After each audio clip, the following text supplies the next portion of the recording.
hello, hello, mic check, hello, hello, hello, hello, hello, hello, hello, hello, hello, hello, hello,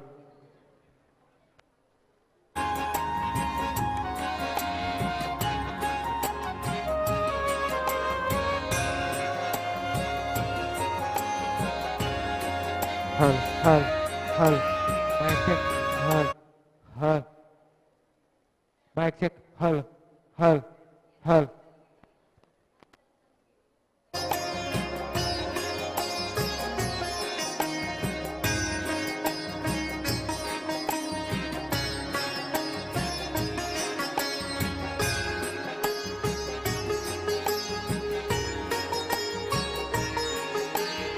Hello, hello, mic check, hello, hello.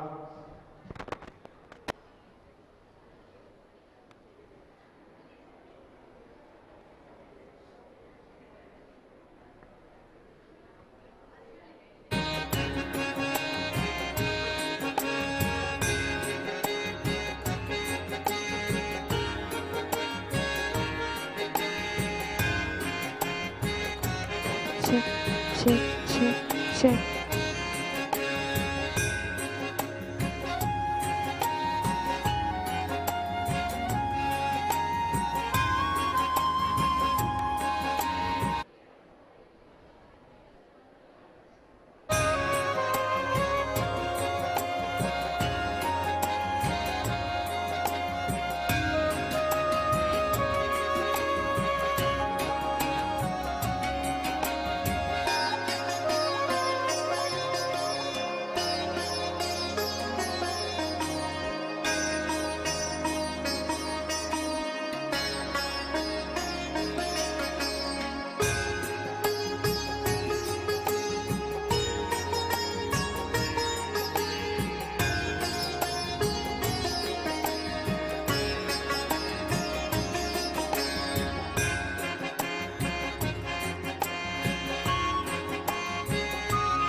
College Puttur, Tulu times ಇದರ ಸಹಭಾಗಿತ್ವದಲ್ಲಿ ಇಂದು ಈ ವೇದಿಕೆಯಲ್ಲಿ Tulu times ಲೋಕಾರ್ಪಣೆ ಸಮಾರಂಭ ಹಾಗೂ ಪತ್ರಿಕೋದ್ಯಮ ಕಾರ್ಯಾಗಾರ ಈ ವೇದಿಕೆಯಲ್ಲಿ ನಡೆಯಲಿದೆ.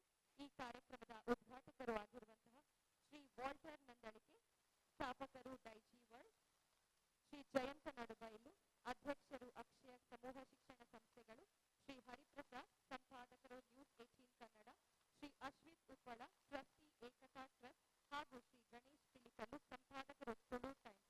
ದಯವಿಟ್ಟು ಎಲ್ಲ ಅತಿಥಿ ಅಭ್ಯಾಗತರು ವೇದಿಕೆಯಲ್ಲಿ ಆಸನಗಳನ್ನು ಸ್ವೀಕರಿಸಬೇಕಾಗಿ ವಿನಂತಿ ಮಾಡಿಕೊಳ್ತಾ ಇದ್ದೇವೆ. ಕಾರ್ಯಕ್ರಮದ ಉದ್ಘಾಟಕರು ಶ್ರೀ ವಾಲ್ಟರ್ ನಂದಳಿಕೆ, ಶ್ರೀ ಹರಿಪ್ರಸಾದ್, ಸಂಪಾದಕರು ನ್ಯೂಸ್ 18 ಕನ್ನಡ, ಶ್ರೀ ಜಯಂತ ನಡುಬೈಲು, ಅಧ್ಯಕ್ಷರು ಅಕ್ಷಯ ಸಮೂಹ ಶಿಕ್ಷಣ ಸಂಸ್ಥೆಗಳು, ಶ್ರೀ ಅಶ್ವಿತ್ ಉಪ್ಪಳ, ಟ್ರಸ್ಟಿ ಏಕತಾ ಟ್ರಸ್ಟ್ ಹಾಗೂ ಶ್ರೀ ಗಣೇಶ್ ಪಿಲಿಕಲ್ಲು, ಸಂಪಾದಕರು ತುಳು ಟೈಮ್ಸ್. ಎಲ್ಲ ಅತಿಥಿ ಅಭ್ಯಾಗತರಿಗೆ ಸ್ವಾಗತವನ್ನ ಹೇಳುತ್ತಾ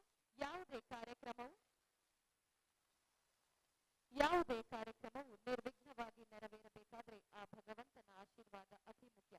ಇದೀಗ ಕಾರ್ಯಕ್ರಮದ ಆರಂಭ ಪ್ರಾರ್ಥನೆಯೊಂದಿಗೆ ಕುಮಾರಿ ದೀಪಶ್ರೀ ಮತ್ತು ಕುಮಾರಿ ಶ್ರೇಯ ಪ್ರಥಮ BA ಪದವಿ ವಿದ್ಯಾರ್ಥಿಗಳಿಂದ.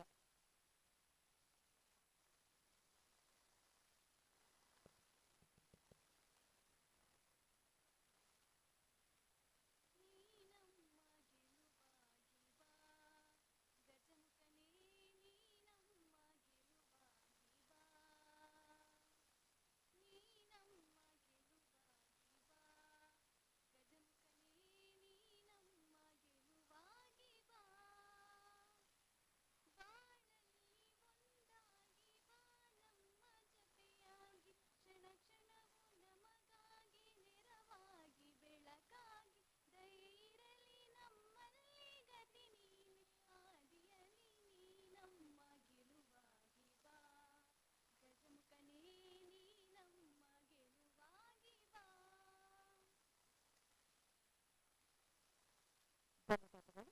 ಮುಂದಕ್ಕೆ ಇಂದಿನ ಈ ಕಾರ್ಯಕ್ರಮದ ಪ್ರಾಸ್ತಾವಿಕ ನುಡಿಗಳೊಂದಿಗೆ ಬಂದಿರುವಂತಹ ಎಲ್ಲ ಅತಿಥಿ ಅಭ್ಯಾಗತರನ್ನು ಸ್ವಾಗತ ಮಾಡಬೇಕು ಅಂತ ಹೇಳಿ ಶ್ರೀ ಗಣೇಶ್ ಪಿಲಿಕಲ್ಲು, ಸಂಪಾದಕರು ತುಳು ಟೈಮ್ಸ್ ಇವರಲ್ಲಿ ಕೇಳಿಕೊಳ್ತಾ ಇದ್ದಾರೆ.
ಟಿವಿ ನೋಡುವವರಿಗೆ, ನ್ಯೂಸ್ 18 ನೋಡುವವರಿಗೆ ಮತ್ತು ಹಿಂದೆ ಬೇರೆ ಬೇರೆ ಚಾನೆಲ್ಗಳನ್ನು ನೋಡ್ತಾ ಇದ್ದರೆ ನಮ್ಮ ಇವತ್ತು ಇನ್ನೋರ್ವ ಕಾರ್ಯಾಗಾರದ ಸಂಪನ್ಮೂಲ ವ್ಯಕ್ತಿ ಹರಿಪ್ರಸಾದ್ ಅವರ ಪರಿಚಯ.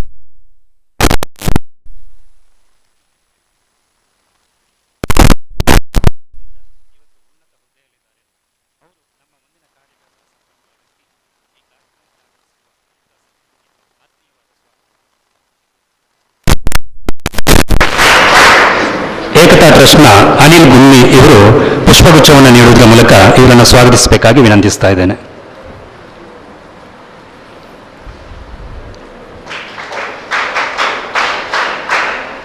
ನಾವು ಪುತ್ತೂರಲ್ಲಿ ಈ ತರಹದ ಒಂದು ಕಾರ್ಯಕ್ರಮ ಮಾಡಬೇಕು ಅಂತ ಓಡಾಟ ಮಾಡ್ತಾ ಇದ್ದಾಗ ನಮಗೆ ಒಂದು ಸೂಕ್ತವಾದ ವ್ಯವಸ್ಥೆ ಬೇಕು. ಆ ವ್ಯವಸ್ಥೆ ವಿದ್ಯಾರ್ಥಿಗಳಿಗೆ ತಲುಪುವಂತಾಗಿರಬೇಕು. ಅದು ಸುಲಭವಾಗಿ ಸಿಗುವಂಥದ್ದು ಒಂದು ಕಾಲೇಜುಗಳಲ್ಲಿ.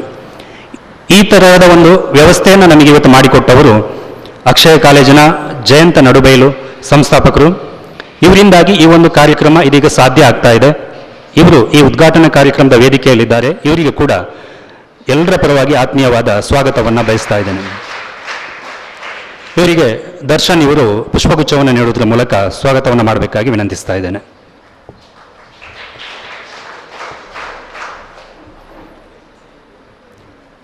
ಇನ್ನು ಈ ಕಾರ್ಯಕ್ರಮದ ಆಯೋಜನೆಯಲ್ಲಿ ಏಕತಾ ಟ್ರಸ್ಟ್ ಜೊತೆಗೆ ತುಳು ಟೈಮ್ಸ್ ನ್ಯೂಸ್ ನೆಕ್ಸ್ಟ್ ಸೇರಿಕೊಂಡು ಈ ಒಂದು ಕಾರ್ಯಕ್ರಮವನ್ನು ಆಯೋಜನೆ ಮಾಡ್ತಾ ಇದೆ. ಏಕತಾ ಟ್ರಸ್ಟ್ನ ಪರವಾಗಿ ಅಶ್ವಿತ್ ಅವರು ನಮ್ಮ ವೇದಿಕೆಯಲ್ಲಿದ್ದಾರೆ. ಇವರಿಗೂ ಕೂಡ ಕಾರ್ಯಕ್ರಮಕ್ಕೆ ಆತ್ಮೀಯವಾದ ಸ್ವಾಗತವನ್ನು ಬಯಸ್ತಾ ಇದ್ದೇನೆ. ಇವರಿಗೆ ಅನಿಲ್ ಗುನ್ನಿ ಇವರು ಪುಷ್ಪಗುಚ್ಛವನ್ನು ನೀಡುವುದರ ಮೂಲಕ ಸ್ವಾಗತವನ್ನು ಮಾಡಬೇಕು ಅಂತ ವಿನಂತಿಸ್ತಾ ಇದ್ದೇನೆ.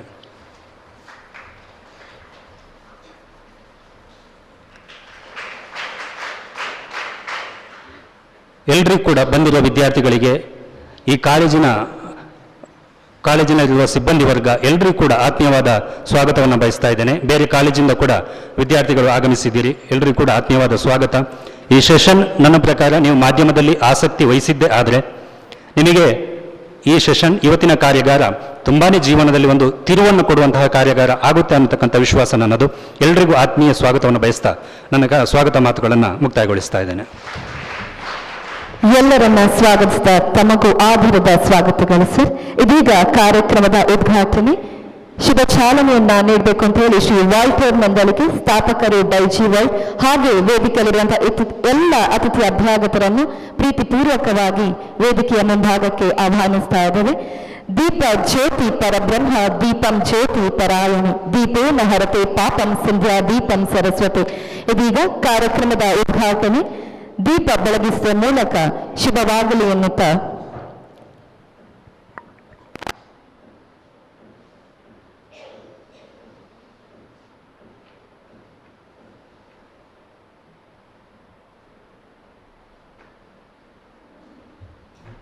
ಕಾರ್ಯಕ್ರಮಕ್ಕೆ ಚಾಲನೆ ನೀಡಿರುವಂತಹ ಎಲ್ಲ ಅತಿಥಿ ಅಭ್ಯಾಗತರಿಗೆ ಮತ್ತೊಮ್ಮೆ ಧನ್ಯವಾದಗಳನ್ನು ಹೇಳುತ್ತಾ ಇದೀಗ ಉದ್ಘಾಟಕರಿಂದ ಶುಭ ನುಡಿ ಸರ್ ತಮಗಾಗಿ ಈ ವೇದಿಕೆ.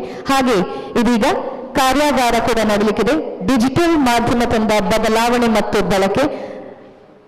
ಹಾಗೆ ವೇದಿಕೆಯಲ್ಲಿರುವಂತಹ ಎಲ್ಲ ಅತಿಥಿ ಅಭ್ಯಾಗತರು ವೇದಿಕೆಯ ಮುಂಭಾಗದಲ್ಲಿ ತಮ್ಮ ಆಸನಗಳನ್ನು ಸ್ವೀಕರಿಸಬೇಕು ಅಂತ ಹೇಳಿ ಕೇಳಿಕೊಳ್ತಾ ಇದ್ದೇವೆ. ಇಂದಿನ ಈ ಕಾರ್ಯಕ್ರಮದ ಸಂಪನ್ಮೂಲ ವ್ಯಕ್ತಿಗಳು ಶ್ರೀ ವಾಲ್ಟರ್ ಮಂದಳಿಕೆ. ವಿಷಯ ಡಿಜಿಟಲ್ ಮಾಧ್ಯಮ ತಂದ ಬದಲಾವಣೆ ಮತ್ತು ಬಳಕೆ.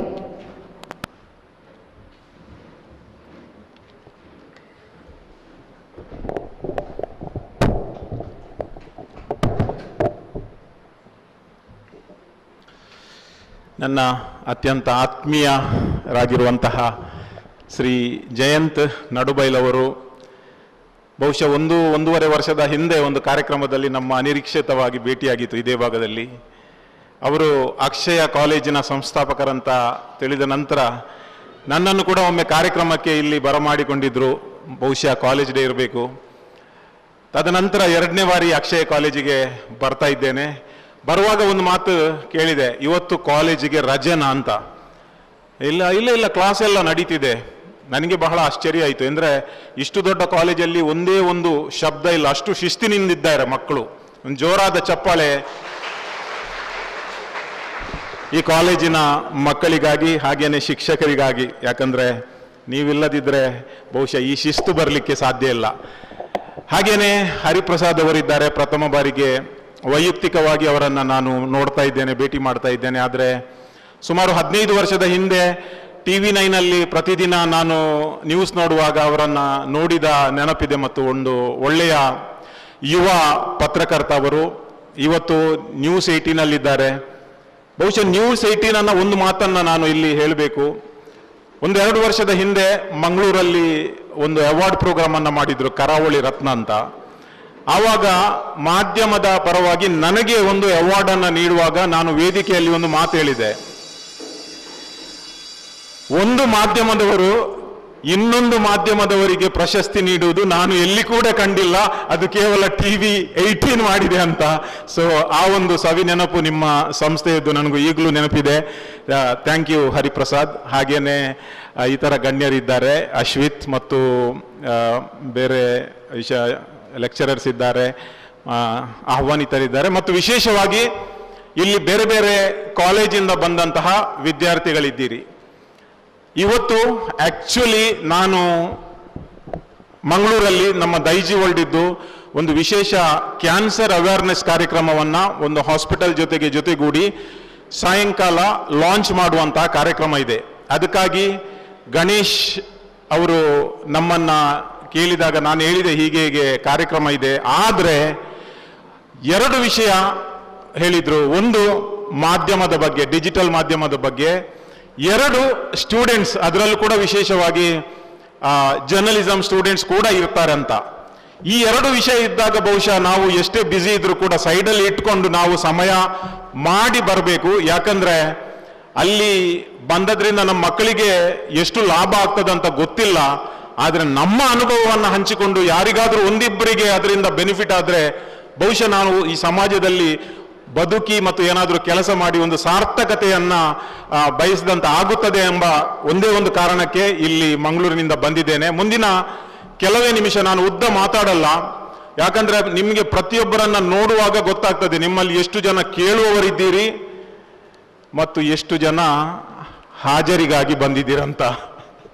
ಸೊ ಈ ತನಕ ಎಲ್ಲರೂ ಕೇಳುವವರಿದ್ದೀರಿ. ನಾನು ಸುಮಾರು ಒಂದು 2 ವರ್ಷಗಳ ಹಿಂದೆ ಬೆಂಗಳೂರಿನಲ್ಲಿ ಒಂದು ಕಾಲೇಜಿಗೆ ಅವರ ಒಂದು ಕಾಲೇಜ್ ಡೇನ ಏನೋ ಒಂದು ಕಾರ್ಯಕ್ರಮಕ್ಕೆ ಹೋಗಿದೆ ಅತಿಥಿಯಾಗಿ. ಅಲ್ಲಿ ಆ ದಿನ ಒಬ್ಬ ಕೀನೋಟ್ ಸ್ಪೀಕರ್ ಇದ್ರು. ಅವರ ಹೆಸರು ದಿವ್ಯ ವಿಕಾಸ್ ಕೀರ್ತಿ ಅಂತ. ನಿಮ್ಮಲ್ಲಿ ಎಷ್ಟು ಜನ ಅವರ ಹೆಸರನ್ನ ಕೇಳಿದಿರ ನನಗೆ ಗೊತ್ತಿಲ್ಲ.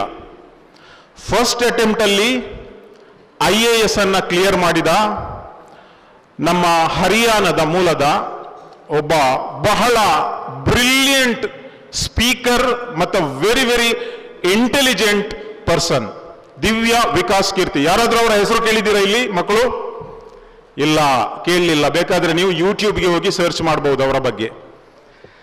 ಅವರು ತಮ್ಮ ಕೀನೋಟ್ ಅಡ್ರೆಸ್ ಅಲ್ಲಿ ಹೇಳಿದ ಒಂದು ಮಾತು ನನಗೆ ಬಹಳ ಖುಷಿ ಕೊಟ್ಟದ್ದು ಮತ್ತು ಹಲವಾರು ಬಾರಿ ವಿದ್ಯಾರ್ಥಿಗಳ ಮುಂದೆ ಆ ಮಾತನ್ನ ಇಟ್ಟಿದ್ದೇನೆ. ಅವರು ಹೇಳಿದ್ದು, ಅಲ್ಲಿ ಇದ್ದವರು ಹೆಚ್ಚಾಗಿ ಈ ಡಿಗ್ರಿ ಕಾಲೇಜಿನ ಪೇರೆಂಟ್ಸ್ ಮತ್ತು ಡಿಗ್ರಿ ಕಾಲೇಜಿನ ಸ್ಟೂಡೆಂಟ್ಸ್. ಅವರು ಹೇಳಿದ್ರು, ನೀವು ಡಿಗ್ರಿ ಆಗಿ ಪೋಸ್ಟ್ ಗ್ರಾಜ್ಯುಯೇಟ್ ಆಗಿ ಹೊರಗೆ ಹೋದ ನಂತರ ನಿಮ್ಮ ಕರಿಯರ್ ಅನ್ನ ಬಿಲ್ಡ್ ಮಾಡುವಾಗ ನಿಮ್ಮ ಮುಂದೆ 3 ಚಾಯ್ಸ್ ಇರ್ತದೆ. ತುಂಬಾ ಚಾಯ್ಸಸ್ ತುಂಬಾ ಇದೆ, ಆದರೆ ಪ್ರಧಾನವಾಗಿ 3 ಚಾಯ್ಸಸ್ ಇರ್ತವೆ. ಅದರಲ್ಲಿ ಒಂದು, ಯಾರಿಗೆಲ್ಲ ತುಂಬಾ ಹಣ ಮಾಡಬೇಕು ಕೈ ಎತ್ತಿ ಅಂತ ಹೇಳಿದ್ರು. ಅಂದ್ರೆ ಡಿಗ್ರಿ ಆದ ನಂತರ ತುಂಬಾ ಹಣ ಮಾಡಬೇಕು ಯಾರಿಗೆ ಅಂತ ಯಾರು ಕೈ ಎತ್ತಲಿಲ್ಲ. ನೆಕ್ಸ್ಟ್ ಕ್ವೆಶ್ಚನ್ ಕೇಳಿದ್ರು, ತುಂಬಾ ಹಣ ಮಾಡಬೇಕಾದ್ರೆ ಏನು ಮಾಡಬೇಕು ಅಂತ. ಆವಾಗ ಒಬ್ಬ ಸ್ಟೂಡೆಂಟ್ ನನ್ನಂತವ ಎದ್ದು ಹೇಳಿದ, ಸರ್ ಲಾಟ್ರಿ ತೆಗಿಬೇಕಂತ ಹೇಳಿದ. ಲಾಟ್ರಿ ತೆಗೆದ್ರೆ ಈಸಿ ಹಣ ಮಾಡ್ಬೋದಲ್ವಾ?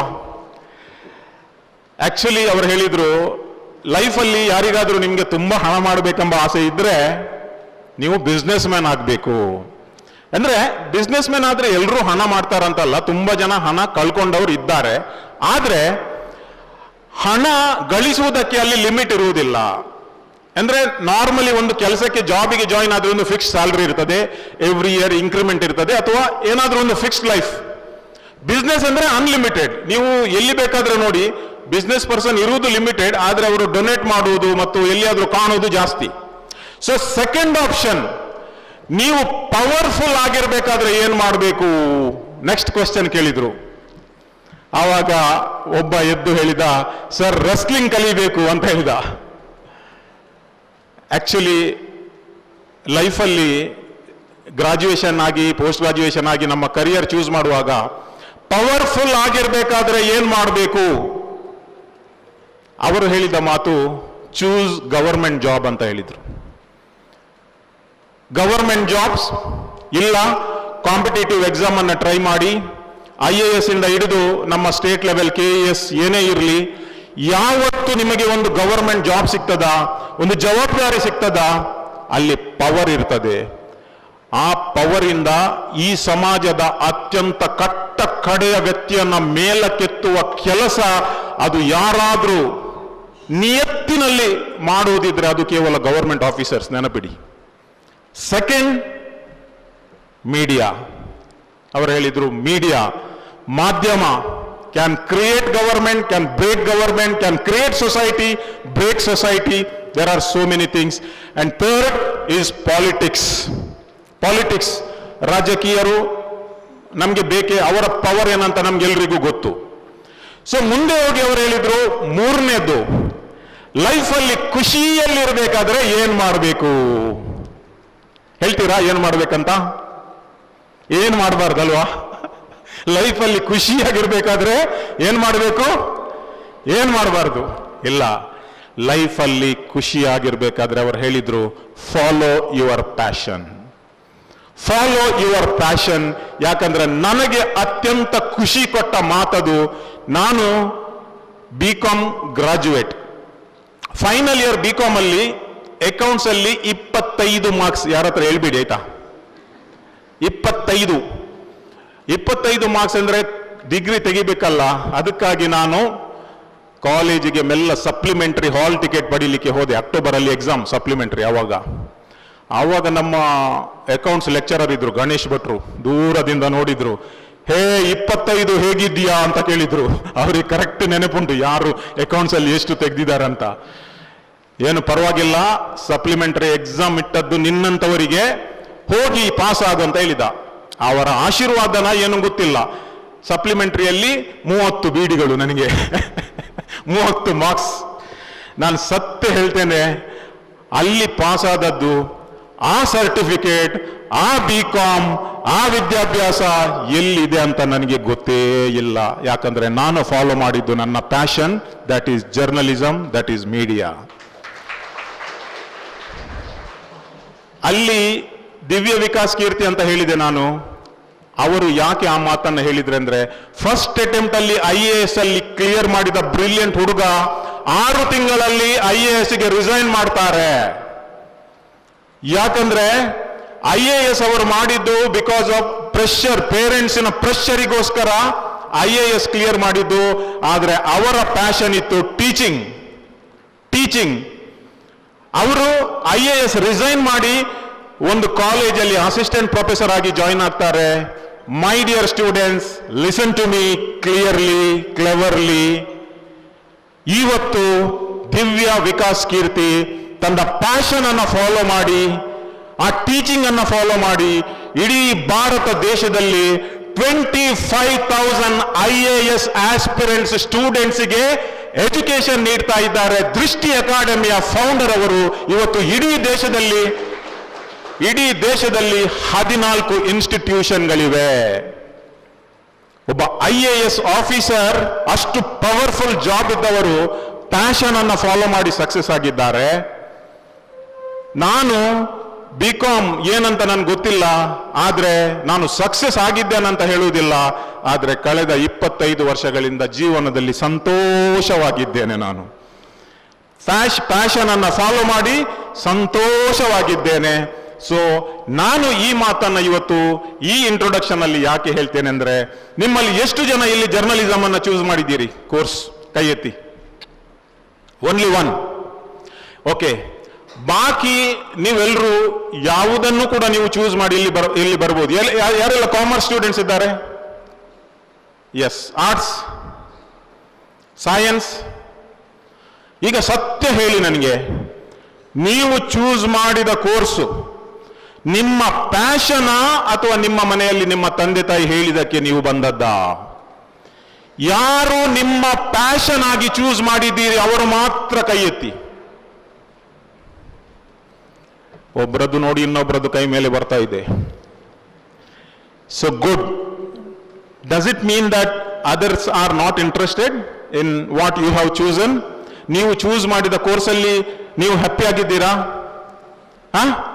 ಚೂಸ್ ಮಾಡಿದ ಕೋರ್ಸಲ್ಲಿ ಪ್ಯಾಷನ್ ಅಲ್ಲದಿದ್ರು ಯಾರೆಲ್ಲ ಹ್ಯಾಪಿ ಆಗಿದ್ದೀರಿ ಕೈ ಎತ್ತಿ.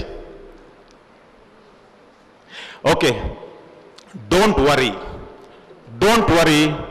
The next thing what I am going to tell you is, ಯಾರೆಲ್ಲ ನೋಬೆಲ್ ಪ್ರೈಸ್ ವಿನ್ನರ್, ಇಕನಾಮಿಕ್ಸ್ ಅಲ್ಲಿ ನೋಬೆಲ್ ಪ್ರೈಸ್ ವಿನ್ ಆದಂತಹ ಪ್ರೊಫೆಸರ್ ಜೇಮ್ಸ್ ಹೆಕ್ಮನ್ ಇವರ ಹೆಸರನ್ನ ಕೇಳಿದ್ದೀರಿ? ಸೈನ್ಸ್ ಸ್ಟೂಡೆಂಟ್ ಯಾರಾದ್ರೂ ಇದ್ದೀರಾ? Sorry, commerce students. ಇಕನಾಮಿಕ್ಸ್ ಅಲ್ಲಿ ಚಿಕಾಗೋ ಯೂನಿವರ್ಸಿಟಿಯ ಪ್ರೊಫೆಸರ್ ಜೇಮ್ಸ್ ಹೆಕ್ಮನ್ ನೋಬೆಲ್ ಪಾರಿತೋಷಕ ಪಡೆದಂತಹ ಒಬ್ಬ ವಿಶೇಷ ಸಾಧಕ. 40 ವರ್ಷಗಳ ತನ್ನ ರಿಸರ್ಚ್ ಅಲ್ಲಿ ಬಹಳ ಇಂಪಾರ್ಟೆಂಟ್ ಆದ ಒಂದು ವಿಷಯವನ್ನ ರಿಸರ್ಚ್ ಅಲ್ಲಿ ಇತ್ತೀಚೆಗೆ ಪಬ್ಲಿಷ್ ಮಾಡಿದ್ದಾರೆ. ಅದನ್ನ ಕೇಳಿದ ನಂತರ ನಿಮ್ಮ ಮೇಲೆ ನಿಮಗೆ ಸ್ವಲ್ಪ ಕಾನ್ಫಿಡೆನ್ಸ್ ಜಾಸ್ತಿ ಬರ್ತದೆ. ಅವರು ಹೇಳಿದ ಒಂದು ಮಾತು, ಬರೆದ ಒಂದು ಮಾತು, ಈ ಜಗತ್ತಿನಲ್ಲಿ ಒಳ್ಳೆಯ ಹಣವನ್ನ ಗಳಿಸಿದವರು, ಶ್ರೀಮಂತರಾದವರು ಅಥವಾ ಜೀವನದಲ್ಲಿ ಯಶಸ್ವಿ ಆದವರು, ಅವರು ಬಿಸ್ನೆಸ್ ಮ್ಯಾನ್ ಇರಬಹುದು ಅಥವಾ ಯಾವುದೇ ಫೀಲ್ಡ್ ಅಲ್ಲಿ ಇರಬಹುದು, 80% ಜನರು ಕೇವಲ ತಮ್ಮ ಸಾಫ್ಟ್ ಸ್ಕಿಲ್ ನಿಂದ ಯಶಸ್ಸು ಪಡೆದಿದ್ದಾರೆ, ಸರ್ಟಿಫಿಕೇಟ್ ಇಂದ ಅಲ್ಲ, ಡಿಗ್ರಿಯಿಂದ ಅಲ್ಲ, ಎಜುಕೇಶನ್ ಇಂದ ಅಲ್ಲ. They are successful today. 80% people ಕೇವಲ ಸಾಫ್ಟ್ ಸ್ಕಿಲ್ ನಿಂದ. ದೆನ್ ರೆಸ್ಟ್ 20% ಪುಸ್ತಕದ ಬದನೆಕಾಯಿ. ಯಾರು ಸರ್ಟಿಫಿಕೇಟ್ ಪಡೆದು ನಾನು ನನ್ನ ಹತ್ರ ಪೋಸ್ಟ್ ಗ್ರಾಜುಯೇಷನ್ ಮಾಡಿದ್ದೇನೆ, ನಾನು MBA ಮಾಡಿದ್ದೇನೆ, ನಾನು ಅದು ಮಾಡಿದ್ದೇನೆ, ಇದು ಮಾಡಿದ್ದೇನೆ ಅಂತ ಕೇವಲ ಅಲ್ಲಿಯೇ ಹೇಳುವವರಿದ್ದಾರಲ್ಲ, there percentage is only 20 and 80% skill ಮುಖಾಂತರ, ಸಾಫ್ಟ್ ಸ್ಕಿಲ್ ಮುಖಾಂತರ ಅವರು ಯಶಸ್ಸನ್ನು ಸಾಧಿಸಿದ್ದಾರೆ. ಸಾಫ್ಟ್ ಸ್ಕಿಲ್ ಅಂದ್ರೆ ಏನು? ಕಮ್ಯುನಿಕೇಶನ್, ಇಮೋಷನಲ್ ಇಂಟೆಲಿಜೆನ್ಸ್, ಇನ್ನೊಬ್ಬರ ಮೇಲೆ ನಮಗಿರುವ ಭಾವನೆಗಳು, ನಮ್ಮ ಮೇಲೆ ನಮಗಿರುವ ಭಾವನೆಗಳು. ಸೊ ಇದೆಲ್ಲ ನಮ್ಮ ಡೈಲಿ ಲೈಫಲ್ಲಿ ನಾವು ಫಾಲೋ ಮಾಡ್ತೇವಲ್ಲ, ಆ ಸಾಫ್ಟ್ ಸ್ಕಿಲ್ ಅನ್ನ ನೀವು ಚೆನ್ನಾಗಿ ಅರಿತರೆ ನೀವು 100% ನಿಮ್ಮ ಲೈಫಲ್ಲಿ ಸಕ್ಸಸ್ ಆಗ್ತೀರಿ. ಈಗ ನಾನು ನನ್ನ ಸಬ್ಜೆಕ್ಟಿಗೆ ಬರ್ತೇನೆ. ಇವತ್ತಿನ ಜನರೇಷನ್, ನೀವೆಲ್ಲ ಇಲ್ಲಿ ಇರುವುದು ಜನರೇಷನ್ Z ಅಂತ ಎಲ್ಲರೂ ಕೇಳಿದ್ದೀರಾ? ಎಲ್ಲರೂ ಕೇಳಿದಿರಾ ಇಲ್ವಾ? ಕೇಳಲೇಬೇಕು, ಯಾಕಂದ್ರೆ you are belong to generation Z ಅಥವಾ ಜನರೇಷನ್ Z. 4-5 ಜನರೇಷನ್ಗಳಿವೆ. ಇವತ್ತು ಹುಟ್ಟಿದ ಮಗುವಿನಿಂದ 13 ವರ್ಷದ ಮಗು ಇರ್ತದಲ್ಲ, ಮಕ್ಕಳಿರ್ತಾರಲ್ಲ, ಅವರಿಗೆ ಜನರೇಷನ್ ಆಲ್ಫಾ ಅಂತ ಕರೀತಾರೆ. ಗೊತ್ತಾಯ್ತಾ? Generation alpha. 14ರಿಂದ 28 ಇದು ನಿಮ್ಮ ಜನರೇಷನ್. ಯಾರಾದ್ರೂ ಬಿಲೋ 14 ಇದ್ದಾರೆ ಇಲ್ಲಿ? ಇಲ್ಲಲ್ಲ. ಸ್ಟೂಡೆಂಟ್ ಅಲ್ಲಿ ಅಬೌವ್ 28 ಇದ್ದಾರಾ? ಇಲ್ಲಲ್ಲ. ಸೊ ನೀವೆಲ್ಲರೂ ಜನರೇಷನ್ Z. 28ರಿಂದ 45 ಜನರೇಷನ್ Y. ನನ್ನ 45ಇಂದ 60 ಒಳಗಡೆ generation X. Above 60 generation baby boomering ಅಂತ ಹೇಳ್ತೇವೆ. ಆದ್ರೆ ಇವತ್ತಿಗೆ most powerful generation is generation Z. ನೀವು strongest generation of today. You can do wonders. ನೇಪಾಳದಲ್ಲಿ ಏನಾಯ್ತು ಗೊತ್ತಾ ರೀಸೆಂಟ್ಲಿ? ಗೊತ್ತಾ ನಿಮ್ಗೆ? ಜನರಲ್ ನಾಲೆಜ್ ಕಡಿಮೆ ಅಂತ ಅಲ್ವಾ? ಸೊ ದ್ಯಾಟ್ಸ್ ವೈ ಪುಸ್ತಕದ ಬದನೆಕಾಯಿಯ ಜೊತೆಗೆ ಸಾಫ್ಟ್ ಸ್ಕಿಲ್ ಅನ್ನ ಕಲಿಯಿರಿ. Try to spend some time in front of ಲೈಬ್ರರಿಯಲ್ಲಿ ಕಲಿಯಿರಿ, ಅಥವಾ ನಿಮ್ಮ ಸ್ಕ್ರೋಲಿಂಗ್ ಮಾಡುವುದರಲ್ಲಿ ಏನು ಎಜುಕೇಶನಲ್ ವಿಡಿಯೋ ಇವೆ, ಏನು ಇನ್ಫಾರ್ಮೇಶನ್ ಇವೆ ಅದನ್ನ ನೋಡಿ. ಸಿಂಪ್ಲಿ ಫಾಲೋವರ್ ಆಗಬೇಡಿ, ನೀವು ಲೀಡರ್ ಆಗಬೇಕು. ನೇಪಾಳದಲ್ಲಿ ಇಡೀ ಸರ್ಕಾರವನ್ನ ಕಿತ್ತೆಸೆದ ಕೀರ್ತಿ ಅದು ಯಾರಿಗಾದ್ರೂ ಇದೆ ಆದ್ರೆ that is generation Z. The students between 14 and 28 ಕ್ರಾಂತಿ ಮಾಡಿ ಅಲ್ಲಿನ ಕರಪ್ಟ್ ಸರ್ಕಾರವನ್ನು ಒತ್ತು ಓಡಿಸಿದೆ. ವಯಲೆನ್ಸ್ ಅನ್ನ ನಾನು ಸಪೋರ್ಟ್ ಮಾಡ್ತಾ ಇಲ್ಲ, ಆದ್ರೆ ಈ ಜನರೇಷನ್ ಅಷ್ಟು ಸ್ಟ್ರಾಂಗ್ ಇದೆ. You are the most strongest generation of today. ಆದ್ರೆ between 45 and 60 or sometime above 60 most luckiest generation. ಯಾರಾದ್ರೂ 45 ಅಬೌವ್ ಇದ್ದೀರಾ ಇಲ್ಲಿ? ಹರಿಪ್ರಸಾದ್, ನೀವು ಜೂನಿಯರ್. ಸೊ ಯಾಕೆ ಅಬೌವ್ 45 ನಾನು ಲಕ್ಕಿಯೆಸ್ಟ್ ಜನರೇಷನ್ ಹೇಳ್ತೇನೆ ಗೊತ್ತಾ? ನಾವು ಹುಟ್ಟುವಾಗ ಆಕಾಶವಾಣಿ ಮಂಗಳೂರು ಕೇಳಿ ಬೆಳೆದದ್ದು. ಆವಾಗ ಟಿವಿ ಇರಲಿಲ್ಲ, ಆಕಾಶವಾಣಿ ಮಂಗಳೂರು. ಆವತ್ತಿನ ಸಂಸ್ಕೃತ ವಾರ್ತೆ ಇವತ್ತು ನೆನಪುಂಟು. ಆಕಾಶವಾಣಿ ಸಂಸ್ಕೃತ ವಾರ್ತಾ ಅಶ್ವಂತಂ ಪ್ರವಾಚಕಂ ಬಲದೇವಾನಂದ ಸಾಗರ. ಎಷ್ಟು ಜನ ಕೇಳಿದ್ದೀರಿ? ಯಾರು ಕೇಳಲಿಲ್ಲ. ಆದ್ರೆ ನನಗೆ ಹೇಗೆ ನೆನಪುಂಟು, ಅಷ್ಟು ಗಮನ ಕೊಟ್ಟು ನಾವು ಪ್ರತಿದಿನ ಕೇಳ್ತೇವೆ. ಈಗ ಹೇಗೆ ನಾವು ಟಿವಿ ನೋಡ್ತೇವೆ, ಹೇಗೆ ಎವ್ರಿ ಡೇ ಇನ್ಸ್ಟಾಗ್ರಾಮ್ ನೋಡ್ತೇವೆ, ಆ ರೀತಿಯಲ್ಲಿ ನಾವು ಕೇಳಿದ್ದೇವೆ. ತದನಂತರ ನ್ಯೂಸ್ ಪೇಪರ್ ನೋಡಿ ಫಸ್ಟಿಗೆ ನಾವು ನೋಡಿದ್ದು ಏನು? Black and white TV. ನಮ್ಮ ಮಂಗಳೂರಿಗೆ ಮನೆಗೆ ಬಂದ first TV black and white TV ನೋಡಿ. ಆವಾಗ ಟಿವಿ ಬ್ಲ್ಯಾಕ್ ಅಂಡ್ ವೈಟ್ ಇತ್ತು, ಆದ್ರೆ ಲೈಫ್ ಕಲರ್ಫುಲ್ ಇತ್ತು. ಇವಾಗ ಎಲ್ಲಾನು ಕಲರ್ಫುಲ್ ಇದೆ, ಲೈಫ್ ಮಾತ್ರ ಬ್ಲ್ಯಾಕ್ ಅಂಡ್ ವೈಟ್ ಇದೆ. ನೆನಪಿಡಿ, ಲೈಫ್ ಮಾತ್ರ ಬ್ಲ್ಯಾಕ್ ಅಂಡ್ ವೈಟ್ ಇದೆ. ಅಲ್ಲಿಂದ ನಮ್ಮ ಜನರೇಷನ್ಗೆ ನೆಕ್ಸ್ಟ್ ನೋಡುವ ಭಾಗ್ಯ ಬಂದದ್ದು ಮೊಬೈಲ್ ಫೋನ್. ಅದು ನಿಮ್ಗೆ ಸಿಗ್ಲಿಲ್ಲ. ಮೊಬೈಲ್ ಹುಟ್ಟುವಾಗ ನೀವು ಹುಟ್ಟಲಿಲ್ಲ, ನಂತರ ಹುಟ್ಟಿದ್ದು ನೀವು. ತದನಂತರ ಇಂಟರ್ನೆಟ್, ತದನಂತರ ಸ್ಮಾರ್ಟ್ ಫೋನ್ಸ್. ಆ ಸ್ಮಾರ್ಟ್ ಫೋನ್ಸ್ ಆದ ನಂತರ ಫೇಸ್ಬುಕ್ ಇರಲಿ, ವಾಟ್ಸ್ಆ್ಯಪ್ ಇರಲಿ, ಎಲ್ಲವನ್ನು ಈ ಆನ್ಲೈನ್ ಮೀಡಿಯಾವನ್ನ ನಾವು ಪ್ರತಿದಿನ ಯೂಸ್ ಮಾಡ್ತೇವೆ. ಆ ರೇಡಿಯೋದಿಂದ, ಈ ದೂರದರ್ಶನದಿಂದ ಈ ವಿಶ್ವದರ್ಶನವರೆಗೆ ನೋಡುವ ಭಾಗ್ಯ ಸಿಕ್ಕಿದ್ದು ನಮಗೆ. ನಿಮಗೆ ಹುಟ್ಟುವಾಗಲೇ ಕೈಯಲ್ಲಿ ಮೊಬೈಲ್ ಸಿಕ್ಕಿದೆ ಅಲ್ವಾ? ಇಲ್ವಾ? ಹುಟ್ಟುವಾಗ ಸಿಗ್ಲಿಲ್ವಾ? ಆದ್ರೆ ನೀವು ಹುಟ್ಟುವಾಗ ಸ್ಮಾರ್ಟ್ ಫೋನ್ ಹುಟ್ಟಿದೆ, ನೆನಪಿಡಿ. ನೀವು ಹುಟ್ಟುವಾಗ ಸ್ಮಾರ್ಟ್ ಫೋನ್ ಹುಟ್ಟಿದೆ, ನಾವು ಹುಟ್ಟುವಾಗ ಸ್ಮಾರ್ಟ್ ಫೋನ್ ಇರಲಿಲ್ಲ. ಸೊ ಇಲ್ಲಿ ಸ್ಟಾರ್ಟ್ ಆಗ್ತದೆ ನಮ್ಮ digital revolution. My dear students, digital ರೆವಲ್ಯೂಷನ್ನೊಂದಿಗೆ ನೀವು ಹುಟ್ಟಿದ್ದೀರಿ. ಆದರೆ ಇವತ್ತು ಡಿಜಿಟಲ್ ರೆವಲ್ಯೂಷನ್ನಿಂದ ಹೇಗೆ ನಾವು ಇದನ್ನು ಬಳಕೆ ಮಾಡ್ತೇವೆ, ಹೇಗೆ ಬದಲಾವಣೆ ಆಗ್ತದೆ, ಅದು ನನ್ನಂಥವರು ನಿಮಗೆ ಹೇಳಬೇಕಂತ ಇಲ್ಲ. ನೀವು ಅದನ್ನು ಗಮನಿಸಿಕೊಂಡು ಬಂದಿದ್ದೀರಾ. ಆದರೆ ನಾನು ಜಸ್ಟ್ 3 ಪಾಯಿಂಟ್ಸನ್ನು ನನ್ನ ಲೈಫಲ್ಲಿ ನಾನು ಸಾಗಿ ಬಂದದ್ದು ಈ ಡಿಜಿಟಲ್ ಮೀಡಿಯಾದಲ್ಲಿ ನಿಮ್ಮೊಂದಿಗೆ ವೆರಿ ಶಾರ್ಟ್ಲಿ ನಾನು ಶೇರ್ ಮಾಡ್ತೇನೆ.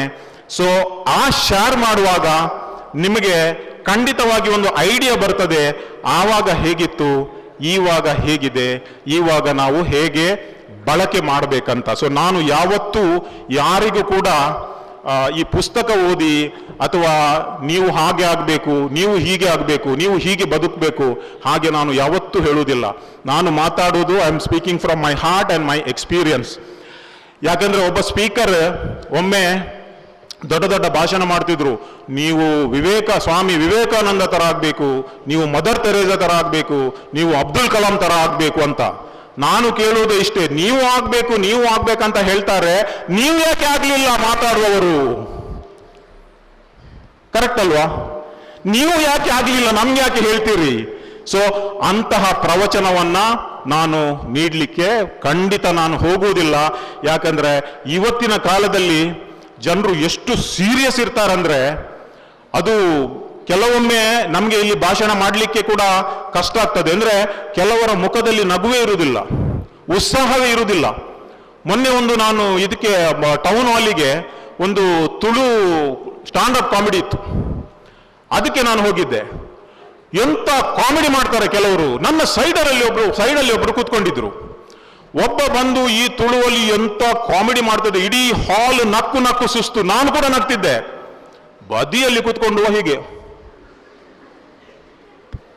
ನಾನು ಒಮ್ಮೆ ಅವನನ್ನು ನೋಡ್ತೇನೆ, ಒಮ್ಮೆ ಜನರನ್ನು ನೋಡ್ತೇನೆ, ಎಲ್ಲರೂ ನಗ್ತಾರೆ, ಈ ಜನ ನಗುವುದಿಲ್ಲ. ನಾನು ಕೇಳಿದೆ ಮಾರ್ರೆ, ಶೋ ಆದ ಮೇಲೆ ಕೇಳಿದೆ, ಹೆಂಚಿನ ಅವಸ್ಥೆ, ಇಡೀ ಟೌನ್ ಹಾಲ್ ತೆಲ್ತೊಂದುಂಡು ಈ ದಾಯಕ್ ತೆಲ್ಪುಜಾ. ಅವು ಹೇಳಿದೆಂತ ಗೊತ್ತಾ? ದಾಯಕ್ ತೆಲ್ಪೊಡು ಎಂಕ್ಲ ಸರಿಜ್ಜಿ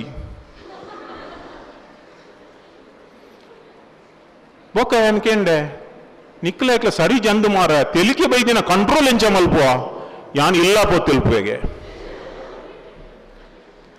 ಸೊ ಇವತ್ತಿನ ಕಾಲದಲ್ಲಿ ಮಾತಾಡುವುದು ಕಷ್ಟ. ಅಂದ್ರೆ ಯಾರಿಗೆ ಯಾರ ಹತ್ರ ಸರಿ ಇಲ್ಲ ಅಂತ ಗೊತ್ತಾಗುದಿಲ್ಲ, ಯಾರಿಗೆ ಯಾರ ಹತ್ರ ಲೈಕ್ ಮಾಡ್ತಾರ ಅಂತ ಗೊತ್ತಾಗುದಿಲ್ಲ. So my dear students, there are 3 things ನಿಮ್ಮ ಕೈಯಲ್ಲಿ ಬುಕ್ ಏನಾದರೂ ಇದ್ರೆ ಬರೆಯಿರಿ, ಮೊಬೈಲ್ ಇದ್ರೆ ಬರೆಯಿರಿ, ಇಲ್ಲ ಇದ್ರೆ ಇಲ್ಲಿ ಬರೆಯಿರಿ. ಮೈ ಫಾರ್ಮುಲಾ, ಮೈ ಓನ್ ಫಾರ್ಮುಲಾ. ನಾನು ಫಾರ್ಮುಲಾವನ್ನು ನೋಡಿ ಕಲಿತದ್ದು ಬೆಳೆದದ್ದಲ್ಲ. ನಾನು 25 ವರ್ಷಗಳ ಈ ದೈಜಿ ವರ್ಲ್ಡ್ನ ಜರ್ನಿಯಲ್ಲಿ ಒಂದು ಫಾರ್ಮುಲಾವನ್ನು ಕಲಿತಿದ್ದೇನೆ. That is update, upgrade and uplift. Only 3 things. ನಾಳೆ ನೀವು ಡಿಗ್ರಿಯಾಗಿ ಇಲ್ಲಿಂದ ಹೋದಾಗ ಈ 3 ಯುಗಳನ್ನು ನೆನಪಲ್ಲಿಡಿ. ನಾನು ನಿಮಗೆ ಪ್ರಾಮಿಸ್ ಮಾಡ್ತೇನೆ, ನಾನು ನಿಮಗೆ ಚಾಲೆಂಜ್ ಮಾಡ್ತೇನೆ. These 3 use are going to change your life. It will build your career and 100%, not even 1% doubt illa, it will give you the success, if not success, the progress which I am enjoying. So update, upgrade and uplift. What is update? ನೀವು degree ಆಗಿ ಕೆಲಸಕ್ಕೆ join ಆಗ್ತೀರಿ ಇಲ್ವಾ, post graduation ಆಗಿ ಹೋಗ್ತೀರಿ. ನಾನು ಸತ್ಯ ಹೇಳ್ತೇನೆ, ನೀವು ಕಲಿತದ್ರಲ್ಲಿ 95% ನಿಮಗೆ ಹೆಲ್ಪ್ಗೆ ಬರುವುದಿಲ್ಲ. ಅದು 95% ನಿಮಗೆ ಹೆಲ್ಪ್ಗೆ ಬರೋದಿಲ್ಲ. ಅದು ಕಾಲೇಜಲ್ಲಿ ಬಿಟ್ಟು ಹೋಗ್ಬೇಕು. ಕೇವಲ ನೀವು ಸರ್ಟಿಫಿಕೇಟ್ ತಗೊಂಡು ಹೋಗ್ಬೇಕು ಅಷ್ಟೇ. ಸರ್ಟಿಫಿಕೇಟ್ ಬೇಕು ಹಾಗಂತ ಕಲೀಲಿಕ್ಕೆ ಹಿಂದೆ ಮುಂದೆ ನೋಡಬೇಡಿ. ಮಾರ್ಕ್ಸ್ ಬೇಕು, ರ್ಯಾಂಕ್ ಬೇಕು, ಸರ್ಟಿಫಿಕೇಟ್ ಬೇಕು. ಆದ್ರೆ ಆದ ನಂತರ ಅದು ಎಷ್ಟು ಹೆಲ್ಪ್ಗೆ ಬರ್ತದೆ ನಾನು ಹೇಳ್ತೇನೆ ನಿಮಗೆ. ಅದಕ್ಕಾಗಿ ಪ್ರತಿದಿನ ನಿಮ್ಮ ಲೈಫಲ್ಲಿ ಕಲಿತಾ ಇರಿ. ಪ್ರತಿದಿನ ನಿಮ್ಮ ಲೈಫಲ್ಲಿ ಅಪ್ಡೇಟ್ ಆಗ್ತಾ ಇರಿ, ಅಪ್ಡೇಟ್ ಆಗ್ತಾ ಇರಿ. ಇವತ್ತು ಆರ್ಟಿಫಿಷಿಯಲ್ ಇಂಟೆಲಿಜೆನ್ಸ್ ಬಂದಿದೆ, ಫ್ರೀ ಹ್ಯಾಂಡಲ್ ಇದೆ. ಚಾಟ್ GPT, ಪರ್ಪ್ಲೆಕ್ಸಿಟಿ, ಗ್ರಾಕ್ ಅಥವಾ ಇನ್ನೇನು ಡೀಪ್ ಸೀಕ್ ಎಲ್ಲ 5 ಡೌನ್ಲೋಡ್ ಮಾಡಿ. ಎಲ್ಲದರಲ್ಲೂ 5 ಪ್ರಾಂಪ್ಟ್ ಫ್ರೀ ಇದೆ. ಯೂಸ್ ಮಾಡಿ. ನಿಮ್ಮ ಮನಸ್ಸಿಗೆ ಯಾವಾಗ ಕ್ವೆಶ್ಚನ್ ಬರ್ತದೆ, ಯಾವಾಗ ಡೌಟ್ ಬರ್ತದೆ, ask. You keep asking and you will get the answer. Keep updating yourself. ನಾನು ಮಾಡಿದ್ದು ಅಷ್ಟೇ. ನಾನು ಕಂಪ್ಯೂಟರಲ್ಲಿ ABCD ಏನಂತ ನನಗೆ ಗೊತ್ತಿರಲಿಲ್ಲ. ದುಬೈಗೆ ಅದು ಸ್ಟೋರಿ ದೊಡ್ಡದುಂಟು. ನಾನು 2001ರಲ್ಲಿ ಕಂಪ್ಯೂಟರ್ ಇಷ್ಟು ದೊಡ್ಡದಿತ್ತು, ಇಷ್ಟು ದೊಡ್ಡ ಮಾನಿಟರ್, ಇಷ್ಟು ದೊಡ್ಡ CPU.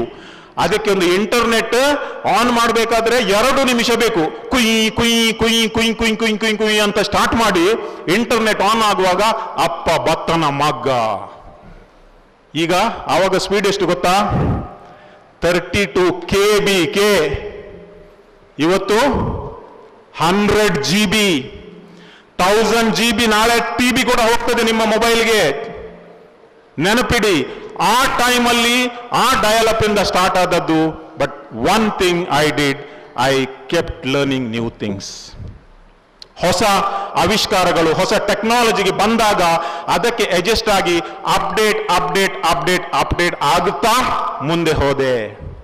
ಸೆಕೆಂಡ್ ಥಿಂಗ್, ನೀವು ಅಪ್ಡೇಟ್ ಆಗಿ ಒಂದು ಸಿಚುವೇಶನ್ಗೆ ಬರ್ತೀರಾ. ಆ ಸಿಚುವೇಶನ್ಗೆ ಬಂದಾಗ ನೀವು ಮತ್ತೆ ಅಪ್ಡೇಟ್ ಅಲ್ಲ, next you have to upgrade yourself. Please remember, next thing you have to upgrade yourself. ನಾನು ಹೇಗೆ ಅಪ್ಗ್ರೇಡ್ ಆದದ್ದು? ನಾನು ದುಬೈಯಲ್ಲಿದ್ದೆ. ಒಳ್ಳೆ ಮಲ್ಟಿನ್ಯಾಷನಲ್ ಕಂಪನಿಯಿಂದ ಜಾಬ್ ಇತ್ತು, ಒಳ್ಳೆ ಸ್ಯಾಲ್ರಿ ಇತ್ತು, ನನ್ನ ಫ್ಯಾಮಿಲಿ ಮಕ್ಕಳಿಗೆ ವೀಸಾ ಇತ್ತು, ವರ್ಷಕ್ಕೊಂದು ವೆಕೇಶನ್ ಇತ್ತು. ಆದರೆ ಇನ್ನೊಂದು ಕೈಯಲ್ಲಿ ನನ್ನ ಪ್ಯಾಷನ್ ಇತ್ತು. ಆ ಪ್ಯಾಷನ್ ಏನಂದ್ರೆ ದೈಜಿ ವರ್ಲ್ಡ್. 2 ಬೋಟಲ್ಲಿ ಕಾಲಿಡ್ತಿದ್ದೆ ನಾನು. ಆ ಕಡೆ ಫ್ಯಾಮಿಲಿ ಮತ್ತು ನನ್ನ ವರ್ಕ್ ಲೈಫ್, ಇಲ್ಲಿ ದೈಜಿ ವರ್ಲ್ಡ್ ನನ್ನ passion. Already Daiji world grow ಆಗ್ತಾ ಇತ್ತು. ಆದ್ರೆ ನಾನು ಒಂದು ಡಿಸಿಷನ್ ತಗೊಳ್ಬೇಕಿತ್ತು ನನಗೆ. ಆ ಡಿಸಿಷನ್ ಏನಂದ್ರೆ either you stay there or here, and that is the upgrade point. ಆವಾಗ ನಾನು ನನ್ನ ಫ್ಯಾಮಿಲಿಗೆ ಬಂದು ಹೇಳಿದೆ, ನಾನು ಕೆಲಸ ಬಿಡ್ತೇನೆ, ದೈಜಿ ವರ್ಲ್ಡ್ ಮಾಡ್ತೇನೆ ಅಂತ. ಫ್ಯಾಮಿಲಿ ಹೇಳಿದ್ರು, ಹುಚ್ಚು ಹಿಡಿದಿದ, ಇಷ್ಟು ಒಳ್ಳೆ ಸಂಬಳ ಇದೆ, ಇಷ್ಟು ಒಳ್ಳೆ ಫೆಸಿಲಿಟಿ ಇದೆ, ದೈಜಿ ವರ್ಲ್ಡ್ ಬಿಡು, ಕೆಲಸ ಇರಲಿ ಅಂತ ಹೇಳಿದ್ರು. ಆದ್ರೆ 1 ವರ್ಷ ನಾನು ಪ್ರತಿಯೊಬ್ಬರ ಹತ್ರ ಡಿಸ್ಕಸ್ ಮಾಡಿದೆ, ಫ್ರೆಂಡ್ಸ್, ಫ್ಯಾಮಿಲಿ ಮೆಂಬರ್ಸ್, ವೈಫ್, ಎಲ್ಲರ ಹತ್ರ ಕೂಡ. ಒಂದು ಫೈನ್ ಮಾರ್ನಿಂಗ್ ಒಂದು ಆಫೀಸಿಗೆ ವಿಸಿಟ್ ಮಾಡುವಾಗ ಅಲ್ಲಿ ಒಂದು ದೊಡ್ಡ ನೋಟಿಸ್ ಬೋರ್ಡ್ ಅಲ್ಲಿ ಒಂದು ಬ್ಯೂಟಿಫುಲ್ ಕೋಟ್ ಇತ್ತು. Please remember this quote, that has change my life. That has changed my life, and it is written by Robin Sharma, well-known author, my favorite author, Robin Sharma, bestseller. And he said, the day you stop taking risk, you stop living your life. Remember this word, the day you stop taking risk, you stop living your life. Very next morning I went, ನನ್ನ Dutch boss ಇದ್ರು, ನಾನು ನನ್ನ resignation submit ಮಾಡಿದೆ. ಹೀಗೆ ನೋಡಿದ್ರು. ಅದಾದ ನಂತರ ವೈಫಿಗೆ ಹೇಳಿದೆ, ನಾನು ರೆಸಿಗ್ನೇಷನ್ ಮಾಡಿ ಬಂದಿದ್ದೇನೆ, ಇನ್ನು ಮಾಡುವ ಅಂತ. ಅದಕ್ಕಾಗಿ ಹೇಳ್ತೇನೆ, ಇಂಪಾರ್ಟೆಂಟ್ ಡಿಸಿಷನ್ ಲೈಫಲ್ಲಿ ತೆಗೆದುಕೊಳ್ಳುವಾಗ ಕೇವಲ ಮನೆಯಲ್ಲಿ ಮಾತ್ರ ಡಿಸ್ಕಸ್ ಮಾಡಿ.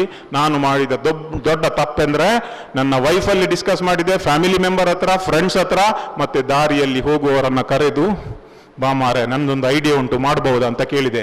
So never discuss with everyone. Instead decide fast, then discuss later. So that is the period of upgrade.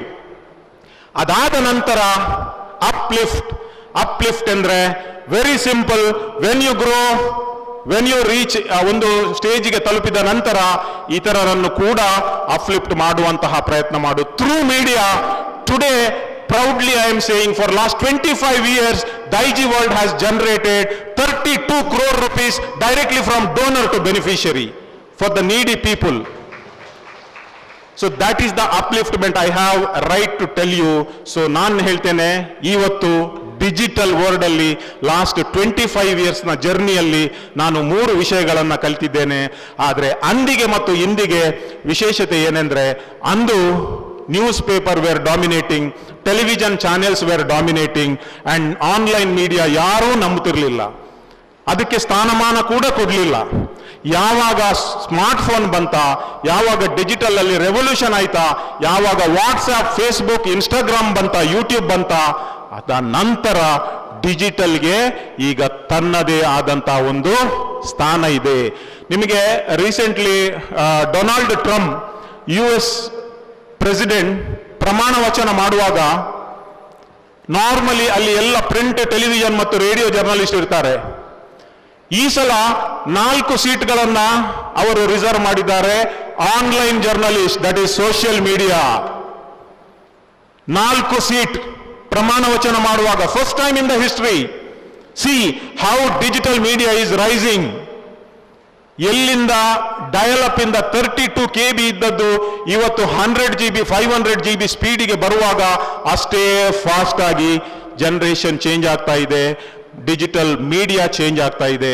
ಹಾಗಂತ ಇವತ್ತು ಒಂದು ಬೇಸರದ ವಿಷಯ ಏನಂತ ನಿಮಗೆ ಹೇಳ್ತೇನೆ. ಈ ಡಿಜಿಟಲ್ ಮೀಡಿಯಾದಲ್ಲಿ ಹಿಂದೆ ನಾವೆಲ್ಲರೂ, ಹರಿಪ್ರಸಾದ್ ನಿಮ್ಗೆ ಗೊತ್ತು, ನಾವು ಪತ್ರಕರ್ತರು ರಿಪೋರ್ಟ್ ಬರೀಬೇಕು, ಬರೆದು ಎಡಿಟರ್ಗೆ ಹೋಗ್ತದೆ, ಎಡಿಟರ್ ಇಂದ ಮೇನ್ ಎಡಿಟರ್ಗೆ ಹೋಗ್ತದೆ, ಮತ್ತೆ ಪಬ್ಲಿಷ್ ಆಗ್ತದೆ ಪ್ರಿಂಟ್ ಅಲ್ಲಿ. ಟಿವಿಯಲ್ಲಿ ಕೂಡ ಹಾಗೇನೆ, ರಿಪೋರ್ಟ್ ಬಂದು ಎಡಿಟರ್ಗೆ ಹೋಗಿ ಮತ್ತು ಫೈನಲ್ ಅಪ್ರೂವ್ ಆಗಿ ಹೋಗ್ತದೆ. ಆದ್ರೆ ಇವತ್ತಿನ ಸೋಷಿಯಲ್ ಮೀಡಿಯಾ ಫ್ರೀಡಮ್ ಅಲ್ಲಿ ಏನಾಗಿದೆ, ನಾವೇ ರೈಟರ್ಸ್, ನಾವೇ ಎಡಿಟರ್ಸ್, ನಾವೇ ಪಬ್ಲಿಷರ್ಸ್, ನಾವೇ ರೀಡರ್ಸ್. ಕಮೆಂಟ್ಸ್ ಕೂಡ ನಾವೇ ಬರುವುದು, 5-10 ಡಮ್ಮಿ ಅಕೌಂಟ್ ಮಾಡುವುದು, ಕಮೆಂಟ್ಸ್ ನಾನು ಬರುವುದು. ಈ ಒಂದು ದುರ್ಗತಿಗೆ ನಾವು ಬಂದು ತಲುಪಿದ್ದೇವೆ.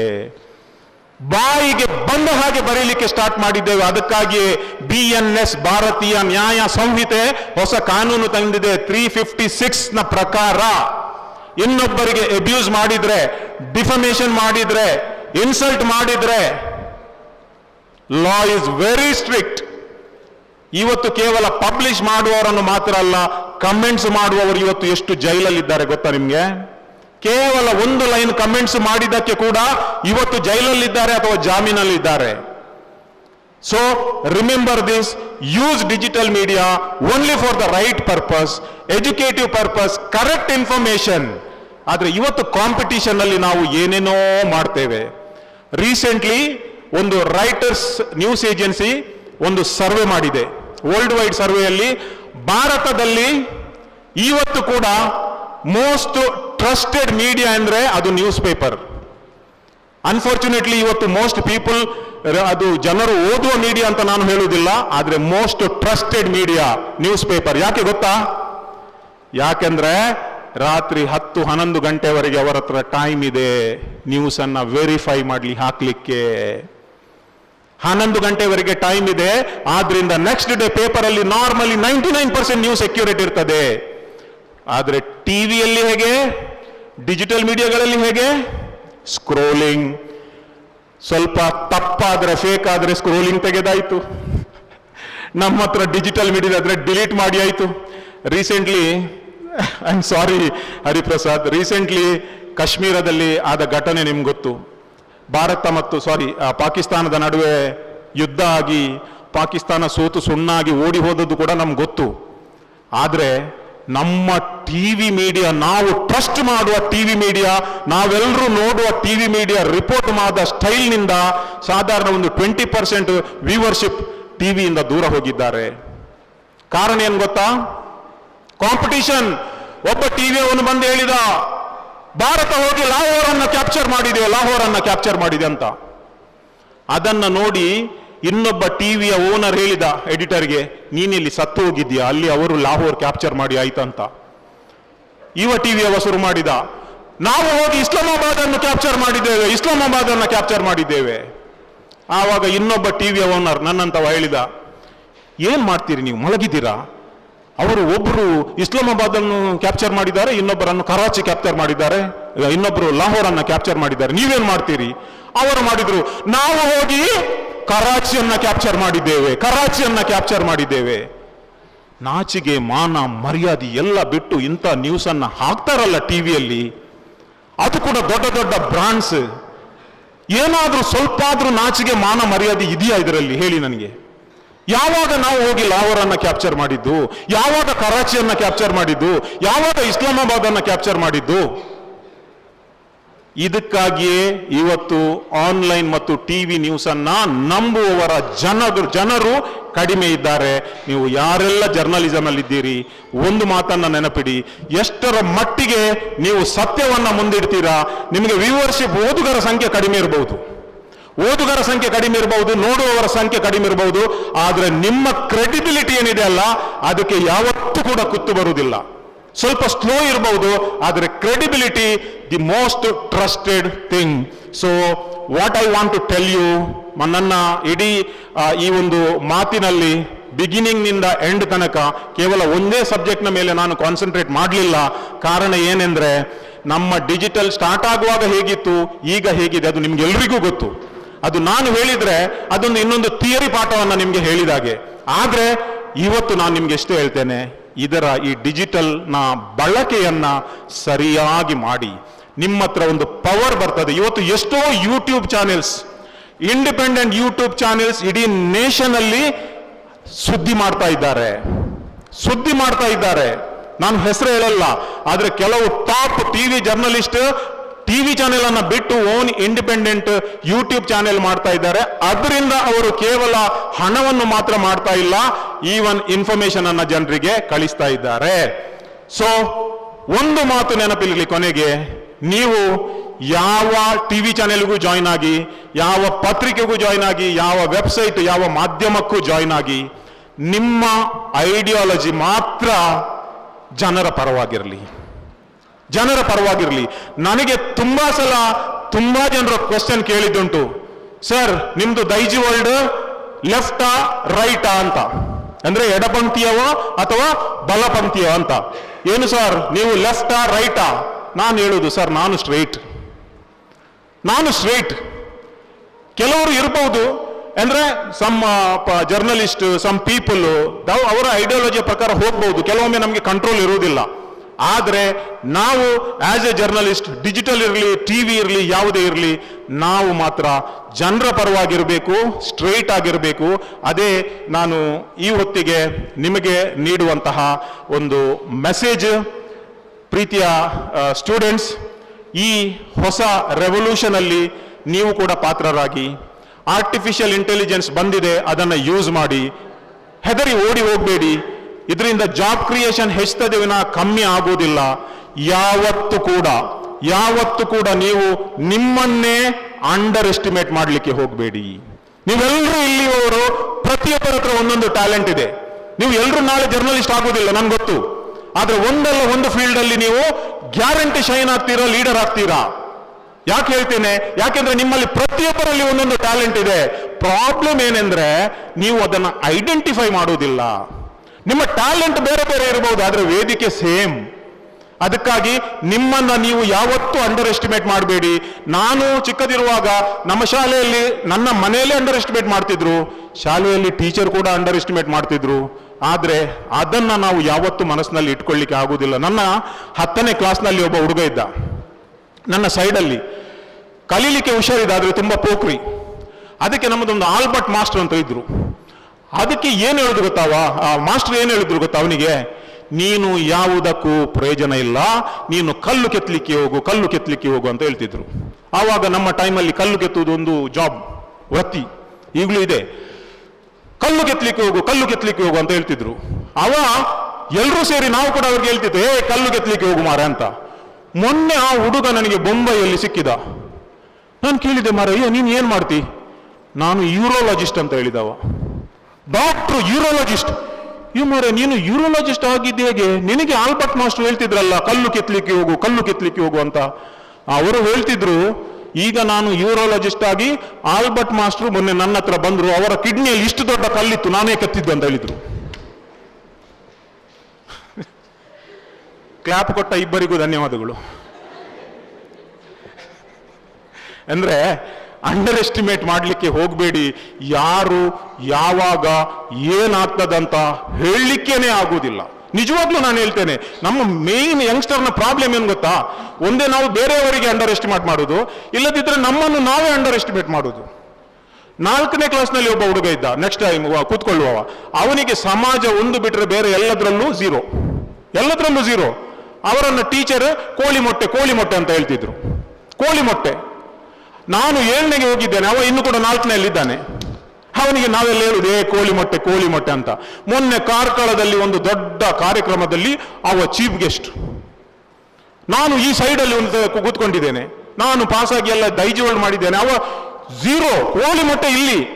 ನಾನು ಕೇಳಿದೆ, ಮಾರಿ ಏನು ವಿಷಯ ಇವ ಏನಂತ. ಅವ 5 ಲಕ್ಷ ಕೊಟ್ಟಿದ್ದಾನೆ. 5 ಲಕ್ಷ ಕೊಟ್ಟಿದ್ದಾನೆ? ಹೌದು, ಹೇಗೆ ಕೊಟ್ಟದ್ದು? ನಾನು ಕೇಳಿದೆ, ಏನು ಮಾರ ಗುರ್ತಂಡ, ಪರಿಚಯ ಆಯ್ತಾ? ಪರಿಚಯ ಆಯ್ತು, ನೀನು ನನಗೆ ಕೋಳಿ ಮೊಟ್ಟೆ ಅಂತ ನೀನೇ ಅಲ್ವಾ ಹೇಳಿದ್ದು? ಹೌದು. ಅಲ್ಲ, ನೀನು ಹಣ ಮಾಡಿದ್ದು ಹೇಗೆ ಮಾರ?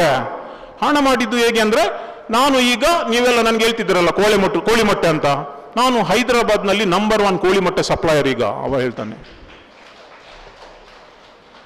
ಈಗ ನೀವು ಕೋಳಿ ಮೊಟ್ಟೆ ಸಪ್ಲೈ ಮಾಡಲಿಕ್ಕೆ ಹೋಗಬೇಡಿ ಈಗ. ಯಾಕೆಂದ್ರೆ ಅದು ಮಾತು ಕೇಳಿ ನಾನು 3 ದಿವಸ ಮಲಗಲಿಲ್ಲ. ಯಾಕೆಂದ್ರೆ ಕೋಳಿ ಮೊಟ್ಟೆ ಮಾರುವವ, ಕೋಳಿ ಮೊಟ್ಟೆ ತೆಗೆದವ 5 ಲಕ್ಷ 10 ಲಕ್ಷ ಸಂಬಳ ಆದ್ರೆ ನಾವೇನ್ ಮಾಡ್ತೇವೆ ಇಲ್ಲಿ ಅಂತ. So don't underestimate your self.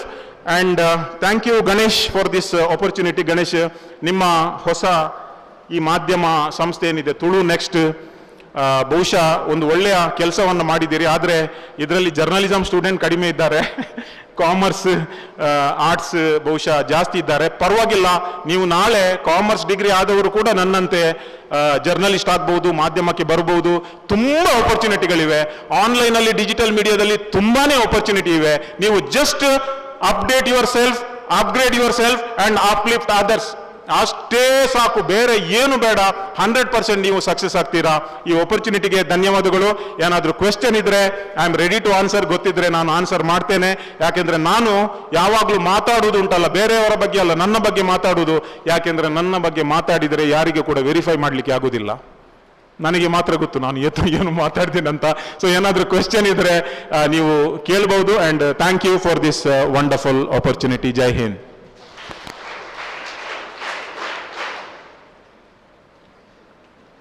ಪ್ರಸ್ತುತ ಸಮಾಜದಲ್ಲಿ ಡಿಜಿಟಲ್ ಮಾಧ್ಯಮ ತಂದ ಬದಲಾವಣೆ ಹಾಗೂ ಬಳಕೆ ಈ ಉಪನ್ಯಾಸ ಕಾರ್ಯಕ್ರಮದಲ್ಲಿ ಬಹಳ ಅಚ್ಚುಕಟ್ಟಾಗಿ ವಿದ್ಯಾರ್ಥಿಗಳಿಗೆ ಮನದಟ್ಟಾಗುವಂತೆ ಸರಳ ರೀತಿಯಲ್ಲಿ ಅರ್ಥೈಸಿದ ಸರ್, ತಮಗೆ ಪ್ರೀತಿಪೂರ್ವಕ ಧನ್ಯವಾದಗಳನ್ನು ಹೇಳ್ತಾ ಇದ್ದೇವೆ. ಹಾಗೆ ಯಾವುದಾದ್ರೂ ವಿದ್ಯಾರ್ಥಿಗಳಿಗೆ ಇಂಟರಾಕ್ಷನ್ ಮಾಡ್ಲಿಕ್ಕಿದ್ರೆ, ಯಾವುದಾದ್ರೂ ಪ್ರಶ್ನೆಗಳನ್ನ ಕೇಳಲಿಕ್ಕಿದ್ರೆ ಈ ವೇದಿಕೆ ನಿಮಗೆ ಅವಕಾಶವನ್ನ ಕಲ್ಪಿಸಿಕೊಡ್ತಾ ಇದೆ. ಯಾರಾದ್ರೂ ವಿದ್ಯಾರ್ಥಿಗಳು ಏನಾದ್ರೂ ಕೇಳಲಿಕ್ಕಿದ್ರೆ ಇವತ್ತಿನ ಸಂಪನ್ಮೂಲ ವ್ಯಕ್ತಿಗಳಲ್ಲಿ ತಮ್ಮ ಪ್ರಶ್ನೆಗಳನ್ನ ಇಡಬಹುದು. ಸರಿ, ಸಂದರ್ಭದಲ್ಲಿ ವಿಶೇಷವಾಗಿ ನಿಮ್ಮಲ್ಲಿ ಹೇಳಬೇಕು, ಇವತ್ತಿನ ಈ ಕಾರ್ಯಕ್ರಮದಲ್ಲಿ ನಾವು ಕೇವಲ BA ಪದವಿ ವಿದ್ಯಾರ್ಥಿಗಳಿಗಾಗಿ ಈ ಕಾರ್ಯಕ್ರಮನ ಆಯೋಜನೆ ಮಾಡಿದ್ವಿ. ಆದ್ರೆ ಇವತ್ತಿನ ಬ್ಯಾನರ್ ನೋಡಿ ಅನೇಕ ವಿದ್ಯಾರ್ಥಿಗಳು, ವಿಶೇಷವಾಗಿ MC ಈ ತರದಲ್ಲಿ ತೊಡಗಿಸಿಕೊಂಡ ವಿದ್ಯಾರ್ಥಿಗಳು ನಮ್ಮಲ್ಲಿ ಪರ್ಮಿಷನ್ ಕೇಳಿ ನಾವು ಕೂಡ ಈ ಕಾರ್ಯಕ್ರಮದಲ್ಲಿ ಭಾಗವಹಿಸ್ತೇವೆ ಅಂತ ಹೇಳಿದ ನಂತರ ನಾವು ಕಾಲೇಜ್ನ ಉಪ ಪ್ರಾಂಶುಪಾಲರಲ್ಲಿ ಪರ್ಮಿಷನ್ ತಕೊಂಡು ಅಂತಹ ವಿದ್ಯಾರ್ಥಿಗಳು ಕೂಡ ಇವತ್ತಿನ ಈ ಕಾರ್ಯಕ್ರಮದಲ್ಲಿ ಸದುಪಯೋಗವನ್ನು ಪಡ್ಕೊಂಡಿದ್ದಾರೆ ಅಂತ ಹೇಳಲಿಕ್ಕೆ ಈ ಸಮಯದಲ್ಲಿ ನಾವು ತುಂಬಾ ಸಂತೋಷವನ್ನ ಹಾಗೂ ಹೆಮ್ಮೆ ಪಡ್ತಾ ಇದ್ದೇವೆ. ತಮಗೆ ಪ್ರೀತಿಯ ಧನ್ಯವಾದಗಳು. ಯಾವುದಾದ್ರೂ ವಿದ್ಯಾರ್ಥಿಗಳಿಗೆ ಪ್ರಶ್ನೆಗಳನ್ನ ಕೇಳಲಿಕ್ಕಿದ್ರೆ ಕೇಳಬಹುದು.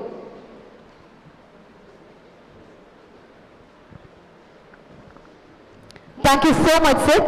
ಇವರಿಗೆ ಶ್ರೀ ಅರುಣ್ ಗುಮ್ಮಿ ಸಂಪಾದಕರು ನ್ಯೂಸ್ ನೆಕ್ಸ್ಟ್ ಸ್ಮರಣಿಕೆಯನ್ನು ನೀಡಿ ಗೌರವಿಸಬೇಕಾಗಿ ಈ ಮೂಲಕ ಕೇಳಿಕೊಳ್ತಾ ಇದ್ದಾರೆ. ತಮ್ಮ ಬಿಡುವಿಲ್ಲದ ಸಮಯದಲ್ಲಿ ಇಂದಿನ ಈ ಕಾರ್ಯಕ್ರಮದಲ್ಲಿ ಸಂಪನ್ಮೂಲ ವ್ಯಕ್ತಿಗಳಾಗಿ ಆಗಮಿಸಿ ಪ್ರಸ್ತುತ ಸಮಾಜದಲ್ಲಿ ಡಿಜಿಟಲ್ ಮಾಧ್ಯಮ ತಂದ ಬದಲಾವಣೆ ಹಾಗೂ ಬಳಕೆ ಎಂಬ ವಿಷಯದ ಬಗ್ಗೆ ವಿಶೇಷ ಉಪನ್ಯಾಸವನ್ನ ನೀಡಿರುವಂತಹ ತಮಗೆ ತುಳು ಟೈಮ್ಸ್ ಹಾಗೂ ಅಕ್ಷಯ ಕಾಲೇಜ್ನ ವತಿಯಿಂದ ಪ್ರೀತಿಯ ಧನ್ಯವಾದಗಳನ್ನು ಹೇಳುತ್ತಾ ಇದೀಗ 10 ನಿಮಿಷದ ಬ್ರೇಕ್ ಅನ್ನು ನೀಡ್ತಾ ಇದ್ದೇವೆ. ಇರುವಂತಹ ಎಲ್ಲರಿಗೂ ಲಘು ಉಪಹಾರದ ವ್ಯವಸ್ಥೆಯನ್ನು ಮಾಡಲಾಗಿದೆ. ಲಘು ಉಪಹಾರವನ್ನು ಮುಗಿಸಿ ತದನಂತರ ಮುಂದಿನ ಕಾರ್ಯಾಗಾರ ನಡೆಯಲಿಕ್ಕಿದೆ. ನಡೆಸಿಕೊಡುವವರು ಶ್ರೀ ಹರಿಪ್ರಸಾದ್, ಸಂಪಾದಕರು ನ್ಯೂಸ್ 18 ಕನ್ನಡ.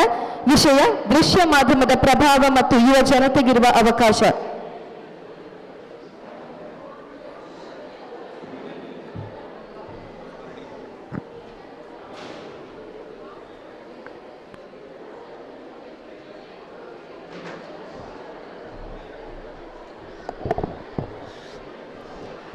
ಎಲ್ರಿಗೂ ನಮಸ್ಕಾರ.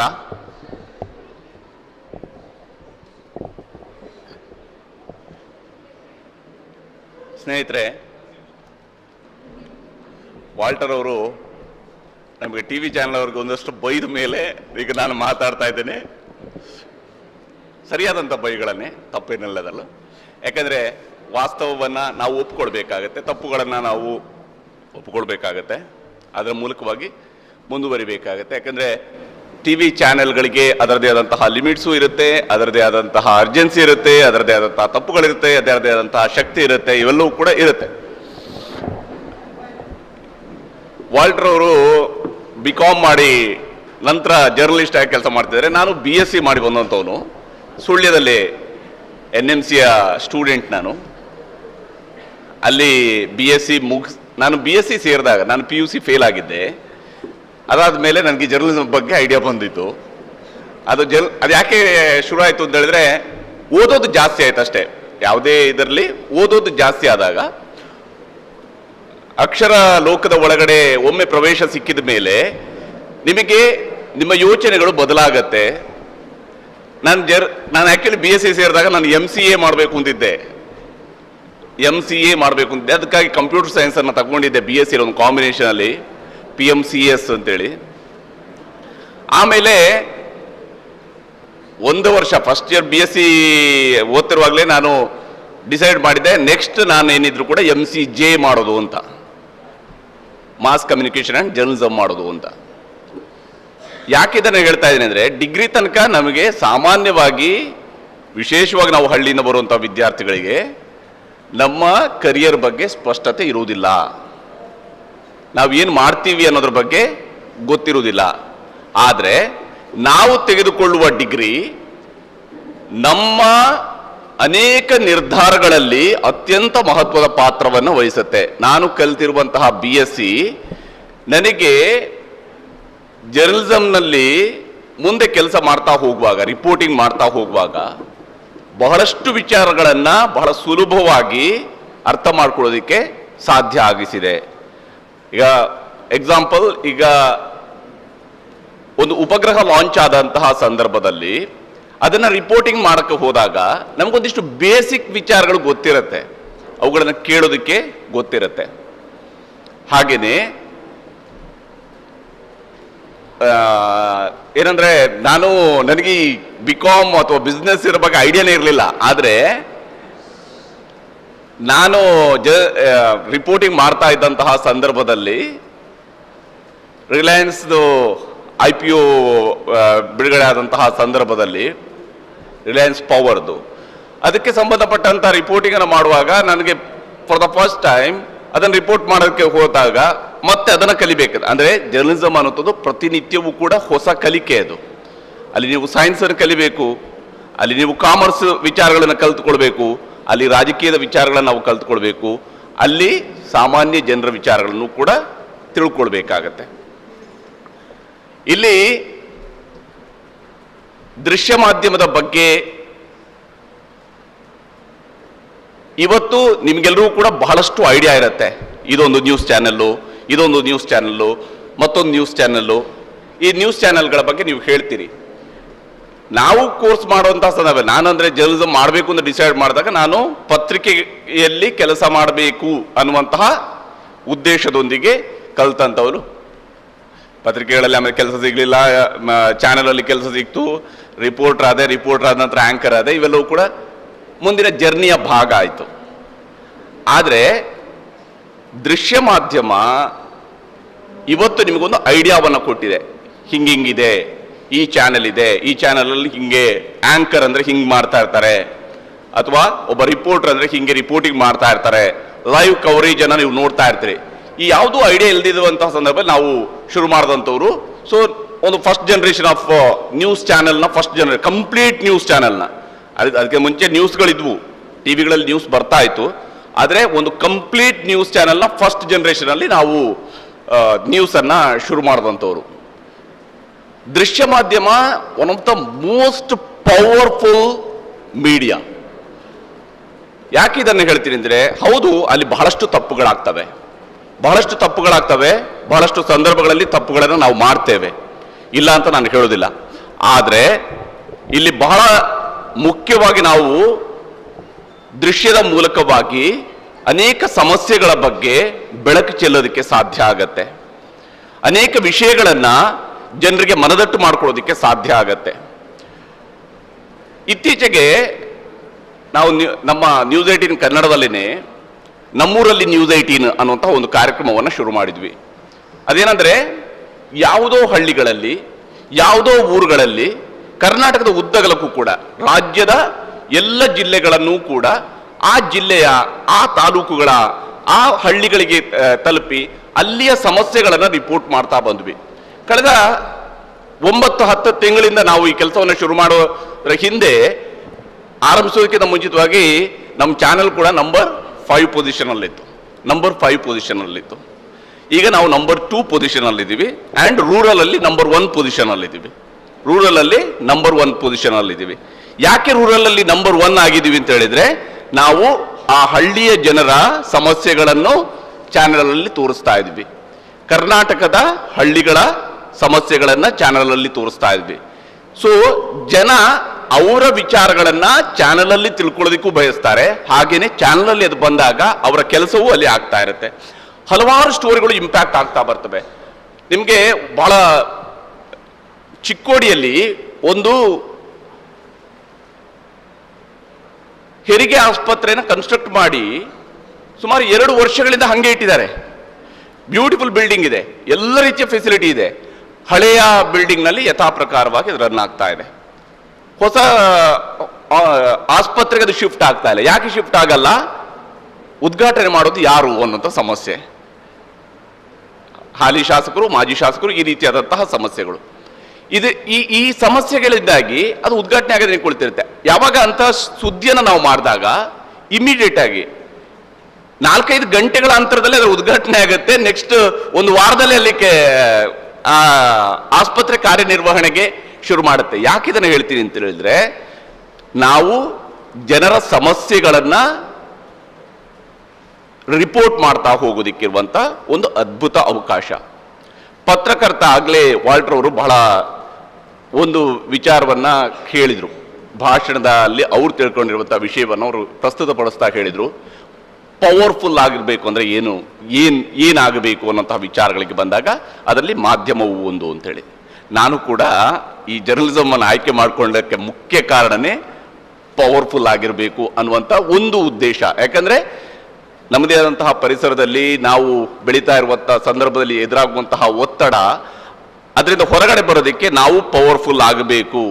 ನಾವು ಜನರ ಪರವಾಗಿ ಯೋಚನೆ ಮಾಡುವಂತಹ ಕೆಲಸವನ್ನು ಮಾಡಬೇಕು, ನಮ್ಮನ್ನು ಗುರುತಿಸ್ಕೋಬೇಕು ಅನ್ನುವಂಥ ವಿಷಯಕ್ಕೆ ಬಂದಾಗ ಜರ್ನಲಿಸಮ್ ಅನ್ನು ಆಯ್ಕೆ ಮಾಡಿಕೊಂಡೆ. ಇವತ್ತು ಏನಿಲ್ಲಂದ್ರೂ ಕೂಡ ಒಂದು ಒಳ್ಳೆಯ ಜರ್ನಲಿಸಮ್ ಅನ್ನು ಮಾಡಬೇಕು ಅನ್ನೋಂಥ ಪ್ರಯತ್ನ ಅಂತೂ ದೃಢವಾಗಿ ಮಾಡ್ಕೊಂಡು ಬಂದಿದ್ದೀನಿ. ಅದರಲ್ಲಿ ಸ್ವಲ್ಪವೂ ಕೂಡ ಆ ಕಡೆ ಈ ಕಡೆ ಹೋಗಿಲ್ಲ. ನಮ್ಮನ್ನು ಅನೇಕ ಬಾರಿ ಟೀಕಿಸ್ತಾರೆ ಜನ. ನಾವು BJP-ಯವರಿಗೆ ಬೈದಾಗ ನಿನ್ನ ಕಾಂಗ್ರೆಸ್ನ ಗುಲಾಮ ಅಂತ ಹೇಳ್ತಾರೆ. ನಾವು ಕಾಂಗ್ರೆಸ್ಗೆ ಬೈದಾಗ ನೀನು BJP-ಯ ಚೇಲ ಅಂತ ಕರೀತಾರೆ. ಆದರೆ ವಿಷಯ ಇಷ್ಟೇ ಇರೋದು, ಎರಡೂ ಕಡೆಯವ್ರು ಬೈದ್ರೆ ನಾವು ಸರಿ ಇದ್ದೀವಿ ಅಂತ ಅರ್ಥ. ಈ ಕಡೆಯವರು ಬೈತಾರೆ, ಈ ಕಡೆಯವರು ಬೈತಾರೆ, ನಾವು ಸರಿ ಇದ್ದೀವಿ ಅಂತೇಳಿ. ನಾವು ಮಾಡುವಂಥದ್ದು ನಮಗೆ ಇಸಮ್ಗಳಲ್ಲ, ನಮಗಿರುವಂಥದ್ದು ಜರ್ನಲಿಸಮ್. ನಾವು ಮಾಡ್ತಾ ಇರುವಂಥದ್ದು ಜರ್ನಲಿಸಮ್ ಅನ್ನ. ನಾವು ಯಾವುದು ಆಕ್ಟಿವಿಸ್ಟ್ಗಳಲ್ಲ, ನಾವು ಜರ್ನಲಿಸ್ಟ್ಗಳು. ಜರ್ನಲಿಸ್ಟ್ಗೆ ಏನಂದ್ರೆ ಎಲ್ಲಿ ಸರಿ ಇದೆ, ಎಲ್ಲಿ ತಪ್ಪಿದೆ, ಯಾವುದು ಸರಿ ಯಾವುದು ತಪ್ಪು, ಇದನ್ನ ವಿವೇಚನೆಯಿಂದ ಅಂದ್ರೆ ವಿವೇಕದಿಂದ ಯೋಚಿಸಿ ನಿರ್ಧಾರವನ್ನ ಮಾಡಬೇಕಾಗಿರುತ್ತೆ ನಮ್ಮ ಜವಾಬ್ದಾರಿ. ವಿಶೇಷವಾಗಿ ದೃಶ್ಯ ಮಾಧ್ಯಮದ ವಿಚಾರಕ್ಕೆ ಬಂದಾಗ ಈಗ ಸಾಮಾನ್ಯವಾಗಿ ದೃಶ್ಯ ಮಾಧ್ಯಮದ ಮೇಲೆ ಬರುವಂತಹ ಟಿವಿ ಚಾನೆಲ್ಗಳ ಮೇಲೆ ಬರುವಂತಹ ಟೀಕೆಗಳು ನೀವು ಗಮನಿಸ್ತಾ ಇರ್ತೀರಿ. ಏನೇನು ಟೀಕೆಗಳು ನೀವು ಮಾಡ್ತೀರಿ, ಇವ್ರಿಗೆ ಮಾಡಕ್ಕೆ ಕೆಲಸ ಇಲ್ಲ, ಇವ್ರಿಗೆ ಹೇಳಿದನ್ನೇ ಹೇಳ್ತಾರೆ, ಇವ್ರಿಗೆ ಹೇಳಿದನ್ನ ವಿಪರೀತವಾಗಿ ಹೇಳ್ತಾರೆ. ಈ ರೀತಿಯಾದಂತಹ ಟೀಕೆಗಳು ನಮಗೆ ಸರ್ವೇ ಸಾಮಾನ್ಯ, ಸಹಜ. ನೀವು ನಾಳೆ ಯಾರಾದರೂ ನಿಮ್ಮಲ್ಲೂ ಕೂಡ, ಯಾಕಂದ್ರೆ ಯಾವ ಕ್ಷಣದಲ್ಲಿ ನಿಮ್ಮ ಜೀವನದ ಬದಲಾವಣೆಯ ಓದು ನಿಮಗೆ ಸಿಗುತ್ತೆ ಗೊತ್ತಿಲ್ಲ. ಯಾಕಂದ್ರೆ ಅದು ಒಂದು ಓದು, ವಾಲ್ಟರ್ ಅವರು ಹೇಳಿದಾಗ ಒಂದು ಲೈನ್ ಅವ್ರಿಗೊಂದು ಡಿಸಿಷನ್ ಮಾಡಕ್ಕೆ ಹೆಂಗೆ ಅವಕಾಶ ಮಾಡಿಕೊಡ್ತು, ನನಗಾಗಿ ಒಂದು ಪುಸ್ತಕ, ವಿಶೇಷವಾಗಿ ಒಂದು ಪುಸ್ತಕ ನಮ್ಮ ಯೋಚನೆಯ ಕ್ಲಾರಿಟಿಯನ್ನು ಕೊಟ್ಟಿರುವಂಥದ್ದು. ಕುವೆಂಪು ಅವರ 1972ರಲ್ಲಿ ಕುವೆಂಪು ಅವರು ಬೆಂಗಳೂರು ಯೂನಿವರ್ಸಿಟಿಯ ಘಟಿಕೋತ್ಸವದ ಭಾಷಣವನ್ನು ಮಾಡ್ತಾರೆ. ಆ ಘಟಿಕೋತ್ಸವದ ಭಾಷಣ ಒಂದು ಸಣ್ಣ ಪುಸ್ತಕ ಇದೆ, ವಿಚಾರ ಕ್ರಾಂತಿಗೆ ಆಹ್ವಾನ ಅಂತ ಹೇಳಿ. ಈ ವಿಚಾರ ಕ್ರಾಂತಿಗೆ ಆಹ್ವಾನ ಪುಸ್ತಕ ಓದಿದ ನಂತರ ನಾವು ಯೋಚನೆ ಮಾಡಬೇಕಾದಂತಹ ರೀತಿ ಯಾವುದು ಅನ್ನುವಂತಹ ಕ್ಲಾರಿಟಿ, ಯಾಕಂದ್ರೆ ವೈಚಾರಿಕ ಮತ್ತು ವೈಜ್ಞಾನಿಕ ಮನೋಭಾವದಿಂದ ನಾವು ಯೋಚನೆ ಮಾಡಬೇಕು. ಜರ್ನಲಿಸಮ್ ಅನ್ನುವಂಥದ್ದು ಕೇವಲ ಟಿವಿಯಲ್ಲಿ ನಿಂತ್ಕೊಂಡು ಮಾತಾಡೋದಲ್ಲ. ಆಂಕರಿಂಗ್ ಅನ್ನುವಂಥದ್ದು ಟಿವಿಯಲ್ಲಿ ಕಾಣಿಸ್ಕೊಳ್ಳುವಂತಹ ಮಾತು ಮಾತ್ರ ಅಲ್ಲ, ಅದರ ಹಿಂದೆ ಒಂದು ದೊಡ್ಡ ತಯಾರಿ ಇರುತ್ತೆ. ಜರ್ನಲಿಸ್ಟ್ ಯಾವತ್ತೂ ಸೆಲೆಬ್ರಿಟಿ ಅಲ್ಲ, ಜರ್ನಲಿಸ್ಟ್ ಯಾವತ್ತೂ ಜರ್ನಲಿಸ್ಟ್ ಅಷ್ಟೇ, ಆತ ಸಾಮಾನ್ಯ ಮನುಷ್ಯ. ನಾವು ಸಾಮಾನ್ಯ ಮನುಷ್ಯರಾಗಿನೇ ಇರಬೇಕಾಗುತ್ತೆ. ಅಲ್ಲಿ ಸೆಲೆಬ್ರಿಟಿ ಅನ್ನುವಂಥ ರೀತಿಯಲ್ಲಿ ನಾನು ಟಿವಿಯಲ್ಲಿ ಬರಬೇಕು, ಹಾಗಾಗಿ ನನ್ನ ಜನ ಗುರುತಿಸ್ತಾರೆ, ನಾನು ಒಬ್ಬ ಸೆಲೆಬ್ರಿಟಿ ಆಗ್ತೀನಿ, ಈ ರೀತಿಯಂತಹ ಭ್ರಮೆಗಳು ಇರಬಾರ್ದು. ಇದು ಭ್ರಮೆಗಳಲ್ಲ. ಇಲ್ಲಿ ಒಬ್ಬ ಜರ್ನಲಿಸ್ಟ್ ಅನ್ನುವಂಥದ್ದು ಒಬ್ಬ ಆಂಕರ್ ಆಗಿ ಕೆಲಸ ಮಾಡುವಂಥದ್ದು, ಇದು ನಮ್ಮ ಕೆಲಸ, ಇದು ನಮ್ಮ ಜವಾಬ್ದಾರಿ. ಇದು ಆ ಜವಾಬ್ದಾರಿಯನ್ನು ನಾವು ಸಮರ್ಪಕವಾಗಿ ನಿಭಾಯಿಸಬೇಕು. ಜನರಿಗೆ ವಸ್ತುನಿಷ್ಠ ಸುದ್ದಿಯನ್ನ ಸಾಧ್ಯವಾದಷ್ಟು ಮಟ್ಟಿಗೆ, 100% ಆಗುತ್ತೆ ಅಂತ ನನಗೆ ಗ್ಯಾರಂಟಿ ಇಲ್ಲ, ಆದರೆ ಸಾಧ್ಯವಾದಷ್ಟು ಮಟ್ಟಿಗೆ ವಸ್ತುನಿಷ್ಠ ವರದಿಯನ್ನ ತಲುಪಿಸಬೇಕು. ಇದು ಇಲ್ಲಿರುವಂತಹ ಬಹಳ ಮುಖ್ಯವಾಗಿರ್ತಕ್ಕಂತಹ ಒಂದು ಜವಾಬ್ದಾರಿ. ಹಾಗಾದ್ರೆ ದೃಶ್ಯ ಮಾಧ್ಯಮದಲ್ಲಿ ಯುವಕರು ಹೇಗೆ ಅವಕಾಶಗಳು ಪಡ್ಕೊಳ್ಬಹುದು? ಈಗ ನಿಮ್ಮಲ್ಲಿ ಜರ್ನಲಿಸ್ಟ್ ಆಗಬೇಕು, ರಿಪೋರ್ಟರ್ ಆಗಬೇಕು, ಆಂಕರ್ ಆಗಬೇಕು, ಈ ಕನಸುಗಳು ಇಲ್ಲದೆ ಇದ್ರೂ ಕೂಡ ಪರವಾಗಿಲ್ಲ. ಯಾಕಂದ್ರೆ ನಿಮ್ಮಲ್ಲಿ ಬಹುತೇಕರಿಗೆ ಈಗ ನಿಮ್ಮದೇ ಆದಂತಹ ಪ್ರೊಫೆಷನಲ್ಗಳಲ್ಲಿ ಇರ್ತೀರಿ.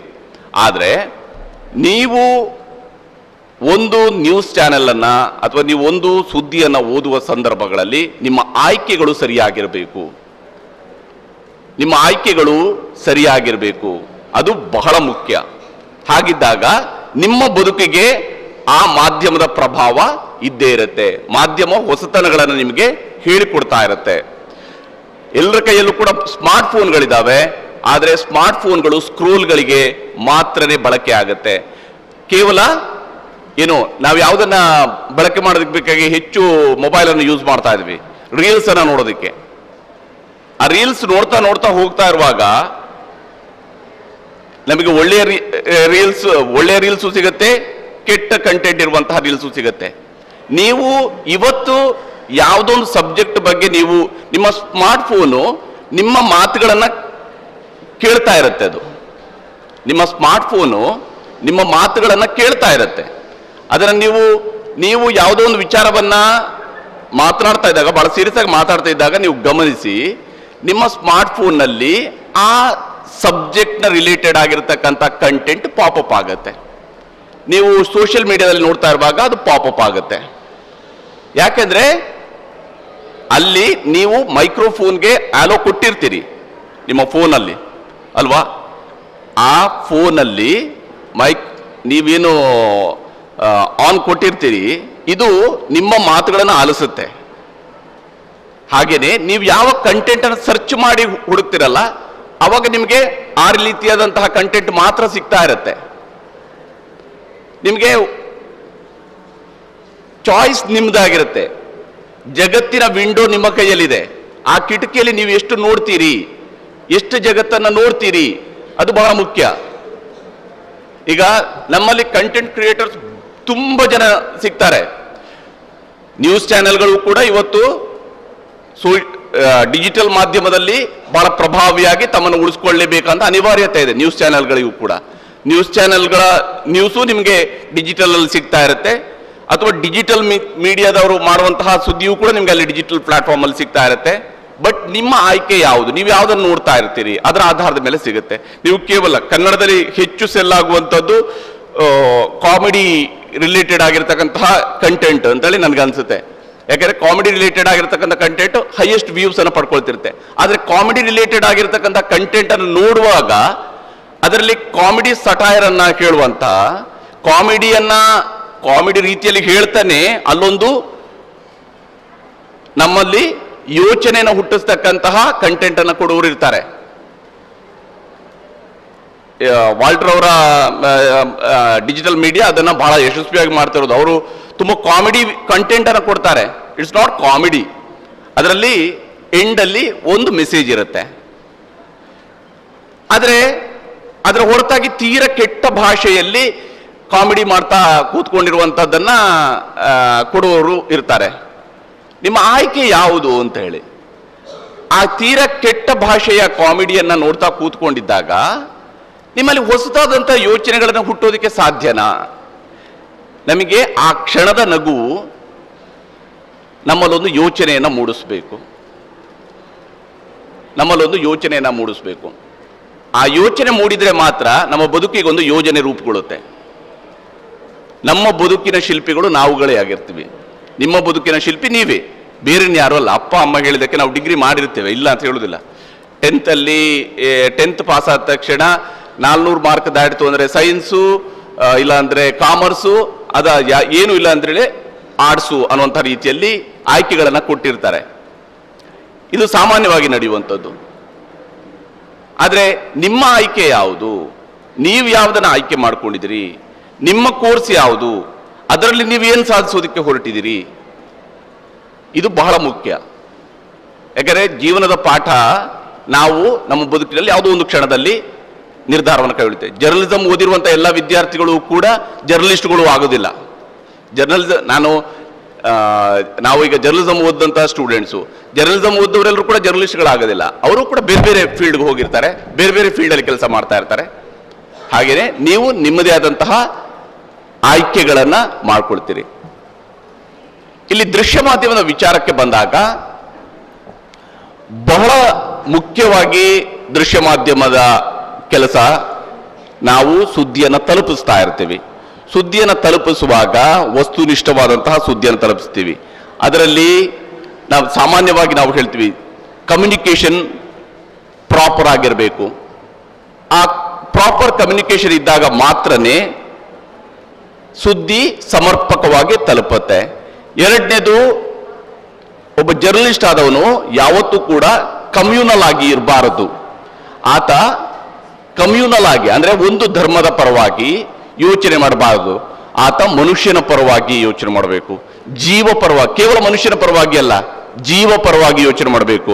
ಯಾಕಂದ್ರೆ ಮಲೆಮಹದೇಶ್ವರ ಕಾಡಿನಲ್ಲಿ 5 ಹುಲಿಗಳಿಗೆ ವಿಷ ಹಾಕಿ ಕೊಂದಾಗ ಆ ಸುದ್ದಿಯನ್ನು ನಾವು ರಿಪೋರ್ಟ್ ಮಾಡುವಾಗ ನಮಗೆ ಹೌದು ಅವನು ದನ ಕಳ್ಕೊಂಡಿದ್ದಾನೆ, ಅದಕ್ಕೆ ಬೇಕಾಗಿ ವಿಷ ಹಾಕಿದ, ಇದು ಪೊಲೀಸ್ ಡಿಪಾರ್ಟ್ಮೆಂಟ್ ಅವರ ತಪ್ಪು ಅಂತ ಹೇಳಿ ಮಾತ್ರ ನಿಲ್ಲಿಸೋದಕ್ಕೆ ಆಗೋದಿಲ್ಲ. ಅಲ್ಲಿ ಆ ಹುಲಿಗಳನ್ನು ಕೊಂದಿರ್ತಕ್ಕಂಥದ್ದು ಕೂಡ ಕ್ರೈಮ್. ಅದು ಆ ಕಾಡು ಪ್ರಾಣಿಗಳ ಪರವಾಗಿ ಮಾತಾಡೋದಕ್ಕೆ ಅವಕ್ಕೆ ಗೊತ್ತಿಲ್ಲ, ಆದ್ರೆ ಅವುಗಳ ಪರವಾಗಿ ನಾವು ಮಾತಾಡಬೇಕು. ಅಲ್ಲಿರುವಂತಹ ಪ್ರತಿಯೊಂದು ಜೀವ ಜಗತ್ತಿನ ಪ್ರತಿಯೊಂದು ವಿಚಾರದ ಬಗ್ಗೆ ಅದನ್ನು ನಾವು ಪ್ರತಿನಿಧಿಸಬೇಕಾಗತ್ತೆ. ಹಾಗಿರುವಾಗ ನಾವು ಯಾವುದೋ ಒಂದು ಧರ್ಮದ ಪರವಾಗಿ ಇರುವಂಥದ್ದು ಇದು ಯಾವತ್ತೂ ಕೂಡ ಆಗಿರಬಾರ್ದು. ಇನ್ನೊಂದು ಸಿ ಇರುವಂಥದ್ದು ಕ್ಯಾಸ್ಟ್. ನಾವು ಹುಟ್ಟಿನಿಂದ ಯಾವುದೋ ಒಂದು ಜಾತಿಯಲ್ಲಿ ಹುಟ್ಟಿರ್ತೀವಿ. ನಮ್ಮಂತಹ ಜಾತಿ ನಮ್ಮ ಜೊತೆಗೆ ಇರುತ್ತೆ, ಆದರೆ ಅದು ನಮ್ಮ ಕೆಲಸದಲ್ಲಿ ವ್ಯಕ್ತ ಆಗಬಾರ್ದು. ಅದು ಯಾವುದೇ ಕೆಲಸದಲ್ಲಿ ಆದರೂ ಅಷ್ಟೇನೆ, ನನ್ನ ಸುತ್ತಲೂ ಇರತಕ್ಕಂತಹ ವ್ಯಕ್ತಿಗಳನ್ನ ಅವರ ಅರ್ಹತೆ ಆಧಾರದ ಮೇಲೆ ಅವರು ಕೆಲಸ ಮಾಡುವಂಗೆ ಆಗಿರಬೇಕು ಹೊರತು ರಿಪೋರ್ಟಿಂಗ್ ಅಥವಾ ವರದಿಗಾರಿಕೆ ಅನ್ನುವಂಥದ್ದು ಜಾತಿ ಆಧಾರಿತವಾಗಿಯೂ ಕೂಡ ಇರಬಾರ್ದು. ಇನ್ನೊಂದು ಕರಪ್ಷನ್. ಯಾಕಂದ್ರೆ ಬಹಳ ಸುಲಭವಾಗಿ ಮಾಧ್ಯಮದ ಮೇಲೆ ಒಂದು ಟೀಕೆ ಇರುತ್ತೆ, ಇವರು ಬಹಳ ದುಡ್ಡು ಮಾಡಿಬಿಡ್ತಾರೆ ಅಂತ. ಹಂಗಿಲ್ಲ. ಜರ್ನಲಿಸ್ಟ್ಗಳಲ್ಲಿ 90% ಜನ ಇವತ್ತು ಕೂಡ ದುಡ್ಡು ಮಾಡದೇನೆ ಇರೋರು ಇರ್ತಾರೆ. ನಿಮಗೆ ನಮ್ಮಲ್ಲಿ ಡೆಸ್ಕ್ಗಳಲ್ಲಿ ಕೆಲಸ ಮಾಡುವಂತ ಇರ್ಬೋದು, ರಿಪೋರ್ಟಿಂಗ್ ಅಲ್ಲಿ ಕೆಲಸ ಮಾಡುವಂಥವ್ರು ಇರ್ಬೋದು, ಆಂಕರ್ಗಳಿರ್ಬೋದು, ಇವ್ರುಗಳೆಲ್ಲ ಏನು ದುಡ್ಡು ಮಾಡ್ಕೊಂಡು ಕೂತಿರ್ತಾರೆ ಅಂತೇಳಿ ಅಲ್ಲ. ಆದ್ರೆ ಕರಪ್ಷನ್ ಇದೆ, ಇಲ್ಲ ಅಂತ ಹೇಳಿದ್ರೆ ಎಲ್ಲ ಫೀಲ್ಡ್ ಅಲ್ಲಿ ಕೂಡ ಕರಪ್ಷನ್ ಇರುತ್ತೆ, ಇಲ್ಲೂ ಕೂಡ ಕರಪ್ಷನ್ ಇರುತ್ತೆ. ಆದ್ರೆ ಒನ್ಸ್ ನೀವು ಕರಪ್ಟ್ ಆದ್ರಿ ಅಂತೇಳಿ ಆದ್ರೆ ಆಗ ನಮ್ಮ ರಿಪೋರ್ಟಿಂಗ್ ಮೇಲ್ಗಡೆ, ನಮ್ಮ ಕಂಟೆಂಟ್ ಮೇಲೆ, ನಮ್ಮ ಮಾತಿನ ಮೇಲೆ ಇನ್ಯಾರ್ದೋ ಪ್ರಭಾವ ಇರುತ್ತೆ. ನಮ್ಮ ಜುಟ್ಟು ಇನ್ನೊಬ್ಬನ ಕೈಯಲ್ಲಿರುತ್ತೆ. ನಿಮ್ಮಲ್ಲಿ ಯಾರಿಗಾದ್ರೆ ಆಂಕರ್ ಆಗ್ಬೇಕು ಅನ್ನೋಂಥ ಆಸೆ ಅಥವಾ ರಿಪೋರ್ಟರ್ ಆಗ್ಬೇಕು ಅಂತ ಆಸೆ ಇಂಥದ್ದೇನಾದ್ರು ಇದೆಯಾ? ಯಾರಿಗಾದ್ರೂ ಅಂತ ಬಯಕೆಗಳಿದಾವ? ಅಥವಾ ನೀವು ನಿಮ್ಮ ಡಿಜಿಟಲ್ ಅಲ್ಲಿ ನೀವು ಕಂಟೆಂಟ್ ಕ್ರಿಯೇಟ್ ಮಾಡ್ತಾ ಇರ್ತೀರಲ್ಲ, ಡಿಜಿಟಲ್ ಕಂಟೆಂಟ್ ಕ್ರಿಯೇಟ್ ಮಾಡ್ತೀರಾ? ರೀಲ್ಸ್ಗಳನ್ನು ಮಾಡ್ತೀರಾ? ರೀಲ್ಸ್ ಏನಕ್ಕೆ ಬೇಕಾಗಿ ಮಾಡ್ತೀರಿ? ಯಾವ ಉದ್ದೇಶಕ್ಕೆ ಬೇಕಾಗಿ ರೀಲ್ಸ್ ಮಾಡ್ತೀರಿ? ನಿಮ್ಮ ಜೊತೆಲಿರೋರು ನೋಡ್ಬೇಕು ಅಂತೇಳಿ ಮಾಡ್ತೀರಾ? ಮತ್ತಿನ್ಯಾರು ಏನಕ್ಕೆ ಬೇಕು ಮಾಡ್ತೀರಿ? ಅದರ ಲೈಕ್ಸ್ ಬರಬೇಕು ಅಂತ ಮಾಡ್ತೀರಾ? ಮತ್ತೆ ನಿಮ್ಮ ಖುಷಿಗೆ ಬೇಕಾಗಿ ಮಾಡ್ತೀರಾ? ನಿಮ್ಮ ಖುಷಿಗೆ ಅಷ್ಟೇನೆ. ಏನಕ್ಕೆ ಬೇಕಾಗಿ? ನೀವು ಸ್ಟೇಟಸ್ ಹಾಕ್ತೀರಿ ತಾನೆ? ಸ್ಟೇಟಸ್ ಹಾಕ್ತೀರಲ್ಲ, ಯಾರು ಸ್ಟೇಟಸ್ಸೇ ಹಾಕಲ್ವಾ? ಹಾಕ್ತೀರಾ? ನಾನು ಯಾಕೆ ನನ್ನ ಕ್ಯಾಟಗರಿಯವರು ಎಲ್ಲ ಜಾಸ್ತಿ ಜನ ಸೇರಿದ್ದಾರೆ ಅಂತ ಅಂದ್ಕೊಂಡೆ. ಸ್ಟೇಟಸ್ ಯಾಕೆ ಹಾಕ್ತೀರಿ? ಸ್ಟೇಟಸ್ ಯಾಕೆ ಹಾಕ್ತೀರಿ? ಸುಮ್ಮನೆ ಹಾಕ್ತೀರಾ? ಸ್ಟೇಟಸ್ ಹಾಕಿದ ಮೇಲೆ ಹಂಗಾದ್ರೆ ನೀವು ಯಾರು 24 ಗಂಟೆಯಲ್ಲಿ ಅದು ಡಿಸಪಿಯರ್ ಆಗೋ ತನಕ ನೋಡುದಿಲ್ಲ. ಇದನ್ನ ಯಾರೆಲ್ಲ ನೋಡಿದ್ದಾರೆ ಅಂತ ನೋಡುವುದಿಲ್ಲ. ನೀವು ನೋಡ್ತೀರಿ. ಅದಕ್ಕೆ ಯಾರು ಕಮೆಂಟ್ ಮಾಡಬೇಕು, ಮಾಡ್ತಾರೆ, ಮಾಡಲ್ಲ ಅಂತೇಳಿ ನೋಡ್ತೀರಾ? ಕಮೆಂಟ್ ಮಾಡಿದ್ರೆ ಖುಷಿ ಆಗುತ್ತಾ, ಬೇಜಾರಾಗುತ್ತಾ? ನಿಮ್ಗೆ ಯಾರು ನಿಮ್ಮ ಖುಷಿ ಇರುವಂಥವ್ರು, ಅಂದ್ರೆ ನಿಮ್ಮ ಫ್ರೆಂಡ್ ಇರ್ಬೋದು, ನಿಮ್ಮ ಕ್ಲೋಸ್ ಫ್ರೆಂಡ್ ಇರ್ಬೋದು, ನಿಮ್ಮ ಯಾರು ಇಷ್ಟದವರು, ಇವ್ರು ನಿಮ್ಮ ಸ್ಟೇಟಸ್ಗೆ ಕಮೆಂಟ್ ಹಾಕಿಲ್ಲ ಅಂದ್ರೆ ನಿಮ್ಗೆ ಏನ್ ಅನ್ಸುತ್ತೆ? ಬೇಜಾರಾಗುತ್ತಾ? ಯಾಕೆ ಬೇಜಾರಾಗುತ್ತೆ? ಯಾಕೆ ಬೇಜಾರಾಗುತ್ತೆ? ಬೇಜಾರು ಮಾಡ್ಲಿಕ್ಕೆ ಏನಿದೆ ಅದರಲ್ಲಿ? ಏನಕ್ಕೆ ಬೇಜಾರಾಗುತ್ತೆ? ಬೇಜಾರಾಗಕ್ಕೆ ಒಂದು ಕಾರಣ ಇರ್ಬೇಕಲ್ವಾ? ಏನಕ್ಕೆ ಬೇಜಾರಾಗುತ್ತೆ? ನನ್ನನ್ನು ಲೆಕ್ಕಕ್ಕೆ ಇಟ್ಕೊಂಡಿಲ್ಲ ಅಂತಲಾ? ನನ್ನನ್ನು ಗಮನಿಸ್ತಾ ಇಲ್ಲ ಅಂತಲಾ? ಯಾಕೆ ಅಂದ್ರೆ ನಮ್ಮ ಐಡೆಂಟಿಟಿ ವಿಚಾರ ಅದು. ಅಂದ್ರೆ ನಾನು ನನ್ನ ಖುಷಿಗಾಗಿ ನಾನು ಸ್ಟೇಟಸ್ ಹಾಕೋದು ನಿಜ, ಆದರೆ ನನ್ನ ಖುಷಿಗಾಗಿ ಸ್ಟೇಟಸ್ ಹಾಕುವಾಗ್ಲೇನೆ ಅದನ್ನ ಇನ್ನೊಬ್ರು ನೋಡ್ಬೇಕು ಅಂತ ನಮ್ಮ ಬಯಕೆ ಇರುತ್ತೆ ಅಲ್ವಾ? ಸಹಜ ಅದು, ಅದಿರಲೇಬೇಕು.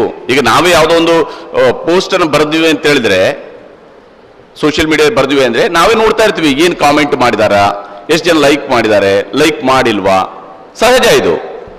ಆದ್ರೆ ಹೀಗೆ ಲೈಕ್ ಮಾಡ್ತಾರೆ, ಲೈಕ್ ಮಾಡಲ್ಲ, ಇವುಗಳು ಈಗ ಏನಾಗಿದೆ ಅಂತ ಹೇಳಿದ್ರೆ ನಾವೆಲ್ಲರೂ ಕೂಡ ನಮ್ಮ ಸ್ವಂತ ನಾವೇ ಜರ್ನಲಿಸ್ಟ್ಗಳಾಗೋಗ್ಬಿಟ್ಟಿದೀವಿ. ಹಾಗಾಗಿ ಜರ್ನಲಿಸಮ್ನವ್ರಿಗೆ ಬಹಳ ಕೆಲಸ ಏನಿಲ್ಲ. ಟಿವಿ ಚಾನೆಲ್ ಅವ್ರಿಗಾಗ್ಲಿ, ಕಂಟೆಂಟ್ ಕ್ರಿಯೇಟರ್ಸ್ಗಾಗ್ಲಿ ಏನು ಕೆಲಸ ಇಲ್ಲ. ಎಲ್ಲರೂ ಕೂಡ ಅವರವ್ರದ್ದಾದಂತಹ ಕಂಟೆಂಟ್ ಅನ್ನ ಕ್ರಿಯೇಟ್ ಮಾಡ್ತಾ ಇರ್ತೀವಿ. ಆದ್ರೆ ನೀವು ಮಾಡುವಂತಹ ಕಂಟೆಂಟ್ ಅಲ್ಲಿ ನೀವೇ ಯೋಚನೆ ಮಾಡಿ, ನೀವು ಒಂದು ಒಳ್ಳೆಯ ವಿಷಯವನ್ನ, ವಾರದಲ್ಲಿ ಒಂದು ಒಳ್ಳೆಯ ವಿಷಯದ ಬಗ್ಗೆ ನಾನು ಒಂದು ಕಂಟೆಂಟ್ ಕ್ರಿಯೇಟ್ ಮಾಡಿ ನನ್ನ ಸ್ಟೇಟಸ್ ಅಲ್ಲಿ ಹಾಕೊಳ್ತೀನಿ ಅಂತ. ಈಗ ನಿಮ್ಮ ಫೋಟೋ ಹಾಕೊಳ್ತೀರಿ ಅಥವಾ ಇನ್ನೇನೋ ಹಾಕೊಳ್ತೀರಲ್ಲ, ಒಂದು ಸೆಂಟೆನ್ಸ್ ಅನ್ನ ಬರೆಯುವಂಥದ್ದು, ಈ ತರದಲ್ಲಿ ಮಾಡ್ತೀರಾ ನೀವು? ನೀವು ಅದನ್ನ ಶುರು ಮಾಡಿ ನೋಡಿ. ಆ ರೀತಿಯಾಗಿ ನೀವು ಓದಿರುವಂತ ಒಂದು ಬೆಸ್ಟ್ ಕಂಟೆಂಟ್ ಅನ್ನ, ನೀವು ಓದಿರುವಂತಹ ಯಾವುದೊಂದು ಒಳ್ಳೆಯ ಸಾಲನ್ನ ನೀವು ನೋಡಿರುವಂತ ಸಿನಿಮಾದ ಯಾವುದೋ ಒಂದು ಒಳ್ಳೆಯ ಡೈಲಾಗ್ ಅನ್ನ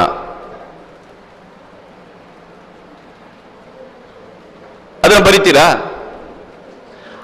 ಅದನ್ನ ಬರೆಯೋದನ್ನ ಅಭ್ಯಾಸ ಮಾಡ್ಕೊಳ್ಳಿ, ಕನಿಷ್ಠ ವಾರಕ್ಕೆ ಒಂದಾದ್ರೂ. ಯಾಕಂದ್ರೆ ಅದು ನಿಮ್ಮಲ್ಲಿ ಒಂದು ಪಾಸಿಟಿವ್ ಯೋಚನೆಯನ್ನ ಹುಟ್ಟು ಹಾಕುತ್ತೆ. ನೀವು ಒಂದು ಪಾಸಿಟಿವ್ ಕಮ್ಯುನಿಕೇಶನ್ ಅನ್ನ, ಆಗ್ಲೇ ಹೇಳಿದ್ರು ಕಾನೂನಿನ ಮೂಲಕವಾಗಿ ಹೆಂಗೆ ಕಾಮೆಂಟ್ಗಳು ಕೂಡ ಶಿಕ್ಷೆಗೆ ಒಳಗಾಗುತ್ತೆ ಅಂತ. ಯಾಕಂದ್ರೆ ನೀವು ಕೆಟ್ಟ ಕಾಮೆಂಟ್ಗಳನ್ನ ಹಾಕಿದಾಗ ಹೇಗೆ ಅದು ಶಿಕ್ಷೆಗೆ ಒಳಗಾಗುತ್ತೆ ಅಂತೇಳಿ. ಆದ್ರೆ ಒಳ್ಳೆ ಕಾಮೆಂಟ್ ಹಾಕೋದಕ್ಕೆ, ಅದು ಒಳ್ಳೆಯ ಸ್ಟೇಟಸ್ ಹಾಕೋದಕ್ಕೆ ಯಾರು ಕೂಡ ಕೇಸ್ ಹಾಕುದಿಲ್ಲ. ಇವರು ಒಳ್ಳೆ ಇದು ಹಾಕಿದ್ದಾರೆ ಅಂತೇಳಿ ಯಾರು ಕೇಸ್ ಹಾಕುದಿಲ್ಲ. ಗೊತ್ತಾಯ್ತಲ್ಲ? ನಾವು ಏನ್ ಮಾಡ್ತೀವಿ ಅಂದ್ರೆ, ನಮಗೆ ಆದರ್ಶಗಳ ಬಗ್ಗೆ ತುಂಬಾ ಪಾಠ ಕೇಳಿ ಕೇಳಿ ಎಲ್ಲ ಆದರ್ಶಗಳ ಬಗ್ಗೆ ಯೋಚನೆ ಮಾಡ್ತಾ ಇರ್ತೀವಿ. ಅಂದ್ರೆ ನಮ್ಮ ಸುತ್ತಲಿನ ಆದರ್ಶಗಳನ್ನು ನಾವು ನೋಡೋದಿಲ್ಲ. ನಮ್ಮ ಸುತ್ತಲಿನ ಆದರ್ಶ ಯಾರು ಗೊತ್ತಾ? ನಮ್ಮ ಅಪ್ಪ, ನಮ್ಮ ಅಮ್ಮ. ಇಲ್ಲಿಂದ ನಮ್ಮ ಸುತ್ತಲಿನ ಆದರ್ಶಗಳು ಶುರು ಆಗುತ್ತೆ. ನಮ್ಮ ಟೀಚರು, ನಮ್ಮ ಬದುಕನ್ನು ಬದಲಿಸುವಂಥದ್ದು ಯಾರು? ನಮ್ಮ ಟೀಚರು. ಇವು ಬಹಳ ಮುಖ್ಯ ಆಗತ್ತೆ. ಅರುಣ್ ಪುತ್ತಿಲ್ ಅವರು ಬಂದಿದ್ದಾರೆ, ನಮಸ್ಕಾರ. ಇಂದಿನ ಈ ಕಾರ್ಯಕ್ರಮಕ್ಕೆ ಶ್ರೀ ಅರುಣ್ ಪುತ್ತಿಲ, ಪ್ರಮುಖ ಹಿಂದೂ ಮುಖಂಡರು ಹಾಗೂ ಸಮಾಜ ಸೇವಕರು ಅಂತ ಹೇಳಿದ್ರೆ ತಪ್ಪಾಗ್ಲಿಕ್ಕಿಲ್ಲ, ತಮಗೆ ಪ್ರೀತಿಯ ಸ್ವಾಗತವನ್ನು ಕೂಡ ಈ ಮೂಲಕ ಬಯಸ್ತಾ ಇದ್ದೇನೆ. ಯಾಕೆ ಇದನ್ನು ಹೇಳ್ತಾ ಇದ್ದೇನೆ ಅಂದ್ರೆ, ನೀವು ಯೋಚನೆ ಮಾಡುವಂತಹ ರೀತಿಯನ್ನ ನೀವು ಅಭಿವ್ಯಕ್ತಿ ಮಾಡಬೇಕು.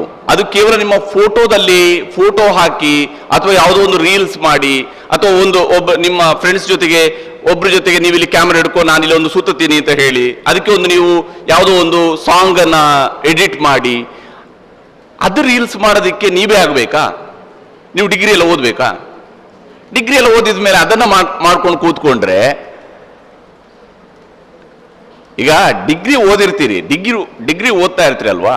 ಡಿಗ್ರಿ ಓದ್ತಾ ಇರುವಾಗ ನಿಮ್ಮ ಸಬ್ಜೆಕ್ಟ್ ವಿಚಾರಗಳಲ್ಲಿ, ನಿಮ್ಮ ಯೋಚನೆಯ ವಿಚಾರಗಳಲ್ಲಿ, ನೀವು ಕಲ್ತಿರುವಂತಹ ಹೊಸ ವಿಚಾರಗಳಲ್ಲಿ, ಯಾಕಂದ್ರೆ ವಾಲ್ಟರ್ ಅವರಾಗಿ ಹೇಳಿದ್ರು, ಇದು ಡಿಗ್ರಿಯಿಂದಾಗಿನೇ ನಿಮ್ಗೆಲ್ಲ ಕೆಲಸ ಸಿಗುವುದಿಲ್ಲ ಅಂತ ಹೇಳಿ. ಡಿಗ್ರಿಯಿಂದಾಗಿ ಕೆಲಸ ಸಿಗುವುದಿಲ್ಲ ಅಂತ ಮಾತ್ರ ಅಲ್ಲ, ನಾನು ಯಾವತ್ತೂ ಹೇಳೋದಂದ್ರೆ ಡಿಗ್ರಿ ಅನ್ನುವಂಥದ್ದು ಎಜುಕೇಶನ್ ಅಲ್ಲ ಅಂತ. You are not educated. ನೀವು ಕೇವಲ ಅಕ್ಷರವಂತರಾಗಿರ್ತೀರಿ. ಡಿಗ್ರಿ ಮಾತ್ರ ಹೊಂದಿದ್ರಿ ಅಂದ್ರೆ ಅಕ್ಷರವಂತರಾಗಿರ್ತೀರಿ. ನೀವು ವಿದ್ಯಾವಂತರು ಅಂತೇಳಿ ಅನಿಸೋದು ಯಾವಾಗ ಅಂದ್ರೆ, ನಮ್ಮ ಸುತ್ತಲಿನ ಪರಿಸರದ ಬಗ್ಗೆ ನಾವು ಯೋಚನೆ ಮಾಡೋದನ್ನ ಅಭ್ಯಾಸ ಮಾಡಿಕೊಂಡಾಗ. ಪ್ರತಿಯೊಬ್ಬರೂ ಕೂಡ ನನ್ನ ಸುತ್ತಲಿನ ಪರಿಸರದಲ್ಲಿ ಒಂದು ಪಾಸಿಟಿವ್ ಎನರ್ಜಿಯನ್ನು ನಾವು ಬಿತ್ತೋದಕ್ಕೆ ಸಾಧ್ಯ ಆಯಿತು ಅಂತೇಳಿ ಆದ್ರೆ, ಒಂದು ಧನಾತ್ಮಕವಾಗಿರ್ತಕ್ಕಂತಹ ವಿಷಯಗಳನ್ನು ನಾವು ಬಿತ್ತೋದಕ್ಕೆ ಸಾಧ್ಯ ಆಯಿತು ಅಂತೇಳಿ ಆದ್ರೆ ನಮ್ಮಲ್ಲಿ ದೊಡ್ಡ ಬದಲಾವಣೆಗಳಾಗ್ತವೆ, ನಮ್ಮ ಸಮಾಜದಲ್ಲಿ ದೊಡ್ಡ ಬದಲಾವಣೆಗಳಾಗ್ತವೆ. ಅದಕ್ಕೆ ನಾನು ಹೇಳಿದ್ದು, ನೀವೊಂದು ರೀಲ್ಸ್ ಅಂತ ಮಾಡ್ತೀರಿ. ನೀವು ಇಲ್ಲಿ ನನ್ನ ಜೊತೆ ಹೇಳದಿದ್ರು ಕೂಡ ಎಲ್ಲರೂ ರೀಲ್ಸ್ ಮಾಡ್ತಾ ಇರ್ತೀರಿ.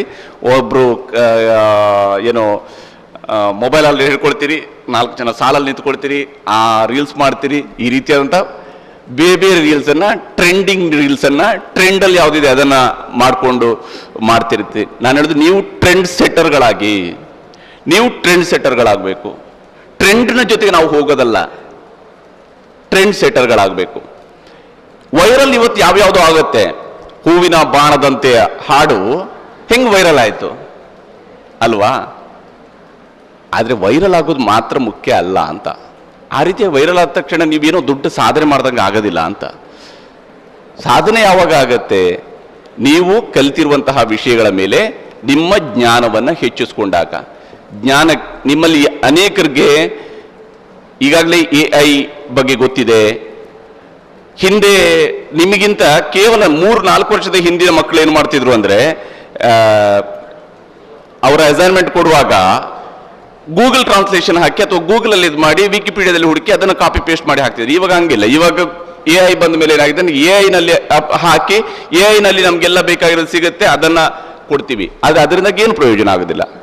AI ಬಳಕೆ it's not just like A Google. ನೀವು ಗೂಗಲ್ ಮಾಡ್ದಂಗೆ ಅಲ್ಲ ಅದು ನಿಮಗೆ ಸಪೋರ್ಟಿವ್ ಆಗಿರುತ್ತೆ. ಆದ್ರೆ ನಿಮ್ಮ ಜ್ಞಾನ ಜಾಸ್ತಿ ಆಗಬೇಕು. ನಾವು ಮಾಹಿತಿಯನ್ನೇ ಜ್ಞಾನ ಅಂತ ಅಂದ್ಕೊಳ್ತೀವಿ, ಇನ್ಫಾರ್ಮೇಶನ್ ಅನ್ನೇ ಜ್ಞಾನ ಅಂದ್ಕೊಳ್ತೀವಿ. ನಿಮ್ಮ ಮೊಬೈಲಲ್ಲಿ ಸಿಕ್ಕುವಂತ ಯಾವುದೋ ಇದನ್ನು ತಗೊಂಡು ಓದುತ್ತೀರಿ, ಇದೇ ನನ್ನ ಜ್ಞಾನ. ಅದಲ್ಲ ಜ್ಞಾನ, ಅದು ಮಾಹಿತಿ. ಮಾಹಿತಿ ಬೇರೆ. ಮಾಹಿತಿಯ ವಿಚಾರ ನಿಮಗೆ ಕುತೂಹಲವನ್ನು ಮೂಡಿಸಬೇಕು, ಅದು ಎರಡನೇ ಘಟ್ಟ. ನೀವು ತಿಳ್ಕೊಂಡಿರುವಂತಹ ವಿಷಯದಲ್ಲಿ ನಿಮಗೊಂದು ಕುತೂಹಲ ಮೂಡಬೇಕು. ಆ ಕುತೂಹಲ ನಿಮ್ಮಲ್ಲಿ ಮೂಡ್ತು ಅಂತೇಳಿ ಆದ್ರೆ, ಯಾವುದೇ ಒಂದು ವಿಷಯದ ಬಗ್ಗೆ ನಿಮಗೆ ಮಾಹಿತಿ ಇದೆ, ಅದರ ಬಗ್ಗೆ ನಿಮಗೆ ಕುತೂಹಲ ಇದೆ, ಆ ಕುತೂಹಲವನ್ನ ನೀವು ಕುತೂಹಲ ಇತ್ತು ಅಂತಂದ್ರೆ ನೀವು ಅದನ್ನ ಜಾಸ್ತಿ ಓದೋದಕ್ಕೆ ಶುರು ಮಾಡ್ತೀರಿ, ಜಾಸ್ತಿ ತಿಳ್ಕೊಳ್ಳೋಕೆ ಶುರು ಮಾಡ್ತೀರಿ. ಆ ಕುತೂಹಲ ನಿಮ್ಮಲ್ಲಿ ಅರಿವನ್ನ ಮೂಡಿಸುತ್ತೆ. ಅದಕ್ಕೆ ರಿಲೇಟೆಡ್ ಆಗಿರ್ತಕ್ಕಂಥ ಅನೇಕ ವಿಷಯಗಳನ್ನು ನಿಮಗೆ ತಿಳ್ಕೊಳ್ಳೋದಕ್ಕೆ ಹೆಲ್ಪ್ ಮಾಡುತ್ತೆ, ಅದು ನೆರವಾಗುತ್ತೆ. ನಿಮ್ಮಲ್ಲಿ ಇಲ್ಲಿ ಫ್ಯಾಷನ್ ಡಿಸೈನಿಂಗ್ ಅಲ್ಲಿ ಇದ್ದೀರಿ, ಇಂಟೀರಿಯರ್ ಡಿಸೈನಿಂಗ್ ಕೋರ್ಸ್ಗಳಲ್ಲಿದ್ದೀರಿ, ಬಿಕಾಮ್ ಕೋರ್ಸ್ಗಳಲ್ಲಿದ್ದೀರಿ, ಬೇರೆ ಬೇರೆ ಕೋರ್ಸ್ಗಳಲ್ಲಿದ್ದೀರಿ. ನೀವು ನಿಮ್ಮ ಸಬ್ಜೆಕ್ಟ್ ರಿಲೇಟೆಡ್ ಆಗಿರುವಂಥದ್ದು ಕೂಡ ನೀವು ಓದೋದೆಲ್ಲ ಇನ್ಫಾರ್ಮೇಶನ್ ಇರುತ್ತೆ. ನಾವು ಪಾಠಕ್ಕೆ ಕಲಿಯೋದಕ್ಕೆ ಓದುವಂಥದ್ದು, ಎಕ್ಸಾಮ್ಗೆ ಬರೆಯೋದಕ್ಕೆ ಓದುವಂಥದ್ದಲ್ಲಿ ಹೆಚ್ಚು ಇನ್ಫಾರ್ಮೇಶನ್ಗೆ ಮಾತ್ರ ನಾವು ಸೀಮಿತ ಆಗಿರ್ತೀವಿ. ಅದನ್ನ ಕುತೂಹಲವಾಗಿ ಕನ್ವರ್ಟ್ ಮಾಡಬೇಕು. ಕುತೂಹಲವಾಗಿ ಕನ್ವರ್ಟ್ ಮಾಡಿಕೊಂಡ್ರೆ ನಿಮ್ಮಲ್ಲಿ ಅರಿವು ಮೂಡುತ್ತೆ. ಆ ಅರಿವಿನಿಂದ ಮಾತ್ರ 4ನೇ ಘಟ್ಟದಲ್ಲಿ ಜ್ಞಾನ ಬರುತ್ತೆ. ಆ ಜ್ಞಾನವನ್ನ ತಲುಪಬೇಕು ಅಂದ್ರೆ ನೀವು ಇನ್ಫಾರ್ಮೇಶನ್ ಆಧಾರವನ್ನೇ ಜ್ಞಾನ ಅಂತೇಳಿ ತಿಳ್ಕೊಳ್ಬೇಡಿ. ಬೇರೆ ಬೇರೆ ವಿಷಯಗಳನ್ನ ತಿಳ್ಕೊಳ್ಳಿ, ಬೇರೆ ಬೇರೆ ವಿಚಾರಗಳನ್ನ ಓದ್ಕೊಳ್ಳಿ. ಎಲ್ಲರೂ ನೀವು ನಿಮ್ಮ ಕೋರ್ಸಲ್ಲಿ ಜಾಬ್ಗೆ ಹೋಗ್ಬೇಕು ಅಂದಿದ್ದೀರಾ ಅಥವಾ ಬೇರೆನೇನೋ ಮಾಡ್ಬೇಕು ಅಂದಿದ್ದೀರಾ? ಒಂದು ಜಾಬ್ ಮಾಡಿದ್ರೆ ಮುಗೀತು ಅಂತಿದ್ದೀರಾ? ಇಲ್ವಾ? ಜರ್ನಲಿಸಮ್ಗೆ ಹೋಗ್ಬೇಕು ಅಂತ ಯಾರಿಗಾರು ಇದೆಯಾ? ಆಸೆ ಇದೆಯಾ? ಯಾರಿಗೆಲ್ಲಿದೆ? ಏನಕ್ಕೆ ಬೇಕೆ ಜರ್ನಲಿಸಮ್ಗೆ ಹೋಗ್ಬೇಕು ಅಂತಿದ್ರಿ? ಪಾಡ್ಕಾಸ್ಟ್ ಮಾಡಬೇಕು. Okay, good. ಯಾಕೆ? ಏನ್ ಕಂಟೆಂಟ್ ಮೇಲೆ ಪಾಡ್ಕಾಸ್ಟ್ ಮಾಡಬೇಕು? ಪಾಡ್ಕಾಸ್ಟ್ ಅಲ್ಲ, broadcast media. Broadcast media, okay. ಏನಕ್ಕೆ ಬ್ರಾಡ್ಕಾಸ್ಟ್ ಮೀಡಿಯಾ? ಅಂದ್ರೆ ಈಗ ಪ್ರಿಂಟ್ ಮೀಡಿಯಾದಲ್ಲಿ ಅದೇ ನಮ್ಮ ಹೆಸರು ಬರ್ಬೋದು, ನಾವು ಬರ್ದ ಆರ್ಟಿಕಲ್ ಓದ್ತಾರೆ. ಬಟ್ ಬ್ರಾಡ್ಕಾಸ್ಟ್ ಮೀಡಿಯಾದಲ್ಲಿ ನಮ್ಮ ಫೇಸ್ ಗೊತ್ತಾಗ್ತದೆ, ನಮಗೆ ನೇಮ್ ಸಿಗ್ತದೆ, ಫೇಮ್ ಸಿಗ್ತದೆ, ಅದರ ಜೊತೆಗೆ ಒಂದು ಸೋಷಿಯಲ್ ಸರ್ವಿಸ್ ಸಿಗ್ತದೆ. ಸೊ ಓಕೆ, ಅದರಿಂದ ಏನು ಸಾಧಿಸ್ತೀರಿ ನೀವು? ಅಂದ್ರೆ ಒಂದು ಈಗ ಫಾರ್ ಎಕ್ಸಾಂಪಲ್, ಈಗ ನಾನು ಜಸ್ಟ್ ಹೇಳಿದಷ್ಟೇ. ಈಗ ನಾನೀಗ ಬ್ಯಾಂಗ್ಳೂರಲ್ಲಿ ಒಂದು ಮೀಡಿಯಾದಲ್ಲಿ ವರ್ಕ್ ಮಾಡ್ತಿದ್ರೆ, ನಾನೀಗ ಒಂದು ಮೀಡಿಯಾದಲ್ಲಿ ಒಂದು ಟಿವಿ ಚಾನಲ್ ಅಲ್ಲಿ ಬಂದಂದ್ರೆ ನನ್ನ ಮನೆಯವರಿಗೊಂದು ಫೀಲ್ ಆಗ್ತದೆ, ನನ್ನ ಮಗಳು ಟಿವಿಯಲ್ಲಿ ಬಂದ್ಲು ಅಂತ. ಓಕೆ, ಒಂದು ಆ ರೀಸನ್ ಅಂದ್ರೆ ನಾನು ದೂರದಲ್ಲಿದ್ರು ಕೂಡ ನನ್ನ ಮನೆಯವರಿಗೊಂದು ಕನೆಕ್ಟೆಡ್ ಆಗಿರ್ಬೇಕು. ಅಂಡ್ ಇನ್ನೊಂದೇನಂತ ಹೇಳಿದ್ರೆ social service is the best ಅಂತ ಹೇಳ್ತಾರೆ. ಸೊ ಇದ್ರಲ್ಲಿ ನಾವು ಯಾವ ರೀತಿ ನಮ್ಮ ಒಂದು ಮೈಂಡ್ ಸೆಟ್ ಉಂಟು, ಮತ್ತೆ ನಾವು ಯಾವ್ದನ್ನು ಚೂಸ್ ಮಾಡ್ತೇವೆ ಆ ಫೀಲ್ಡ್ ಜೊತೆಗೆ ಇದರಲ್ಲಿ ಬರ್ಬೋದು. ನನಗೆ ಅಂದ್ರೆ ಈ ಪೊಲಿಟಿಕಲ್ ನ್ಯೂಸ್ ರಿಪೋರ್ಟಿಂಗ್ ಆಗಿರ್ಬೋದು ಅಥವಾ ಎಂಟರ್ಟೈನ್ಮೆಂಟ್ ಚಾನೆಲ್ ಆಗಿರ್ಬೋದು, ಅದೆಲ್ಲ ಇದರಲ್ಲಿ ಸಿಗ್ಲಿಕ್ಕೆ ಚಾನ್ಸ್ ತುಂಬಾ ಉಂಟು. ಸೊ ಹಾಗಾಗಿ ಈಗ ಒಂದು ಹೇಳುದು, ಈಗ ಬಿಗ್ ಬಾಸ್ ನೋಡಿ, ಬಿಗ್ ಬಾಸ್ ಅಲ್ಲಿ ಕೂಡ ಜರ್ನಲಿಸ್ಟ್ ಅನ್ನ ಕರ್ಕೊಂಡಿದ್ದಾರೆ. ಅಂದ್ರೆ ಕಂಟೆಂಟ್ ರೈಟರ್ ಬೇಕು, ಕಂಟೆಂಟ್ ಯಾರು ಮಾಡ್ತಾರೆ ಅವರೆಲ್ಲ ಬೇಕಾಗ್ತದೆ. ಸೊ ಹಾಗಾಗಿ ನನಗೆ ಒಂದು ಫೇಮ್ ಸಿಗ್ತದೆ, ನೇಮ್ ಸಿಗ್ತದೆ. ಓಕೆ ಓಕೆ, ಅಂದ್ರೆ ನೀವು ಅಂತಿಮವಾಗಿ ಬಿಗ್ ಬಾಸ್ ಹೋಗ್ಬೇಕು ಅಂತಿದ್ರಿ? ಇಲ್ಲ, ಬಿಗ್ ಬಾಸ್ ಅಂತಲ್ಲ, ನನಗೆ ಒಂದು ಫೇಮ್ ಸಿಗ್ತದೆ, ಅದ್ರ ಜೊತೆಗೆ ನೇಮ್. ಇಲ್ಲ, ಖಂಡಿತ ಸರಿಯಾಗಿರುವಂತ ವಿಚಾರ ಕೇಳಿದ್ರಿ ನೀವು. ನೀವೇನಕ್ಕೆ ಜರ್ನಲಿಸಂ ಮಾಡ್ಬೇಕು ಅಂತ ಹೇಳಿದ್ರಲ್ಲ ಎದುರುಗಡೆ ಕೂತಿರೋರು? ಏನಕ್ಕೆ?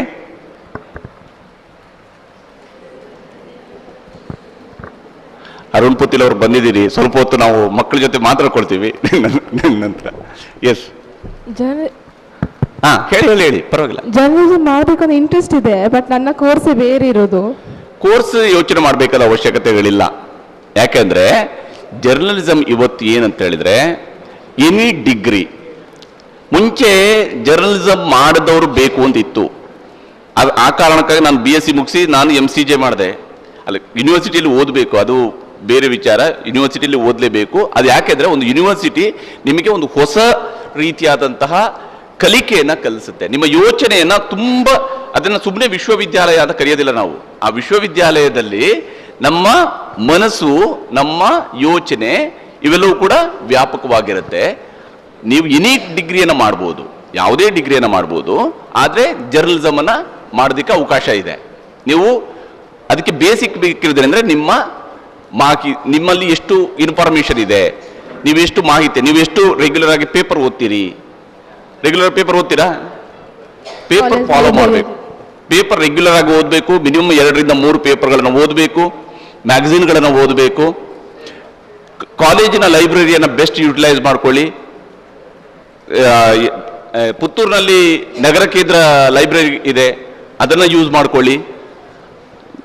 ಬೇರೆ ಬೇರೆ ಸಾಹಿತ್ಯದ ವಿಚಾರಗಳನ್ನು ಓದಿ, ಅದು ನಿಮಗೆ ನಿಮ್ಮ ಭಾಷೆಯನ್ನು ಚೆನ್ನಾಗಿ ಮಾಡುತ್ತೆ. ಅವಾಗ ನಿಮಗೆ ಜರ್ನಲಿಸಮ್ ಸೇರೋದಕ್ಕೆ ಆಸೆ. ಅದಕ್ಕೆ ಸೇರಿ ಏನು ಮಾಡಬೇಕು ಅಂತಿದ್ದೀರಿ? ಸೇರಿ ಏನು ಮಾಡಬೇಕು ಅಂತಿದ್ದೀರಿ? ಆಕ್ಚುಲಿ ಕೆಲವು ಫೇಕ್ ನ್ಯೂಸ್ ಕೊಡ್ತಾರೆ ಅಲ್ಲ ಸೋಷಿಯಲ್ ಮೀಡಿಯಾದಲ್ಲಿ, ಈಗ ನೋಡುವಾಗ ಕೆಲವು ಫೇಕ್ ನ್ಯೂಸ್ ಎಲ್ಲ ಕೊಡ್ತಾರೆ. ಬಟ್ ಅಂದರೆ ನಮ್ಮ ಕಡೆಯಿಂದ ಯಾವ ಥರ ಒಂದು ಫೇಕನ್ನು ತೆಗೆದು ಅದೊಂದು ರಿಯಾಲಿಟಿನ ತೋರಿಸ್ಬೇಕು ಅನ್ನೋದು ನನ್ನ ಒಂದು ಉದ್ದೇಶ. Okay, good good good. ಬೇರೆ ಹುಡುಗರಿಗೆ ಯಾರಿಗೆ ಆಸೆ ಇಲ್ವಾ? ಎಲ್ಲ ಪೊಲಿಟಿಷಿಯನ್ಸ್ ಆಗಬೇಕು ಅಂದಿದ್ರಿ ಹೆಂಗೆ? ಯಾರಾದರೂ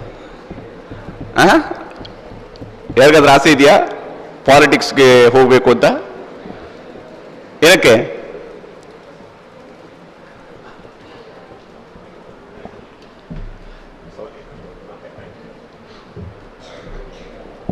ಏನಕ್ಕೆ ಪಾಲಿಟಿಕ್ಸು? ಹೇಳಿ, ಪರವಾಗಿಲ್ಲ, ಆರಾಮಾಗಿ ಹೇಳಿ, ಧೈರ್ಯವಾಗಿ ಹೇಳಬೇಕು. ಪಾಲಿಟಿಕ್ಸ್ಗೆ ಹೋಗ್ಬೇಕು ಅಂತ ಹೇಳ್ಕೊಂಡು ಆಸೆ ಇಟ್ಕೊಂಡು ಇಲ್ಲ ಮಾತಾಡ್ದಿದ್ರೆ ಹಿಂಗೆ. ಪಾಲಿಟಿಷಿಯನ್ಸ್ ಅಂದ್ರೆ ಮಾತಾಡಬೇಕು. ನಿಮ್ಮ ವಿಚಾರಗಳನ್ನ ಸ್ಪಷ್ಟವಾಗಿ ಜನರಿಗೆ ಹೇಳೋದಕ್ಕೆ ಗೊತ್ತಿರಬೇಕು. ಪಾಲಿಟಿಷಿಯನ್ ಆಗೋದು ತಪ್ಪಲ್ಲ. ಪಾಲಿಟಿಷಿಯನ್ ಆಗೋದು ತಪ್ಪಲ್ಲ. ಎಜುಕೇಟೆಡ್ ಡಿಗ್ರಿಗಳನ್ನು ಹೊಂದಿರತಕ್ಕಂತಹ ವಿದ್ಯಾರ್ಥಿಗಳು ರಾಜಕೀಯಕ್ಕೆ ಸೇರೋದು ತಪ್ಪಲ್ಲ. ಯಾಕಂದ್ರೆ ರಾಜಕೀಯ ನಮ್ಮ ದೇಶದ ಆಡಳಿತದ ಚುಕ್ಕಾಣಿಯನ್ನು ಹಿಡಿದಿರುವಂಥದ್ದು, ನಮ್ಮ ದೇಶದಲ್ಲಿ ಕಾನೂನುಗಳನ್ನು ರಚಿಸುವಂಥದ್ದು, ನಮ್ಮ ದೇಶದ ಆಡಳಿತವನ್ನ, ಯಾಕಂದ್ರೆ ನಮ್ಮ ಪ್ರಜಾಪ್ರಭುತ್ವ ಸುಂದರವಾಗೋದು ಯಾವಾಗ ಅಂತ ಹೇಳಿದ್ರೆ ಹೆಚ್ಚು ವಿದ್ಯಾವಂತರು ರಾಜಕೀಯದಲ್ಲಿ ತೊಡಗಿಸಿಕೊಳ್ಳುವಂಥದ್ದು. ನಮ್ಮ ದಕ್ಷಿಣ ಕನ್ನಡದ ಒಂದು ವಿಶೇಷ ಏನು ಅಂತ ಹೇಳಿದ್ರೆ, ನಮ್ಮ ದಕ್ಷಿಣ ಕನ್ನಡದಲ್ಲಿ ಈ ವಂಶ ಪಾರಂಪರ್ಯದ ರಾಜಕಾರಣದ ಅವಕಾಶಗಳು ಬಹಳ ಕಡಿಮೆ ಇರುವಂಥದ್ದು. ಈಗ ಸ್ಥಳೀಯ ಮಟ್ಟದಲ್ಲಿ ಒಂದಿಷ್ಟು ಇರ್ಬೋದು, ಆದರೆ MLA MP ವಿಚಾರಗಳಿಗೆ ಬಂದಾಗ UT ಖಾದರ್ ಅವರೊಬ್ಬರು, ಅವರ ತಂದೆ ನಂತರ ಅವರು MLA ಆಗಿದ್ದಾರೆ ಅನ್ನೋಂತ ಬಿಟ್ಟರೆ ಉಳಿದಂಥವ್ರು ಯಾರು ಕೂಡ ಇಲ್ಲಿ ಅಪ್ಪನ ನಂತರ ಮಗ ಅನ್ನುವಂಥದ್ದು ನೇರವಾಗಿ ಬಂದಂಥವ್ರಿಲ್ಲ. ಅವರದಾದಂಥ ಕೆಲಸಗಳನ್ನು ಮಾಡಿದ್ರು. UT ಖಾದರ್ ಅವರು ಕೂಡ ಅವ್ರದ್ದೇ ಕೆಲಸವನ್ನು ಮಾಡಿಕೊಂಡು ಅವರು ಬೈ ಎಲೆಕ್ಷನ್ ಬಂದ ಕಾರಣದಿಂದಾಗಿ ಅವರು ಚುನಾವಣೆಗೆ ಬಂದರು. ರಾಜಕೀಯವು ಕೂಡ ಒಂದು ಒಳ್ಳೆಯ ಆಯ್ಕೆನೆ, ತಪ್ಪಲ್ಲ ಅದು. ಅದಕ್ಕೇನು ಹಿಂಜರಿಕೆ ಬೇಕಾಗಿಲ್ಲ ಯಾರಿಗೂ. ಬೇರೆ ಯಾರು ಏನೇನಿದೆ?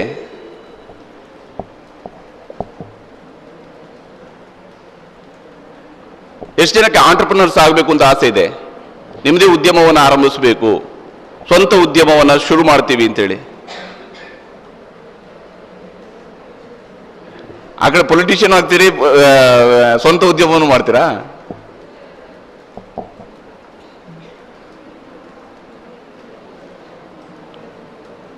ಯಾಕಂದ್ರೆ ಯಾಕೆ ಇದನ್ನ ಕೇಳ್ತಿದ್ದೀನಿ ಅಂದ್ರೆ, ಡಿಗ್ರಿ ಇದೆಯಲ್ಲ, ಇದು ನಿಮ್ಮ ಜೀವನ, ನಾವು ಏನೇ ಕೋರ್ಸ್ಗಳನ್ನ ಮಾಡ್ಕೊಂಡು ಬಂದಿರ್ತೀವಿ, ಆದ್ರೆ ಒಂದ್ಸಲ ಡಿಗ್ರಿ ಆದ ಮೇಲೆ ಬದುಕು ಆಕ್ಚುಲಿ ಶುರುವಾಗೋದು ಯಾವಾಗ ಅಂತ ಹೇಳಿದ್ರೆ ನಮ್ಮ ಗ್ರಾಜ್ಯುಯೇಷನ್ ಮುಗಿದ ನಂತರ.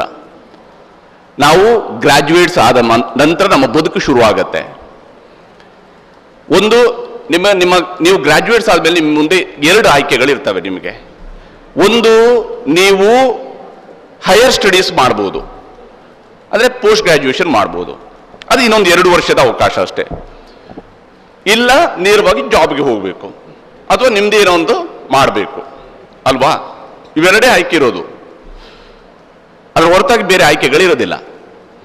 ಯಾಕಂದ್ರೆ ಬದುಕಿಗೆ ನೇರವಾಗಿ ಎಂಟ್ರಿ ಆಗ್ತೀರಿ ನೀವಲ್ಲಿ. ಇಲ್ಲಿವರೆಗೆ ಅಪ್ಪ ಅಮ್ಮ ನಿಮ್ಮನ್ನ ನೋಡ್ಕೊಂಡಿರ್ತಾರೆ, ನಿಮ್ಮ ಜವಾಬ್ದಾರಿ ನೋಡ್ಕೊಂಡಿರ್ತಾರೆ, ನಿಮ್ಗೆ ಕಾಲೇಜಿಗೆ ಕಳಿಸಿರ್ತಾರೆ, ಇದೆಲ್ಲವೂ ಕೂಡ ಅವ್ರ ಮೇಲೆ ಇರುವಂಥದ್ದು.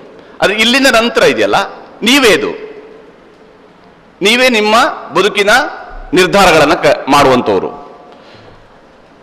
ಹಾಗಿದ್ದಾಗ ಮಾತ್ರ ಅದಕ್ಕೆ ನೀವು ತಯಾರಿ ಆಗಿರ್ಬೇಕು. ಆ ತಯಾರಿ ಯಾವಾಗ ಆಗೋದು ಅಂತ ಹೇಳಿದ್ರೆ ಫೈನಲ್ ಇಯರ್ನ ಫೈನಲ್ ಎಕ್ಸಾಮ್ ಬರೆದ ಮಾರನೇ ದಿವಸ ಅಲ್ಲ. ಫೈನಲ್ ಎಕ್ಸಾಮ್ ಬರೆದ ಮಾರನೇ ದಿವಸ ರಿಸಲ್ಟ್ ಮಾತ್ರ ಬರುತ್ತೆ. ಅದಾದ ನಂತರ ಬರೋದು ರಿಸಲ್ಟ್ ಮಾತ್ರ, ಬದುಕಲ್ಲ. ಬದುಕು ಎಲ್ಲಿ ಶುರು ಆಗಿರುತ್ತೆ ಅಂದರೆ ನೀವು ಡಿಗ್ರಿ ಮಾಡ್ತಾ ಇರುವಾಗ ಶುರು ಆಗಿರುತ್ತೆ. ನೀವು ಏನು ಚೆನ್ನಾಗಿ ಮಾಡ್ತೀರಿ ನಿಮ್ಮ ಸಬ್ಜೆಕ್ಟ್ ಮೇಲ್ಗಡೆ ಅದನ್ನೇ ಸಾಫ್ಟ್ ಸ್ಕಿಲ್ ಅಂತೇಳಿ ಹಾಗೆ ವಾಲ್ಟರ್ ಅವರು ಹೇಳಿದ್ದು, ಸಾಫ್ಟ್ ಸ್ಕಿಲ್ಗಳ ಮೇಲೆ ನೀವು ಯಾವುದನ್ನೇ ಕಲೀರಿ, ನಿಮ್ಮ ಕೋರ್ಸ್ ಯಾವುದೇ ಇರಲಿ ಅದರ ಸ್ಕಿಲ್ ನಿಮ್ಮಲ್ಲಿ ಇದೆಯಾ? ಈಗ ಒಬ್ಬ ಜರ್ನಲಿಸಮ್ ಓದಿದಂಥ ಸ್ಟೂಡೆಂಟು, ನಾನು ಆಗ್ಲೇ ಹೇಳಿದೆ, ಅವನೆಲ್ಲರೂ ಜರ್ನಲಿಸ್ಟ್ ಆಗಲ್ಲ. ಯಾಕೆ ಆಗೋದಿಲ್ಲ? ಅವ್ರು ಸ್ಕಿಲ್ ಕಲ್ತಿರಲ್ಲ, ಅವ್ರಿಗೆ ಆ ಸ್ಕಿಲ್ ಇರೋದಿಲ್ಲ. ಮಾತನಾಡೋದಕ್ಕೆ ಬೇಕಾಗಿರೋ ಸ್ಕಿಲ್ ಆಗಿರ್ಬೋದು, ಅಥವಾ ಬರಹದ ಸ್ಕಿಲ್ ಆಗಿರ್ಬೋದು. ಮಾತನಾಡೋದು ಮಾತ್ರ ಅಲ್ಲ, ಮಾತನಾಡೋದಕ್ಕೆ ನಿಮಗೆ ಚೆನ್ನಾಗಿ ಗೊತ್ತಿರಬೇಕು ಅಂದ್ರೆ ನಿಮ್ಗೆ ಬರಹ ಚೆನ್ನಾಗಿರ್ಬೇಕಾಗತ್ತೆ, ನೀವು ಬರೆಯೋದು ಚೆನ್ನಾಗಿರ್ಬೇಕಾಗತ್ತೆ. ಹಂಗಿದ್ದಾಗ ಮಾತ್ರ ನಿಮ್ಮ ಸ್ಕಿಲ್ ಕರೆಕ್ಟ್ ಆಗಿರುತ್ತೆ. ಅದು ಫ್ಯಾಷನ್ ಡಿಸೈನ್ಗೆ ಆದ್ರೂ ಆಗಿರ್ಬೋದು, ಅದು ಏವಿಯೇಷನ್ಗಾದ್ರೂ ಆಗಿರ್ಬೋದು, ಎನಿ ಡಿಗ್ರಿ, ಗೊತ್ತಾಯ್ತಲ್ಲ? ನಿಮಗೆ ಅದಕ್ಕೆ ಪೂರಕವಾಗಿರುವ ಸ್ಕಿಲ್ ನಿಮ್ಮಲ್ಲಿ ಇದೆಯಾ? ಏವಿಯೇಷನ್ಗೆ ಹೋಗ್ತೀರಿ ಅಂದ್ರೆ ನೀವು ಚೆನ್ನಾಗಿ ಇಂಗ್ಲಿಷ್ನಲ್ಲಿ ಕಮ್ಯುನಿಕೇಟ್ ಮಾಡ್ತೀರಾ?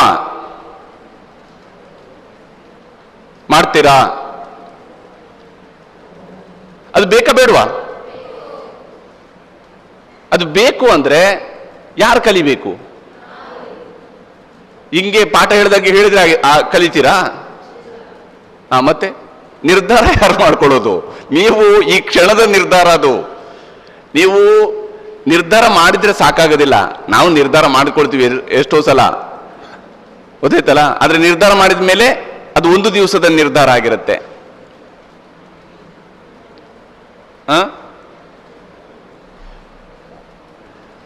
ಗೊತ್ತಾಯ್ತಲ್ಲ? ಅದು ಹೆಂಗೆ ಆಗುತ್ತೆ ಅಂತ ಹೇಳಿದ್ರೆ ಅದಕ್ಕೆ ಒಂದು ತಮಾಷೆ ಇದೆ. ಅದು ಏನಂದ್ರೆ, ನಾವು ಫುಲ್ ಬ್ಯುಸಿ, ವಾರ ಪೂರ್ತಿ ಏನು ಕೆಲಸ ಮಾಡಿರೋದಿಲ್ಲ, ಆದ್ರೆ ವೀಕೆಂಡ್ನಲ್ಲಿ ಮತ್ತೆ ನಾವು ರೆಸ್ಟ್ ಅನ್ನು ಬಯಸ್ತಾ ಇರ್ತೀವಿ ಅಂತ. ಈ ರೀತಿಯಾಗಿರೋದಲ್ಲ. ನಿಮಗೆ ಬೇಕಾಗಿರೋ ಸ್ಕಿಲ್ ಯಾವುದು, ನಿಮ್ಮ ಆಯ್ಕೆ ಯಾವುದು?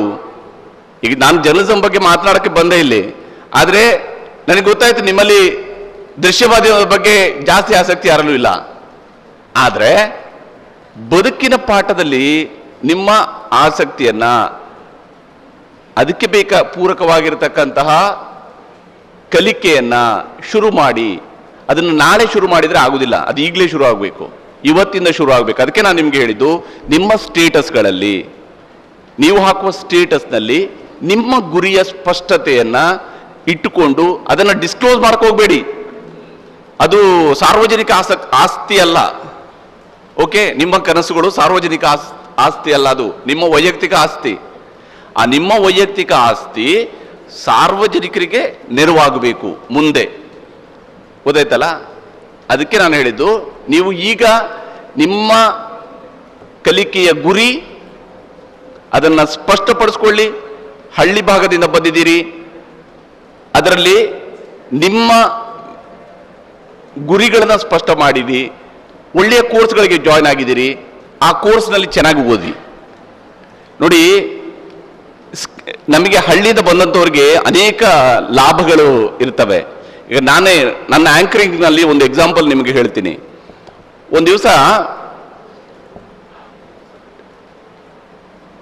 ನಮ್ಮ ಕರ್ನಾಟಕದಲ್ಲಿ ನೀವು ಕೆಲವು ದುರಂತಗಳನ್ನು ನೀವು ಟಿವಿಯಲ್ಲಿ ಗಮನಿಸಿರ್ತೀರಿ, ಅಥವಾ ನೀವು ಆ ಟೈಮಲ್ಲಿ ನೀವು ಸ್ವಲ್ಪ ಚಿಕ್ಕವರು ಕೂಡ ಇದ್ದಿರ್ಬೋದು. ಯಾಕಂದ್ರೆ 2014 ನಂತರ ಇಂತಹ ಘಟನೆಗಳು ಕರ್ನಾಟಕದಲ್ಲಿ ಕಡಿಮೆ ಆಗಿದ್ದಾವೆ.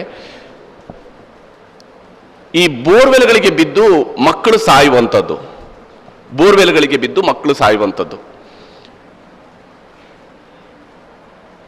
2007ರಲ್ಲಿ ನೀರ್ಮಾನ್ವಿ ಅಂತ ಹೇಳಿ ಒಂದು ಊರು ರಾಯಚೂರಿನಲ್ಲಿ, ಮಾನ್ವಿ ತಾಲೂಕಿನ ನೀರ್ಮಾನ್ವಿಲಿ ಒಬ್ಬ ಹುಡುಗ ಸಂದೀಪ ಅನ್ನುವಂಥ ಹುಡುಗ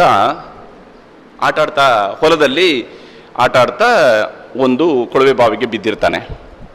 ಅವನನ್ನು ಹುಡುಕೋದಿಕ್ಕೆ 48 ಗಂಟೆಗಳ ಕಾಲ ಶೋಧ ನಡೆಯುತ್ತೆ. ಆವಾಗ ಕುಮಾರಸ್ವಾಮಿ ಅವರ ಸರ್ಕಾರ, ಶೋಧ ನಡೆಯುತ್ತೆ. ಆ ಹುಡುಗನ ಬದುಕಿ ಬಂದಿರಲ್ಲ. ಅದಕ್ಕಿಂತ ಮುಂಚೆ ಪ್ರಿನ್ಸ್ ಅನ್ನುವಂಥ ಹುಡುಗ ಹರಿಯಾಣದಲ್ಲಿ ಒಂದು ಅಂಥ ದುರಂತ ಆಗಿರುತ್ತೆ. ಆ ಹುಡುಗನನ್ನು ಕೂಡ ಬದುಕಿಸೋದಕ್ಕೆ ಸಾಧ್ಯ ಆಗೋದಿಲ್ಲ. ಅದಾದ ಮೇಲೆ ಕರ್ನಾಟಕದಲ್ಲಿ ಈ ಸಂದೀಪನ್ ನಂತರ ವರ್ಷಕ್ಕೆ 1-2 ಈ ರೀತಿಯಾಗಿ ನಡೆಯೋದಕ್ಕೆ ಶುರು ಆಯಿತು. 2007ರಿಂದ 2014-15 ನಡುವೆ ಒಂದು 6-7 ಪ್ರಕರಣಗಳಿಂತವು ನಡೆದೋಯ್ತು. ಏನು ಮಕ್ಕಳು ಬೀಳ್ತಾರೆ, ಬಿದ್ದ ನಂತರ ಅಕ್ಕಪಕ್ಕದ ಹೊಲದಿಂದ ಪೂರ್ತಿ ಅಗಿಯೋದಕ್ಕೆ ಶುರು ಮಾಡ್ತಾರೆ. ಅಗಿತಾ ಇದಕ್ಕೆ ತಲುಪಬೇಕು, ಯಾಕಂದ್ರೆ ಕೆಳಗಡೆ ಇರುತ್ತಲ್ಲ ಆ ಮಗು, ಅಲ್ಲಿ ತಲುಪಬೇಕು. ಪಕ್ಕದವರ ಹೊಲನೂ ಹೋಯ್ತು, JCB ತಗೊಂಡು ಅದನ್ನು ಅಗಿತಾರೆ. ಅದೆಷ್ಟು 30 ಫೀಟು, 40 ಫೀಟು, 50 ಫೀಟು, 60 ಫೀಟ್ವರೆಗೆ ಅಗಿತಾರೆ. ಮತ್ತು ಆ ಮಗು ಬರುವಂಥದ್ದು ಜೀವಂತ ಬರೋದಿಲ್ಲ. ಇದು ಇನ್ನೊಂದು ದುರಂತ. ಇಷ್ಟೆಲ್ಲ ಮಾಡಿದ ಮೇಲೆ ಇದನ್ನು ನೋಡ್ತಾ ಇದ್ಮೇಲೆ ನಾವು ಒಂದು ನಾನು ಆಗ ಕೆಲಸ ಮಾಡ್ತಿದ್ದಂಥ ಚಾನೆಲ್ನಲ್ಲಿ ಒಂದು ಕ್ಯಾಂಪೇನ್ ಅನ್ನು ಶುರು ಮಾಡಿದ್ವಿ. ಸಾವಿನ ಗುಂಡಿಗಳನ್ನು ಮುಚ್ಚಬೇಕು ಅಂತ. ಸಾವಿನ ಗುಂಡಿಗಳನ್ನು ಮುಚ್ಚಬೇಕು ಅಂತ. ಇಟ್ಸ್ ಅ ವೆರಿ ಸಿಂಪಲ್, ಏನು ಸಾಮಾಜಿಕ ಜವಾಬ್ದಾರಿ ಅದು. ಏನಂದ್ರೆ ಅವರವರ ಹೊಲದಲ್ಲಿ ಅವರು ಬೋರ್ವೆಲ್ ತೆಗೆಸಿರ್ತಾರೆ. ಬೋರ್ವೆಲ್ ನೀರು ಸಿಗ್ಲಿ ನೀರು ಸಿಗದೆ ಇರಲಿ, ಅವನು ದುಡ್ಡು ಕೊಡ್ಲೇಬೇಕಾ? ಬೋರ್ವೆಲ್ ತೆಗೆದವನಿಗೆ ಕೊಟ್ಟಿರ್ತಾರೆ. ಅದು 30,000, 40,000, 50,000 ರೂಪಾಯಿ ದುಡ್ಡು ಕೊಟ್ಟಿರ್ತಾರೆ. 1 ಲಕ್ಷ ರೂಪಾಯಿವರೆಗೆ ದುಡ್ಡು ಕೊಟ್ಟಿರ್ತಾರೆ. ಆದ್ರೆ ಇದಕ್ಕೊಂದು ಕಲ್ಲು ಹಾಕಿ ಮುಚ್ಚೋದಿಕ್ಕೆ ಮಾತ್ರ ನಮ್ಮ ಜನರಿಗೆ ಆಗೋದಿಲ್ಲ. ಫೇಲ್ ಆದಾಗ ಇರೋದೇನೋ ಒಂದು ಕಲ್ಲು ಹಾಕಿ ಅದನ್ನು ಮುಚ್ಚೋದು, ಅದನ್ನು ಮಾಡಿರೋದಿಲ್ಲ. ಅದಕ್ಕೆ ಬೇಕಾದ ಒಂದು ದೊಡ್ಡ ಕ್ಯಾಂಪೇನ್ ಅನ್ನು ಮಾಡಿದ್ವಿ. ಕ್ಯಾಂಪೇನ್ ಮಾಡಿದಾಗ ಕರ್ನಾಟಕದಲ್ಲಿ ಸರಿಸುಮಾರು 27,000 ಈ ರೀತಿಯಾದಂತಹ ಫೇಲ್ಡ್ ಬೋರ್ವೆಲ್ಗಳನ್ನು ಮುಚ್ಚಿಸಲಾಯಿತು. 27,000 ಕೊಳವೆ ಬಾವಿಗಳು ಫೇಲ್ ಆಗಿರುವಂಥದ್ದು ಬೋರ್ವೆಲ್ಗಳು.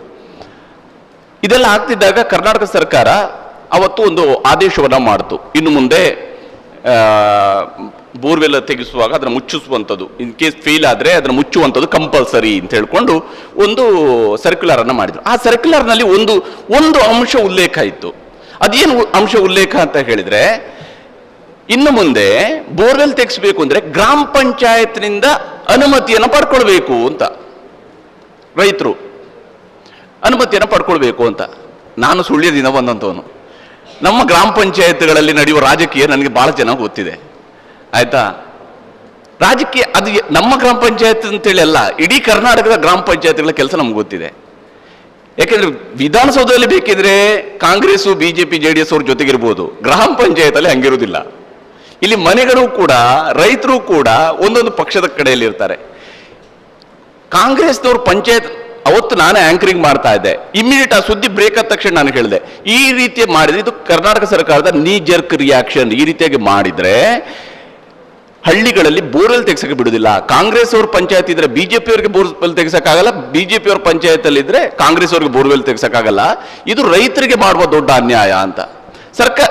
ಅಂದ್ರೆ ಯಾಕೆ ಇದನ್ನು ಹೇಳ್ತೀನಿ ಅಂದ್ರೆ, ನಮಗೆ ಹಳ್ಳಿಯ ವಿಚಾರಗಳು ಗೊತ್ತಿದ್ದಾಗ ನಮ್ಮ ಕೆಲಸದಲ್ಲಿ ಹಿಂಗೆ ನೆರವಾಗುತ್ತೆ ಇದು ಅಂತೇಳಿ. ಇದು ನಾನೊಂದು ಸಣ್ಣ ಎಕ್ಸಾಂಪಲ್ ಮುಂದೆ ಇಡ್ತಾ ಇರುವಂಥದ್ದು. ನಾವು ಅದನ್ನು ಪ್ರಸ್ತಾಪ ಮಾಡಿದ ನಂತರ ಇಮಿಡಿಯೇಟ್ ಆಗಿ ಗೌರ್ಮೆಂಟ್ ತನ್ನ ಸರ್ಕ್ಯುಲರ್ ಅಲ್ಲಿ ಆ ಲೈನ್ ಅನ್ನು ತೆಗೀತು ಕೂಡ. ಇಮಿಡಿಯೇಟ್ ಆಗಿ ಸರ್ಕಾರ ಆ ಲೈನ್ ಅನ್ನು ತೆಗೀತು. ಆ ರೀತಿಯಾಗಿ ಪರ್ಮಿಷನ್ ತೆಗೆದುಕೊಳ್ಬೇಕಾಗಿಲ್ಲ, ಇಂಟಿಮೇಷನ್ ಮಾಡಿದ್ರೆ ಸಾಕು. ನಾವು ಬೋರ್ವೆಲ್ ತೆಗೆದ ನಂತರ ಅದು ಸಿಕ್ಕಿದೆ ಸಿಕ್ಕಿಲ್ಲ ಅನ್ನೋದನ್ನು ಇಂಟಿಮೇಟ್ ಮಾಡಬೇಕು ಅಂತ ಹೇಳಿ. ಈ ರೀತಿಯಾಗಿ ನಾವು ಯೋಚನೆ ಮಾಡೋದಕ್ಕೆ ನಮ್ಗೆ ಗೊತ್ತಿರಬೇಕಾಗಿರುವಂಥದ್ದು ನಮ್ಮ ಹಳ್ಳಿಯ ವಿಚಾರಗಳಿಂದ. ಹೀಗಾಗಿ ಜರ್ನಲಿಸಮ್ಗೆ ನೀವು ಸೇರ್ಬೋದು, ಅಥವಾ ನಿಮ್ಮ ಕೋರ್ಸ್ಗಳಲ್ಲಿ ಓದಿ ಅದಕ್ಕೆ ಬೇಕಾಗಿರುವ ಸ್ಕಿಲ್ ಅನ್ನು ನೀವು ಡೆವಲಪ್ ಮಾಡ್ಕೊಳ್ಳಿ. ಮತ್ತೆ ಆಂಕರಿಂಗ್ ಮಾತ್ರ ನಿಮ್ಮ ಗುರಿ ಆಗಬಾರ್ದು. ಯಾರಿಗಾದ್ರು ಜರ್ನಲಿಸಮ್ ಮಾಡಬೇಕು ಅಂತ ಹೇಳೋ ಆಸೆ ಇದ್ರೆ ನೀವು ಒಳ್ಳೆಯ ಜರ್ನಲಿಸ್ಟ್ ಆಗಬೇಕು ಅನ್ನೋಂಥದ್ದು ಗುರಿ ಇರಲಿ. ಅದಕ್ಕೆ ಬೇಕಾಗಿರುವಂಥ ಕಲಿಕೆ ಇರಲಿ, ಅದಕ್ಕೆ ಬೇಕಾಗಿರುವಂಥ, ಯಾಕಂದರೆ ಅದು ಇಟ್ಸ್ ನಾಟ್ ಜಸ್ಟ್ ನಾವು ಯಾವುದನ್ನು ಹೇಳ್ತಾ ಇರ್ತೀವಿ, ಬಡಬಡಾಯಿಸ್ತಿರ್ತೀವಿ ಅಂತೇಳಲ್ಲ. ಅದಕ್ಕೆ ಗೊತ್ತಿರಬೇಕು ಯಾರು ಯಾವ ವಿಚಾರಗಳಿಗೆ ಬೇಕಾಗಿ ಏನು ನಿರ್ಧಾರಗಳನ್ನು ಕೈಗೊಳ್ತಾರೆ ಅಂತ ನಮ್ಗೆ ಗೊತ್ತಿರಬೇಕು. ಈ ವಿಷಯಗಳ ಬಗ್ಗೆ ಸ್ಪಷ್ಟತೆ ಇರಲಿ. ಏನಾದರೂ ಕ್ವಶನ್ಸ್ ಇದೆಯಾ? ಕೇಳಿ.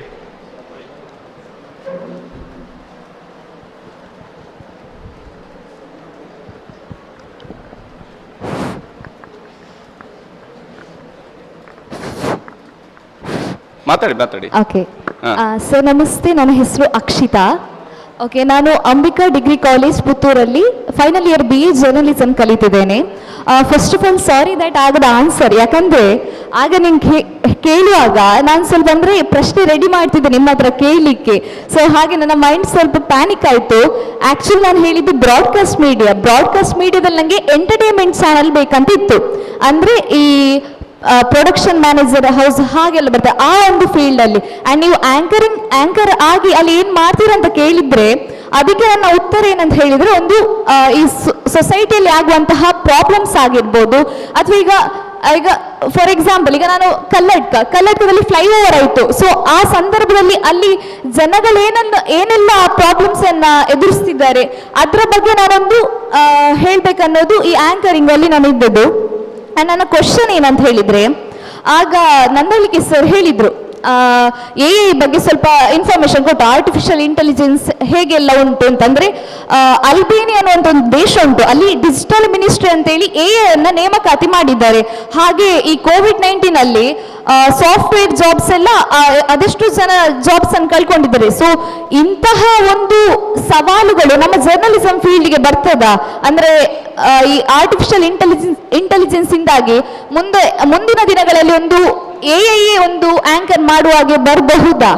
ಬರ್ತದೆ ಅಲ್ಲ, ಬಂದಿದೆ ಅಂತ, ಆಲ್ರೆಡಿ ಬಂದಿದೆ. ಎಐ ನಲ್ಲಿ ಆಂಕರಿಂಗ್ ಮಾಡ್ತಾ ಇದ್ದಾರೆ. ಈಗ ಎಐ ಆಂಕರಿಂಗ್ ಪ್ರಯೋಗ ಆಗಿದೆ. ಆದರೆ ಎಐ ಆಂಕರಿಂಗ್ ನ ಪ್ರಯೋಗದಲ್ಲಿ ಅದು ಇನ್ನೂ ಈಗ ಬರ್ತಿರೋದು ಬೇಸಿಕ್ ವರ್ಷನ್ ಅಷ್ಟೇ. ನಿಮ್ಗೆ ಗೊತ್ತಿರಲಿ, ಇದೇ ಫೈನಲ್ ಅಲ್ಲ. ಯಾಕಂದ್ರೆ ಟೆಕ್ನಾಲಜಿ ಅಪ್ಗ್ರೇಡ್ ಆಗ್ತಾ ಇರುತ್ತೆ. ನಾವು ಈಗಿರುವಂತಹ ಬೇಸಿಕ್ ವರ್ಷನ್ ನೋಡ್ಕೊಂಡು ಇದು ಫೇಲ್ಯೂರ್ ಆಗುತ್ತೆ, ಇದು ಸಕ್ಸಸ್ ಆಗಲ್ಲ ಅಂತ ನಾವು ಅಂದ್ಕೊಳ್ಬಹುದು. ಹಂಗಲ್ಲ. ಈಗ ನಾನು ಮಾತನಾಡುವ ಶೈಲಿಯನ್ನ, ಈಗ ನಾನು ಒಂದು 4 ವಿಚಾರಗಳ ಬಗ್ಗೆ ಮಾತಾಡುವಾಗ 4 ರೀತಿಯಲ್ಲಿ ಮಾತನಾಡ್ತೀನಿ. ಈಗ ರಾಜಕೀಯದ ಬಗ್ಗೆ ಮಾತಾಡುವಾಗ ನಂದೊಂದು ವಾಯ್ಸ್ ಇರುತ್ತೆ, ಕ್ರೈಮ್ ವಿಚಾರಕ್ಕೆ ಬಂದಾಗ ಒಂದು ವಾಯ್ಸ್ ಇರುತ್ತೆ, ಸ್ಪೋರ್ಟ್ಸ್ ಬಗ್ಗೆ ಮಾತಾಡುವಾಗ ಒಂದು ವಾಯ್ಸ್ ಇರುತ್ತೆ, ಜನರಲ್ ಆಗಿರ್ತಕ್ಕಂಥ ವಿಚಾರಗಳಿರ್ಬೇಕು. ವಾಯ್ಸ್ ಇನ್ ದ ಸೆನ್ಸ್ ನಮ್ಮ ವಾಯ್ಸ್ನ ಒಂದು ಪೇಸ್, ಅದರ ಏರಿಳಿತ, ಧ್ವನಿಯ ಏರಿಳಿತ. ಈಗ ಖುಷಿಯಲ್ಲಿ ಹೇಳುವಂತ ಖುಷಿಯಲ್ಲಿ ಹೇಳಬೇಕು, ಇಂಡಿಯಾ ಗೆದ್ದಿದೆ ಅಂತ ಹೇಳುವಂತಾಗ ಖುಷಿಯಲ್ಲಿ ಹೇಳಬೇಕಲ್ವಾ? ಹಾಗೇನೆ ಯಾವುದೋ ಒಂದು ಮರಣದ ಸುದ್ದಿಯನ್ನು ಓದುವಾಗ ನಮ್ಮ ವಾಯ್ಸು ಲೋ ಆಗಬೇಕು, ಲೋ ಆಗಿ ನಾವು ಮಾತಾಡ್ತಾ ಹೋಗ್ಬೇಕು. ಈ ಥರದ ನಾವು ಮಾತಾಡ್ತೀವಿ. ಎಐ ನಲ್ಲಿ ಈಗ ನಮ್ಮ ಈ ವಾಯ್ಸ್ ಮಾಡ್ಯುಲೇಷನ್ಸ್ ಅನ್ನು ಕೂಡ ಅಧ್ಯಯನ ಮಾಡ್ಕೊಳ್ತಾರೆ. ಸೊ ಅವಾಗ ಇದು ಕ್ರೈಮ್ ರಿಲೇಟೆಡ್ ಅಂತ ಹೇಳಿದ ತಕ್ಷಣ ನಂದೇ ವಾಯ್ಸ್ ಅನ್ನ ಕ್ರೈಮ್ ರಿಲೇಟೆಡ್ ಅಲ್ಲಿ ಅದು ಹೇಳುತ್ತೆ. ನಾನು ಕ್ರೈಮ್ ಅನ್ನು ಹೆಂಗೆ ಓದ್ತೀನಲ್ಲ ಅದೇ ಶೈಲಿಯಲ್ಲಿ ಅದು ಆ ರಿಲೇಟೆಡ್ ಆಗಿರುವಂತಹ ಕಾಪಿಯನ್ನು ಓದುತ್ತೆ. ನಾನು ರಾಜಕೀಯದ ಓದುವಂತಹ ಶೈಲಿ ಇರುತ್ತೆ ಒಂದು, ಅದಕ್ಕೆ ಅಡ್ಜಸ್ಟ್ ಆಗಿ ಅದೇ ಶೈಲಿಯಲ್ಲಿ ಓದುತ್ತೆ. ಸೊ ಈ ಟೆಕ್ನಾಲಜಿ ಅಪ್ಗ್ರೇಡ್ ಆಗ್ತಾ ಇರುತ್ತೆ. ಸೊ ಈಗಿರುವಂಥದ್ದು ಬೇಸಿಕ್ ವರ್ಷನ್ನು, ಆದರೆ ಎಐ ಮುಂದೆ ಕೂಡ ಬರುತ್ತೆ, ಇನ್ನಷ್ಟು ವ್ಯಾಪಕವಾಗಿ ಬರುತ್ತೆ. ಅದರ ಅರ್ಥ ಜಾಬ್ಗಳ ಮೇಲೆ ದೊಡ್ಡ ಹೊಡೆತ ಬೀಳುತ್ತೆ ಅಂತೇಳಿ ಅಲ್ಲ. ಜಾಬ್ ಮೇಲೆ ಹೊಡೆತ ಬೀಳಲ್ಲ ಅಂತ ನಾನು ಹೇಳೋದಿಲ್ಲ. ಹೊಡೆತ ಬೀಳುತ್ತೆ ಹೆಂಗೆ ಅಂದರೆ, ಈಗ ವಾಯ್ಸ್ ಓವರ್ ಆರ್ಟಿಸ್ಟ್ ಬೇಕು. ವಾಯ್ಸ್ ಓವರ್ ಆರ್ಟಿಸ್ಟ್ಗಳದ್ದು ತುಂಬ ಚೆನ್ನಾಗಿರೋದಿಲ್ಲ, ಅಥವಾ ವಾಯ್ಸ್ ಕರೆಕ್ಟಾಗಿ ಪ್ರೊನೌನ್ಸ್ ಮಾಡೋದಿಲ್ಲ, ಕೆಲವೊಂದ್ಸಲ ಸಿಗೋದಿಲ್ಲ. ಅಂಥ ಟೈಮ್ಗಳಲ್ಲಿ ಏನು ಮಾಡ್ತೀವಿ ಅಂತ ಹೇಳಿದ್ರೆ ಇವುಗಳ ಮೂಲಕ ವಾಯ್ಸ್ ಓವರ್ ಕೊಡಿಸ್ಬೋದು. ಗೊತ್ತಾಯ್ತಲ್ಲ? ಅದರ ಸ್ಕ್ರಿಪ್ಟಿಂಗು ಅಂತೇಳಿ ಬರುತ್ತೆ. ಅವಾಗ ಹಂಗಾರೆ ನಾವು ಸ್ಕ್ರಿಪ್ಟ್ ಇಲ್ಲಿವರೆಗೆ ನಮ್ಮ ಸ್ಕ್ರಿಪ್ಟಿಂಗು ಅದು ನಮ್ಮ ಸಾಫ್ಟ್ ಸ್ಕಿಲ್, ನಮ್ಮ ಅರಿವಿನ ಮೂಲಕವಾಗಿ ನಾವು ಬರೆಯುವಂಥ ಸ್ಕಿಲ್ ಅದು. ಆದರೆ ಎಐ ನಮಗಿಂತ ಚೆನ್ನಾಗಿ ಯೋಚಿಸಿ ಆ ಸಂದರ್ಭಕ್ಕೆ ತಕ್ಕಂತೆ ಸ್ಕ್ರಿಪ್ಟ್ ಮಾಡಬಲ್ಲುದು. ಗೊತ್ತಾಯ್ತಲ್ಲ? ಅದು ಕೂಡ ಸಾಧ್ಯತೆ ಇದೆ. ಆದರೆ ಅತಿ ಅಂತಿಮ ಅಲ್ಲ, ಅಲ್ಲಿ ಹೊಸ ಅವಕಾಶಗಳು ಸೃಷ್ಟಿಯಾಗತ್ತೆ. ಇನ್ನೂ ಈಗ ನಾವು ಇದರ ಮೊದಲ ಹಂತದಲ್ಲಿದ್ದೀವಿ. ಇನ್ನೂ 10 ವರ್ಷದ ನಂತರ ಇದು ಮತ್ತಷ್ಟು ಮೇಲಕ್ಕೆ ಹೋಗುತ್ತೆ. ಇನ್ನೂ 20 ವರ್ಷದ ನಂತರ ಮತ್ತಷ್ಟು ವಿಸ್ತಾರ ಆಗತ್ತೆ. ಅದರ ಅರ್ಥ ಆವಾಗ ಎಲ್ಲರೂ ಜಾಬ್ ಹೋಗ್ಬಿಡುತ್ತೆ ಅಂತೇಳಿ ಆತಂಕ ಪಡಬೇಕಾದ ಅವಶ್ಯಕತೆಗಳಿಲ್ಲ. ಅದು ಹೊಸ ಜಾಬ್ಗಳನ್ನು ಸೃಷ್ಟಿಸುತ್ತೆ. ಕಂಪ್ಯೂಟರ್ ಬಂದಾಗ ನಮ್ಮ ಪತ್ರಿಕೆಗಳವರಲ್ಲೂ ಕೂಡ ಒಂದು ರೀತಿಯಾದಂಥ ಆತಂಕಗಳಿದ್ವು. ಕಂಪ್ಯೂಟರ್ ಬಂತು, ಇನ್ನು ಟೈಪಿಂಗ್ಗೆ ಅವಕಾಶಗಳಿಲ್ಲ ಅಂತೇಳಿ. ಆದರೆ ಹೊಸ ಜಾಬ್ ಕ್ರಿಯೇಟ್ ಆಗಿದೆ. ಅಲ್ಲಿ ಕೆಲಸ ಕಳ್ಕೊಂಡಂಥವ್ರು ಬೇರೆ ಕಡೆಯಲ್ಲಿ ಕೆಲಸ ತಗೊಳ್ತಾರೆ. ಹೀಗೆ ಹಾಗಾಗಿ ಎಐನಿಂದಾಗಿ ತುಂಬ ದೊಡ್ಡದಾಗಿ ಹೊಡೆತ ಬೀಳುತ್ತೆ ಅಂತ ಹೇಳುವಂಥ ಆತಂಕ ಅಲ್ಲ. ಅದನ್ನು ನಾವು ಕಲಿಬೇಕು, ಅದನ್ನು ತಿಳ್ಕೊಳ್ಬೇಕು, ಅದರ ಬಳಕೆ ನಾವು ತಿಳ್ಕೊಳ್ಬೇಕು. ಅದರ ಬಳಕೆ ನಾವು ತಿಳ್ಕೊಂಡ್ವಿ ಅಂದರೆ ನಮಗೆ ಅದು ಹೆಚ್ಚು ನೆರವಾಗುತ್ತೆ. ನೀವು ಕೊಡುವಂತಹ ಸುದ್ದಿಯ ನಿಖರತೆಯನ್ನು, ಈಗ ಉದಾಹರಣೆಗೆ ಡೊನಾಲ್ಡ್ ಟ್ರಂಪ್ಗೆ ನೊಬೆಲ್ ಶಾಂತಿ ಪ್ರಶಸ್ತಿ ಯಾಕೆ ಸಿಗಲಿಲ್ಲ ಅನ್ನುವಂಥದ್ದನ್ನು ನೀವು ಎಐನಲ್ಲಿ ಕೇಳಿದ್ರೆ, ನೀವು ಹಿಂದೆ ಗೂಗಲಲ್ಲಿ ಕೇಳ್ತಾ ಇದ್ರಿ, ಗೂಗಲಲ್ಲಿ ಕೇಳ್ತಿದ್ದಾಗ ನಿಮಗೆ ಒಂದು ಸರ್ಟೇನ್ ಆನ್ಸರ್ಸ್ ರೆಡಿಮೇಡ್ ಇದಿರ್ತದೆ. ಎಐನಲ್ಲಿ ಕೇಳಿದಾಗ ಅದು ಇನ್ನೂ 16 ಪತ್ರಿಕೆಗಳಲ್ಲಿ ಬಂದಿರೋದನ್ನು, ಮಾಧ್ಯಮದಲ್ಲಿ ಬಂದಿರೋದನ್ನು ಅನಾಲಿಸಿಸ್ ಮಾಡಿ ಅದು ಪಾಯಿಂಟ್ಸ್ ಕೊಡುತ್ತೆ ನಿಮಗೆ. ಆ ಪಾಯಿಂಟ್ಸ್ ಸಿಕ್ಕಾಗ ನಿಮಗೆ ಅದನ್ನು ಒಂದು ಕಂಟೆಂಟನ್ನು ಹೇಳೋದಕ್ಕೆ ನಿಮಗೆ ಅದೊಂದು ಒಳ್ಳೆ ಕಂಟೆಂಟ್ ಸಿಗುತ್ತೆ. ಸೊ ನೀವೇ 10 ವೆಬ್ಸೈಟ್ಗಳನ್ನು ಹುಡುಕಿ ಮಾಡಬೇಕಾಗಿದ್ದ ಆರ್ಟಿಕಲನ್ನು ಈಗ AI ನಿಮಗೆ ಕೊಡುತ್ತೆ, ಅಲ್ಲಿ ಪಾಯಿಂಟ್ಸ್ ಕೊಡುತ್ತೆ. ಅದು ಈ ಕಾರಣಕ್ಕಾಗಿ ಇದು ಒಂದು ಕಾರಣ ಇರಬಹುದು, ಇದು ಒಂದು ಕಾರಣ ಇರಬಹುದು, ಇದು ಒಂದು, ಆವಾಗ ನಿಮಗೆ ಅದನ್ನು ಹೌದೋ ಅಲ್ಲ ಅಂತೇಳಿ ವೆರಿಫೈ ಮಾಡ್ಕೊಳ್ಬೇಕು ಒಂದ್ಸಗೆ. ನೀವು ಹೌದಾ, ಇದು ನಿಖರ, ಹೌದಾ, ಇದು ಎಷ್ಟು ಸತ್ಯಕ್ಕೆ ಹತ್ತಿರವಾಗಿದೆ ಅನ್ನುವಂಥದ್ದನ್ನು ನಾವು ತಿಳ್ಕೊಳ್ಬೇಕು. ಹಾಗೆ ಮಾಡಿದಾಗ ನಿಮಗೊಂದು ಕಂಟೆಂಟು ಕ್ರಿಯೇಟ್ ಆಗುತ್ತೆ. ಈ ಥರದಲ್ಲಿ ಅದರ ಬಳಕೆ ಮಾಡೋದಕ್ಕೂ ಕೂಡ ನಾವು ಕಲ್ತ್ಕೊಳ್ಬೇಕು ಅಂತ. ಓಕೆ, ಬೇರೆ thank you sir. One more question. ಈ ಸಾರಿ, ನ್ಯೂಸಲ್ಲಿ ಪಾಪರಾಜಿ ಅಂತ ಒಂದು ಕಾನ್ಸೆಪ್ಟ್ ಬರ್ತದೆ. ಪಾಪರಾಜಿ ಅಂದರೆ ಈ ಫೋಟೋ ಎಲ್ಲ ತೆಗುವಾಗ ಅವರಿಗೊಂದು ಹೆಸರು ಹೇಳ್ತಾರೆ ಸರ್, ಸ್ವಲ್ಪ ಅದರ ಹೇಳ್ಬೋದಾ? ಅದು ಒಂದ್ಸಗೆ ಅದು ಮೇನ್ಲಿ ಗಾಸಿಪ್ ರಿಲೇಟೆಡ್ ತಾನು ನೀವು ಕೇಳ್ತಿರೋದು. ಗಾಸಿಪ್ ರಿಲೇಟೆಡ್ ಆಗಿರ್ತಕ್ಕಂಥದ್ದು ಅದು ಒಂದು ಪಾರ್ಟ್ ಆಫ್ ಜರ್ನಲಿಸಮ್ ಅಷ್ಟೇ, ಓಕೆ, ಅದೇ ಅಲ್ಲ. ಆ್ಯಂಡ್ ಅದು ಇತ್ತೀಚೆಗೆ ಸ್ವಲ್ಪ ಕಡಿಮೆ ಆಗ್ತಾ ಬಂದಿದೆ. ಯಾಕೆಂತ ಹೇಳಿದ್ರೆ ಎಲ್ಲರ ಕೈಲೂ ಮೊಬೈಲ್ ಬರೋಕ್ಕೆ ಶುರು ಮಾಡಿದ್ಮೇಲೆ, ಮುಂಚೆ ಆದ್ರೇನು ಎಕ್ಸ್ಕ್ಲೂಸಿವ್ ಫೋಟೋಸ್ ಕೆಲವು ಪತ್ರಿಕೆಗಳಲ್ಲಿ, ಕೆಲವು ಪೇಜ್ಗಳಲ್ಲಿ ಕೇವಲ ಇಂಥ ಫೋಟೋಸನ್ನು ನೋಡೋದಕ್ಕೆ ಒಂದು ಬೇರೆಲ್ಲೂ ನೋಡೋದಕ್ಕೆ ಅವಕಾಶ ಇರ್ತಿರ್ಲಿಲ್ಲ ಅವಾಗ. ಈಗ ಹಂಗಿಲ್ಲ. ಈಗ ಯಾವುದೇ ಆ್ಯಕ್ಟ್ರೆಸ್ಸು ಬರುವಾಗ ಅವ್ರ ಬರ್ತಿದ್ದಕ್ಕೆ 10 ಮೊಬೈಲ್ ಫೋನ್ಗಳಲ್ಲಿ ಎಲ್ಲರೂ ಕೂಡ ಇದು ಮಾಡ್ತೀರಿ. ನೀವೇ ಈಗ ಇಲ್ಲಿ ಹೋಗ್ತಾ ಇರುವಾಗ ನಿಮ್ಗೆ ಯಾರೋ ಒಬ್ರು ಕಂಡ್ರ ತಕ್ಷಣ ಏನು ಮಾಡ್ತೀರಿ, ಮೊಬೈಲ್ ತೆಗಿತೀರಿ, ವಿಜುವಲ್ ಮಾಡ್ಕೊತೀರಿ. ಇದು ಇವಾಗ ಹೆಂಗಾಗಿದೆ ಅಂತ ಹೇಳಿದ್ರೆ ಆ ಟ್ರೆಂಡ್ ಕಡಿಮೆ ಆಗ್ತಾ ಇದೆ. ಹಾಗೆಂತ ಹೇಳಿ ಅದರ ಪಾಪ್ಯುಲಾರಿಟಿ ಪೂರ್ತಿ ಕಡಿಮೆ ಆಗಿದೆ ಅಂತ ಹೇಳಿದ್ರೆ ಅದು ಬೇಕಿರುತ್ತೆ. ಅದೇ ಯಾಕಂದ್ರೆ ಗಾಸಿಪ್ ಆಲ್ವೇಸ್ ಸೆಲ್ಸ್. ಯಾಕಂದ್ರೆ ಮನುಷ್ಯನಲ್ಲಿ ಅತ್ಯಂತ ವೇಗವಾಗಿ ಹರಡುವ ಯಾವುದಾದ್ರೂ ವಿಚಾರ ಇದೆ ಅದು ಗಾಸಿಪ್ ಅಂತ. ಯಾಕೆ ಯಾರೂ ಕೂಡ ಬಹಳ ಗಹನವಾಗಿ ಚಿಂತನೆ ಮಾಡುವಂಥವ್ರು ಕೂಡ ಮಧ್ಯಾಹ್ನ ಊಟ ಕೂತ್ಕೊಂಡಾಗ ತಮ್ಮ ಚಿಂತನೆಯ ವಿಚಾರಗಳನ್ನೇ ಮಾತಾಡೋದಿಲ್ಲ, ಬದಲಿಗೆ ಅವ್ರು ಹಂಗೆ ಮಾಡಿದ್ರು, ಇವ್ರು ಹಿಂಗೆ ಮಾಡಿದ್ರು, ಈ ಥರದ ಗಾಸಿಪ್ ಬಗ್ಗೆ ಮಾತಾಡ್ತಿರ್ತಾರೆ. ಅದಕ್ಕೆ ಹೇಳೋದು ಗಾಸಿಪ್ ಬಗ್ಗೆ ಯಾಕೆ ನಾವು ಇದನ್ನು ಹೇಳ್ತೀವಿ ಅಂದರೆ, ಒಂದು ಮಾತು ಹೇಳ್ತೀವಿ, ಸತ್ಯ ಮನೆಯಿಂದ ಶೂ ಕಟ್ಟಿಕೊಂಡು ಹೊರಗಡೆ ಕಾಲಿಡುವ ಹೊತ್ತಿಗೆ ಸುಳ್ಳು 16 ರೌಂಡ್ ಸುತ್ತಿರುತ್ತಂತೆ. ಅದು ಗಾಸಿಪ್ಗಿರುವ ಶಕ್ತಿ.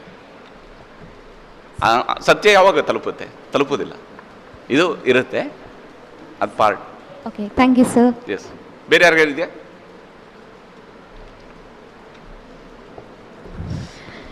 ಯಾವುದಾದ್ರೂ ವಿದ್ಯಾರ್ಥಿಗಳಿಗೆ ಪ್ರಶ್ನೆಗಳನ್ನ ಕೇಳಲಿಕ್ಕೆ ಈ ವೇದಿಕೆ ಅವಕಾಶವನ್ನು ಮಾಡಿಕೊಡ್ತಾ ಇದೆ. ಇಲ್ಲದಿದ್ರೆ ನಾವು ಮುಂದಿನ ಎಸ್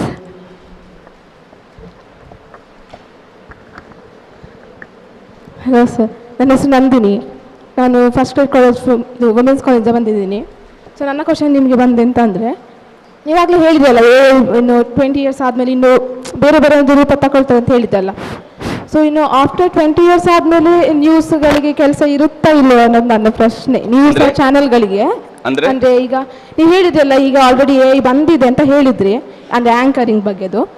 ಸೊ ಈ 20 ಇಯರ್ಸ್ ಆದಮೇಲೆ ಆಂಕರ್ ಅಂದ್ರೆ ಈಗ ಒಂದು ನ್ಯೂಸ್ ಚಾನೆಲ್ಸ್ಗಳಿಗೆ ವರ್ಕ್ ಇರುತ್ತಾ ಇರಲ್ವ ಅನ್ನೋದು ನನ್ನ ಡೌಟ್. ನಾನು ಹೇಳೋದು, ನಮಗೆ 20 ವರ್ಷದ ನಂತರದ ಯೋಚನೆ ಇರಬೇಕು, ದೂರದೃಷ್ಟಿ ಇರಬೇಕು. ಆದರೆ ನಾವು ಬದುಕೋದು ಇವತ್ತು ಮಾತ್ರ ಬದುಕಬೇಕು. ನಾವು ನಾಳೆ ಕೂಡ ಬದುಕಲಿಕ್ಕೆ ಆಗುವುದಿಲ್ಲ. ನಾನು ಈ ಕ್ಷಣದಲ್ಲಿ ಮಾತ್ರ ಬದುಕ್ತಾ ಇರ್ತೀವಿ ನಾವು, ಅಲ್ವಾ? ನಿನ್ನೆಯಲ್ಲಿ ನಾವು ಬದುಕೋದಕ್ಕೆ ಆಗುದಿಲ್ಲ. ಈಗ ನಿನ್ನೆ ಮುಗಿದೋಯ್ತು, ಅದು ಮುಗಿದ ಅಧ್ಯಾಯ. ಅದು ನಾಳೆ ಹೊಸದಾಗಿ ಸಿಗುವ ಅಧ್ಯಾಯ. ಇವತ್ತಿನ ಸಮಸ್ಯೆ ಅಂದರೆ ಯಾವುದಕ್ಕೆ ಇದನ್ನು ಕಂಪೇರ್ ಮಾಡಿ ಹೇಳ್ತಿದ್ದೀನಿ ಅಂದರೆ, ಈ ಎಲ್ಲ ತಂತ್ರಜ್ಞಾನದ ಜೊತೆಗೆ ನಾವು ಸಾಕ್ತಾ ಇರ್ತೀವಿ. ಸೊ ಅದಕ್ಕೆ ಪರಿಹಾರಗಳು ನಮಗೆ ಸಿಗ್ತಾ ಹೋಗ್ತವೆ. ಅದನ್ನೇ ಅವಾಗ ಅವರು ವಾಲ್ಟರ್ ಅವರು ಕೂಡ ಹೇಳಿದ್ರು, ಅಪ್ಗ್ರೇಡ್ ಅಂದ್ರೆ ಏನು? ಪ್ರತಿನಿತ್ಯ ಅಪ್ಗ್ರೇಡ್ ಆಗಬೇಕು. ಅಪ್ಗ್ರೇಡ್ ಆಗುವಂಥದ್ದು ಬಹಳ ಮುಖ್ಯ. ಅದನ್ನು ತಿಳ್ಕೊಳ್ಬೇಕು ನಾವು.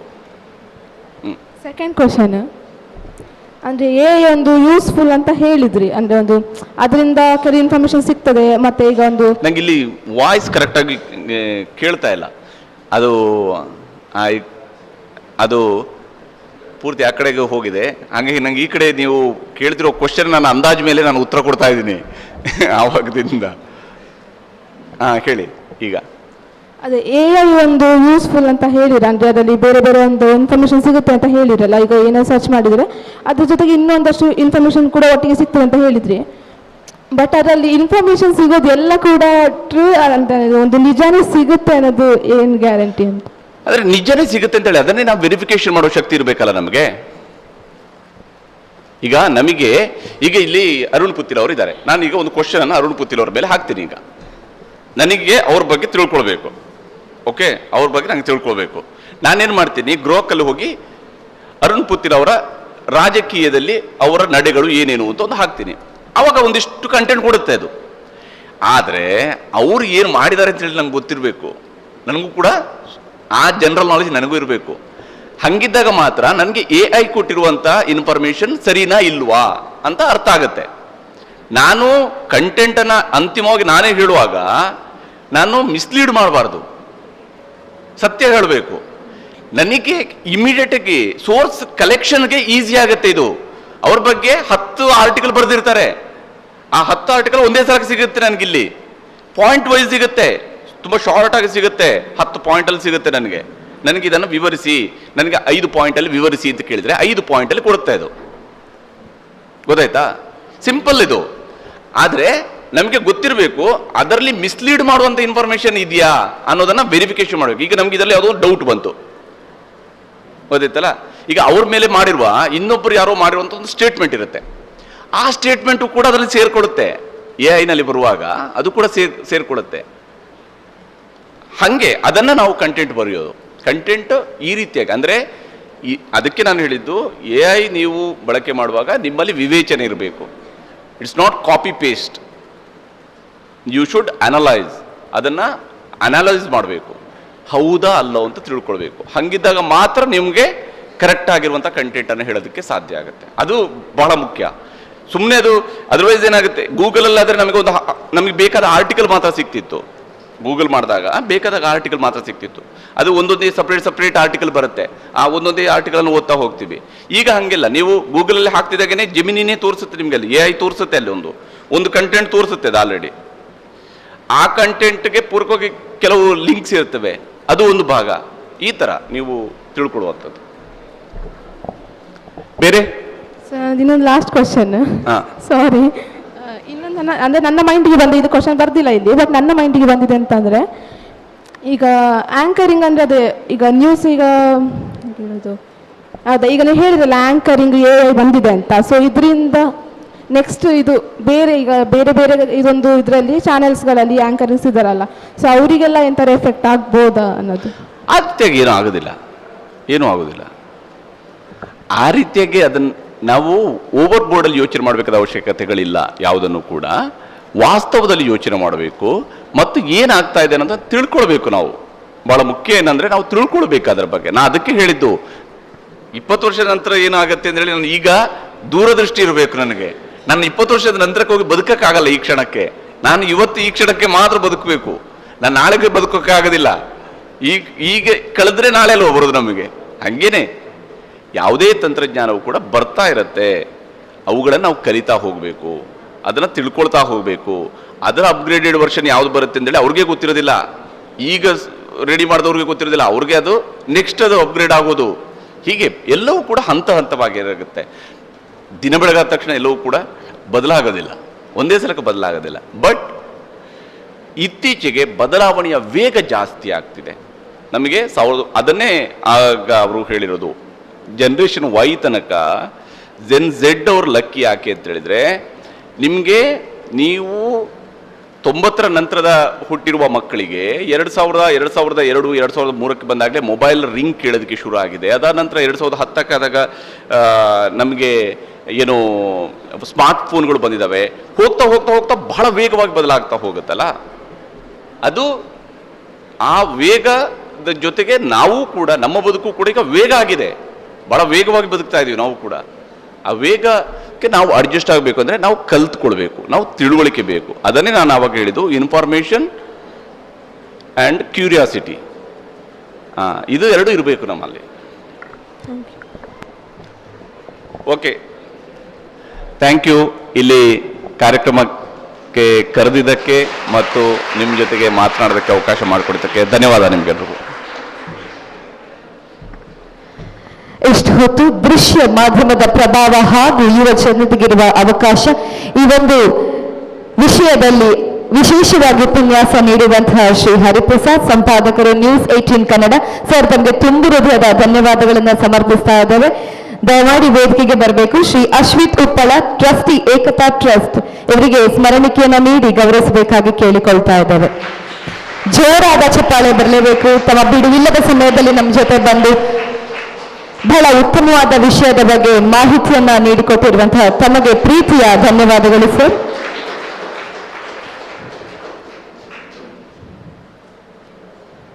ಹಾಗೆ ಇವತ್ತಿನ ಕಾರ್ಯಕ್ರಮದಲ್ಲಿ ಶ್ರೀ ಅರುಣ್ ಕುಮಾರ್ ಪುತ್ತಿಲ, ಮುಖಂಡರು, ಅನೇಕ ಸಮಾಜಮುಖಿ ಕಾರ್ಯಗಳಲ್ಲಿ ತಮ್ಮನ್ನು ಸಂಪೂರ್ಣವಾಗಿ ತೊಡಗಿಸಿಕೊಂಡು ಪ್ರಜಾಪ್ರತಿನಿಧಿಯಾಗಿ ಕಾರ್ಯನಿರ್ವಹಿಸಿರುವ ಸರ್, ತಮಗೆ ಪ್ರೀತಿಯ ಸ್ವಾಗತವನ್ನ ಬಯಸ್ತಾ ಇದೆ. ಸರ್, ದಯವಿಟ್ಟು ವೇದಿಕೆಗೆ ಬರಬೇಕು.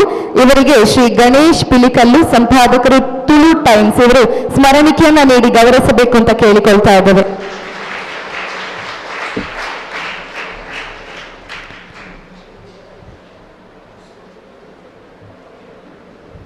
ಹಾಗೆ ಮತ್ತೋರ್ವರು ಶ್ರೀ ಶ್ರೇಯಸ್, ಪತ್ರಕರ್ತರು. ಸರ್, ದಯವಿಟ್ಟು ವೇದಿಕೆಗೆ ಬರಬೇಕು ಅಂತ ಕೇಳಿಕೊಳ್ತಾ ಇದ್ದೇವೆ. ಇವರಿಗೆ ಶ್ರೀ ಅರುಣ್ ಗುನ್ಮಿ, ಸಂಪಾದಕರು ನ್ಯೂಸ್ ನೆಕ್ಸ್ಟ್, ಇವರು ಸ್ಮರಣಿಕೆಯನ್ನ ನೀಡಿ ಗೌರವಿಸಬೇಕು ಅಂತ ಕೇಳಿಕೊಳ್ತಾ ಇದ್ದೇವೆ. ತಮ್ಮ ಇರುವಿಕೆಯನ್ನ ನಾವು ಗುರುತಿಸ್ತಾ ಇದ್ದೇವೆ. ಸರ್, ಕಾರ್ಯಕ್ರಮಕ್ಕೆ ಬಂದದಕ್ಕೆ ಪ್ರೀತಿಯ ಸ್ವಾಗತಗಳು. ಎಲ್ಲ ವಿದ್ಯಾರ್ಥಿಗಳ ಗಮನಕ್ಕೆ 15 ನಿಮಿಷಗಳ ಬ್ರೇಕ್ ಅನ್ನ ಕೊಡ್ತಾ ಇದ್ದೇವೆ. ಎಲ್ಲ ವಿದ್ಯಾರ್ಥಿಗಳು ಲಘು ಉಪಹಾರವನ್ನ ಸ್ವೀಕರಿಸಿ ಆದಷ್ಟು ಬೇಗ ವೇದಿಕೆಯನ್ನು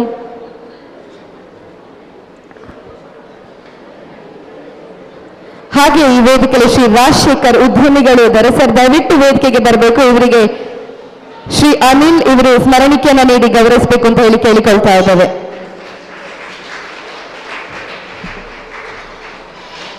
ಬಂದಿರುವಂತಹ ಎಲ್ಲ ಅತಿಥಿಗಳನ್ನ ಗುರುತಿಸುವುದು, ಅವರ ಇರುವಿಕೆಯನ್ನ ಗುರುತಿಸುವುದು ನಮ್ಮ ಆದ್ಯ ಕರ್ತವ್ಯ ಆಗಿದೆ. ಬಂದಿರುವಂತಹ ಎಲ್ಲರಿಗೂ ಮತ್ತೊಮ್ಮೆ ಸ್ವಾಗತವನ್ನ ಹೇಳುತ್ತಾ, ಇನ್ನು ಕೆಲವೇ ಕ್ಷಣಗಳಲ್ಲಿ ಸಮಾರೋಪ ಸಮಾರಂಭ ನಡೆಯಲಿಕ್ಕಿದೆ. ವಿದ್ಯಾರ್ಥಿಗಳು ಎಲ್ಲರೂ ಆದಷ್ಟು ಬೇಗ ಲಘು ಉಪಹಾರವನ್ನ ಸ್ವೀಕರಿಸಿ ಬಳಿಕ ಪುನಃ ವೇದಿಕೆಯ ಮುಂಭಾಗದಲ್ಲಿ ಆಸನಗಳನ್ನು ಸ್ವೀಕರಿಸಬೇಕು ಅಂತ ಕೇಳಿಕೊಳ್ತಾ ಇದ್ದೇವೆ. ಹಾಗೆ ಎಲ್ಲ ಅತಿಥಿ ಅಭ್ಯಾಗತರಿಗೆ ವಿಶೇಷವಾಗಿ ಉಪಹಾರದ ವ್ಯವಸ್ಥೆಯನ್ನು ಮಾಡಲಾಗಿದೆ. ಸರ್, ದಯವಿಟ್ಟು ತಾವು ಕೂಡ ಸ್ವೀಕರಿಸಿ. ಇನ್ನು 15 ನಿಮಿಷಗಳಲ್ಲಿ ಸಮಾರೋಪ ಸಮಾರಂಭ ಕಾರ್ಯಕ್ರಮ ಇದೇ ವೇದಿಕೆಯಲ್ಲಿ ನಡೆಯಲಿಕ್ಕಿದೆ.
ನಾವು ನಿಮ್ಮ ಮುಂದೆ ತೋರಿಸಿಕೊಡ್ತೇವೆ. ನಿಮ್ಮೆಲ್ಲರ ಪ್ರೋತ್ಸಾಹ ಇರಬೇಕು ಅಂತ ಹೇಳ್ತಾ ಈ ಕಾರ್ಯಕ್ರಮಕ್ಕೆ ಬಂದಿರುವ ಎಲ್ಲರನ್ನು ಸ್ವಾಗತ ಮಾಡ್ತಾ ಕಾರ್ಯಕ್ರಮ ಮುಂದಕ್ಕೆ ನಿಮ್ಮೆಲ್ಲರ ಸಪೋರ್ಟ್ ಎಲ್ಲವೂ ಬೇಕು ಅಂತ ಕೇಳ್ತಾ ಎಲ್ರಿಗೂ ಆತ್ಮೀಯವಾದ ಸ್ವಾಗತ. ಎಲ್ಲರನ್ನ ಸ್ವಾಗತಿಸಿದ ತಮಗೂ ಸ್ವಾಗತ ಸರ್. ವೇದಿಕೆಯಲ್ಲಿರುವಂತಹ ಎಲ್ಲ ಅತಿಥಿ ಅಭ್ಯಾಗತರನ್ನ ಹೂ ನೀಡಿ ಸ್ವಾಗತಿಸಬೇಕಾಗಿ ಶ್ರೀ ಗಣೇಶ್ ಪಿಲಿಕಲ್ಲು, ಸಂಪಾದಕರು ತುಳು ಟೈಮ್ಸ್, ಇವರಲ್ಲಿ ಕೇಳಿಕೊಳ್ತಾ ಇದ್ದೀವಿ.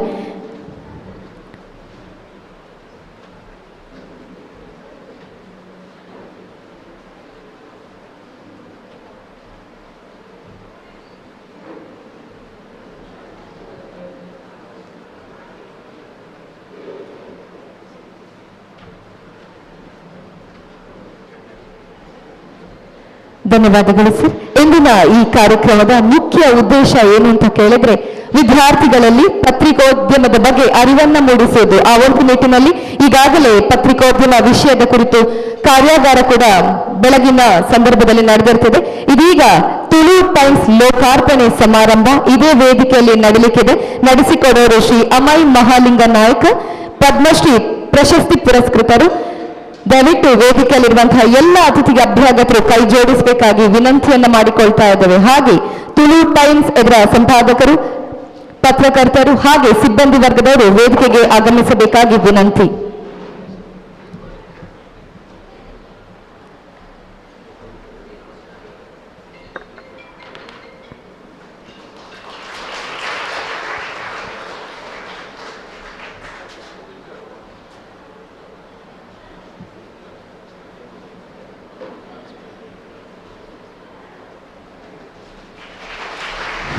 ಜೋರಾದ ಚಪ್ಪಾಳೆ. ತುಳು ಟೈಮ್ಸ್ ಇದರ ಲೋಕಾರ್ಪಣೆ ಪದ್ಮಶ್ರೀ ಪ್ರಶಸ್ತಿ ಪುರಸ್ಕೃತರೆಂದರೆ ನಡೆದಿರೋದು ನಮ್ಮ ಭಾಗ್ಯ. ಇದಕ್ಕೆ ಶುಭವನ್ನ ಹಾರೈಸ್ತಾ ಇದ್ದೇವೆ. ಧನ್ಯವಾದಗಳು. ಕಾರ್ಯಕ್ರಮದ ಮುಂದಕ್ಕೆ ಇಂದಿನ ಕಾರ್ಯಕ್ರಮದ ಕೇಂದ್ರ ಬಿಂದುವಾಗಿರುವಂತಹ ಶ್ರೀ ಅಮೈ ಮಹಾಲಿಂಗ ನಾಯ್ಕ ಇವರಿಗೆ ಸನ್ಮಾನ ಕಾರ್ಯಕ್ರಮ ನಡೆಯಲಿಕ್ಕಿದೆ. ಸರ್, ದಯವಿಟ್ಟು ವೇದಿಕೆಯ ಮುಂಭಾಗದಲ್ಲಿರುವಂತಹ ಆಸನವನ್ನ ಸ್ವೀಕರಿಸಬೇಕು. ಶ್ರೀ ಅಮೈ ಮಹಾಲಿಂಗ ನಾಯ್ಕ ಬರಡು ಭೂಮಿಯನ್ನು ಹಸಿರಾಗಿಸಿದ ಕಾಯಕ ಯೋಗಿ, ಸ್ವಾವಲಂಬಿ ಜೀವನದ ಹಾದಿಯಲ್ಲಿ ಏಕಾಂಗಿಯಾಗಿ 7 ಸುರಂಗಗಳನ್ನು ಕೊರೆದ ಆಧುನಿಕ ಭಗೀರಥ, ಜೀವಜಲವನ್ನು ಮೇಲಕ್ಕೆತ್ತಿ ಹಸಿರು ಕ್ರಾಂತಿ ಮಾಡಿದ ಅದ್ಭುತ ಸಾಧಕ, ಹೆಮ್ಮೆಯ ಕೃಷಿಕ. ಇವರ ಈ ಸಾಧನೆಯನ್ನು ಗುರುತಿಸಿದ ಕೇಂದ್ರ ಸರ್ಕಾರ ದಿನಾಂಕ 28/3/2022 ಮಾನ್ಯ ರಾಷ್ಟ್ರಪತಿಗಳಿಂದ ಪದ್ಮಶ್ರೀ ಪ್ರಶಸ್ತಿ ನೀಡಿ ಗೌರವಿಸಿದೆ. ಇವರ ಈ ಸಾಧನೆ ಕನ್ನಡ ನಾಡಿಗೆ, ರೈತಾಪಿ ಕುಟುಂಬಕ್ಕೆ, ಯುವ ಜನತೆಗೆ ಆದರ್ಶ. ತಮ್ಮ ಜೀವನದ ಈ ಸಾಧನೆಗೆ ಹೃತ್ಪೂರ್ವಕ ಅಭಿನಂದನೆಗಳನ್ನು ಬಹಳ ಸಂತೋಷದಿಂದ ಅರ್ಪಿಸುತ್ತಿದ್ದೇವೆ. ಇದೀಗ ಸನ್ಮಾನ ಕಾರ್ಯಕ್ರಮ ವೇದಿಕೆಯಲ್ಲಿರುವಂತಹ ಎಲ್ಲ ಅತಿಥಿ ಅಭ್ಯಾಗತರು ನಡೆಸಿಕೊಡಬೇಕಾಗಿ ವಿನಮ್ರ ವಿನಂತಿ.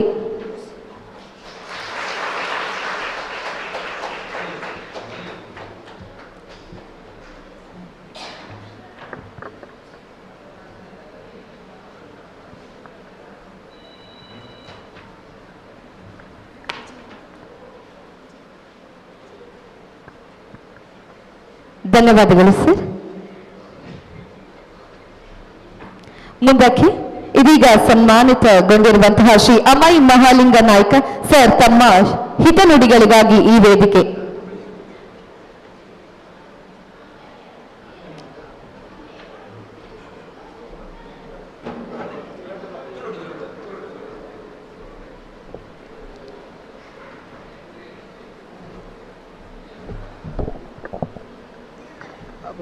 ದಯತಂಡ ಸ್ವಲ್ಪ ಏದಿಕೇಟ ಇತ್ತಿನ ಮಾಂತ ಇತ್ತಿನ ಹಾಕ್ಲಿಲ್ಲ, ಗಣ್ಯ ಇತ್ತಿನ ಹಾಕ್ಲಿಲ್ಲ, ನಮಸ್ಕಾರ ಅಂತದ್ದು ಮಾಂತ ಜೋಕ್ಲಿಲ್ಲ, ಮಾಂತ ನಮಸ್ಕಾರ ಅಂತದ್ದು ದಯತಂಡ ಇತ್ತೆ ನಮ್ಮ ಒಂಜಿ ಕೆಲಸ ಮಾಡ್ಪೋಟಂಡ ಒಂಜಿ ವಿದ್ಯಾಭ್ಯಾಸ ಆಡು ಅಥವಾ ಒಂಜಿ ಉದ್ಯೋಗ ಆಡು ಒಂಜೆಟ್ಟು ಪೈಲ ಆತನ ಬುದ್ಧಿರವಳ್ಳಿ ದಯತಂಡ ಇದು ಏಂಕ್ ದಾಲ ಇದ್ಯಾನ್ ತುಂಬು ಬಜ್ಜಿ ಅಣ್ಣನ ಹಾಕ್ಲಲ್ಪ ಬೇಲೆ ಅಂತಂತಾನೆ ಎಂಕು ಒಂಜಿ ಪನಿ ತಲ ಹಾಕ್ಲು ಕೊರಿಯರು ಆಯಾಕು ತಲ ಕೊರ್ನೆಡ್ದು ನೀರಿಗೆ ಬೋಡಾತು ನೀರಿದ್ಯಾನ ಅಲ್ಪ ನೀರಿಗೆ ಬೋಡಾತು ಒಂಜಿ ಮೂಜಿ ಗೋಲೆತ್ತೆ ನೀರು ಸಿಕ್ಕಜಿ ಪೆರಪ ಒಂಜಿ 4 ಸೊರಗದೆತ್ತೆ ಐಟ್ಲ ಸಿಕ್ಕಜಿ ಪೆರಪ 5 ಸೊರಂಗತ್ತೆ ಅವುಗಳ ಮಾಂತರ್ಲ ದಾಯ ಭಂಗ ಹರ್ಪುಣೆ ಅಂದು ಎಂಕು ಒಂಜಿ ಅಟ್ಟೋದು ಆಯ್ತು ಅಂಟ ಐಟ್ಟು ಆ ಜಾಗೆಟ್ ನೀರು ಉಂಡೋ ಇದ್ದೆ ಒಂದು ತೂಡುಂದೆ ಅನ್ನ ಪಗೆಲು ಕುಳಿಯಲ ಸೋಪುನೆ ರಾತ್ರಿ ಬರ್ತದೆ ಇಲ್ಲ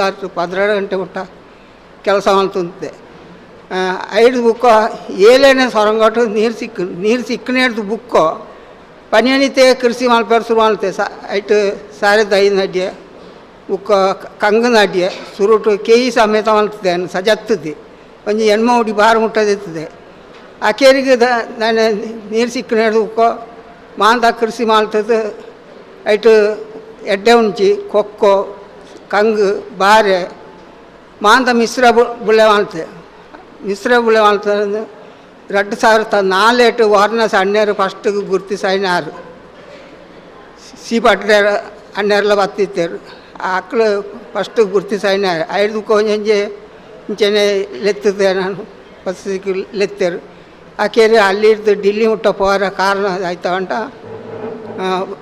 ಮೋದಿ ಸರ್ಕಾರ ನಾನು ಮೂಲೆಡಿತ್ತಿನ ಗುರ್ತಿಸಾಕ್ತೇವೆ ಆ ಗುರ್ತಿಸಾರ ಆರೆಗೆ 100 ಸರ್ತಿ ನಮಸ್ಕಾರ ಮಾಡ್ತಾನೆ దాని ఇదేనా యాంక్ నిజాతి ಏನು ಗುಯಲ್ದ ಕಪ್ಪೆ ಗುಯಲ್ಟೆ ಬಾಕಿ ಅವಡನ್ನು 5 ಇತ ಕೆಲವು ಹೆಚ್ಚಿಗೆಲ್ಲ ಪೂರ ಗುರ್ತಿಸೋದು ಪೋತಾರೆ ಅಕ್ಲೆಲ್ಲ ಪೂರ ಏನು ಆಭಾರಿ ಆತುಲ್ಲೆ 5ನೇ ಡೇಟ್ ಏನು ಅನ್ಕೊಂಡು ಜೋಕ್ಲೇಟ್ ಅನ್ಕೊಂಡು ಈ ನೀರಿಗೆ ಓಡಾತು ನಮ್ಮ ಏತು ಕಷ್ಟ ಬರೋದು ನನ್ನದು ಉದಾಹರಣೆಗೆ ಏನೋ ಪಂಟ ನೀರು ಇದ್ಯಾನ ಜಾಗ ಇಟ್ಟು ನೀರು ತೆತ್ತದು ಐದು ನಂಗೆ ಒಂಜಿ ಮುದ್ದೆಲ್ಗೆ ಏತು ನೀರು ಪಾಡೋಡು ಒಂಜಿ ನರಮನೆಯಾಗ ಏತು ನೀರು ಬೋಡು ನಿಜವಾದ ಒಂಜಿ ಕಂಗಗೆ ಒಂಜಿ ವಾರಟು 15 ಲೀಟ್ರ್ ನೀರು ಯಾರುಂಡು ಸಾರೆಗೆ 30 ಲೀಟ್ರ್ ಯಾರುಂಡು ಕೆಲವು ದಾನಿ ಪೂರ ಅಂತ ನೀರು ಉಂಡು ನಾಡು ಬೊಳ್ಪುಡು ಬಯ್ಯ ಮಟ್ಟ ನೀರು ಪಾಡ್ನೆ ಪಿಂಕ್ಲರ್ ಉಂಡು ಒಂದು ನಿಜವಾದ ಅಗತ್ಯ ಇದ್ದಿ ನಂಗೆ ನರಮನೆಯಾಗ ಇನ್ನೊಂಜಕ್ಕೆ ಏತು ನೀರು ಬೋಡು ಅತೇ ಮರಕ್ಲ ಯಾರು ಐನು ನಮ್ಮ ನೀರನ್ನು ಉಳಿತಾಯ ಮಾಡಿಕೊಡು ಜಾಗ್ರತೆ ಆಯ್ತು ಏನೈತೆ ಈ ಪುಟ್ಟ ಐನ ಸೊರಂಗ ಮಾಂತ ಕಲ್ಲು ಕಟ್ಟದು ಪೈಪು ಬಾಡ್ತು ಬಿಡ್ತೆ ಮರಿಯಲ್ದ ನೀರು ಐಟು ಹಿಂಗೆ ಬೀಳಕ್ಕು ನಾವು ಮಾಂತಿರಲ್ಲ ಅಂಚೆ ಮಾಡ್ತೀನ ನಂಗೆ ನೀರಿಗೆ ಬರಗಾಲ ಬರ ಅಂದು ನಂಗೆ ಕೆಲವು ಪುಟ್ಟ ಐನ ಗುಯಲ್ ಕಾವಡು ಸೊರಂಗ ಕಾವಡು ಅಥವಾ ಬೋರ್ವಾಲ್ಗ ಎತ್ತಿನೇ ಕಾವಡು ನೀರು ಹಿಂಗೆ ಲೆಕ್ಕ ಮಾಡ್ಕೊಡು ಇತ್ತು ಎಂಕ್ 2 ಎಕರೆ ಜಾಗ ಇತ್ತಿನೇಟು ಏನು ನೀರು ಪಿದಾಯಿ ಪೋವಂದ ಲೆಕ್ಕ ಪೂರ ವ್ಯವಸ್ಥೆ ಮಾಡ್ತೆ ಅಂಚೆ ಮಾಡ್ತಾನೆ ಇಡ್ತಾರ ಎಂಕ್ ಈ ಅಲ್ಲಿ ಇಡ್ತು ಡಿಲ್ಲಿ ಮುಟ್ಟ ಪೋರ ಅವಕಾಶ ಮಲ್ತು ಕೊಡ್ತೇರು ಅಂಚೆನೇ ಇಡ್ತಾರ ಏನು ನಿಕ್ಲೇಟ ಮಾಂತೇರ ಅನ್ಪುಣೆ ದಾಳ ಇದ್ದಿ ಒಂಜಿ ಮರ ನಾಡುಂಟ ಐಟು ಕೆಲವು ಪಕ್ಕಿಗಳು ನರಮನೆಗಳು ಮಾಂತ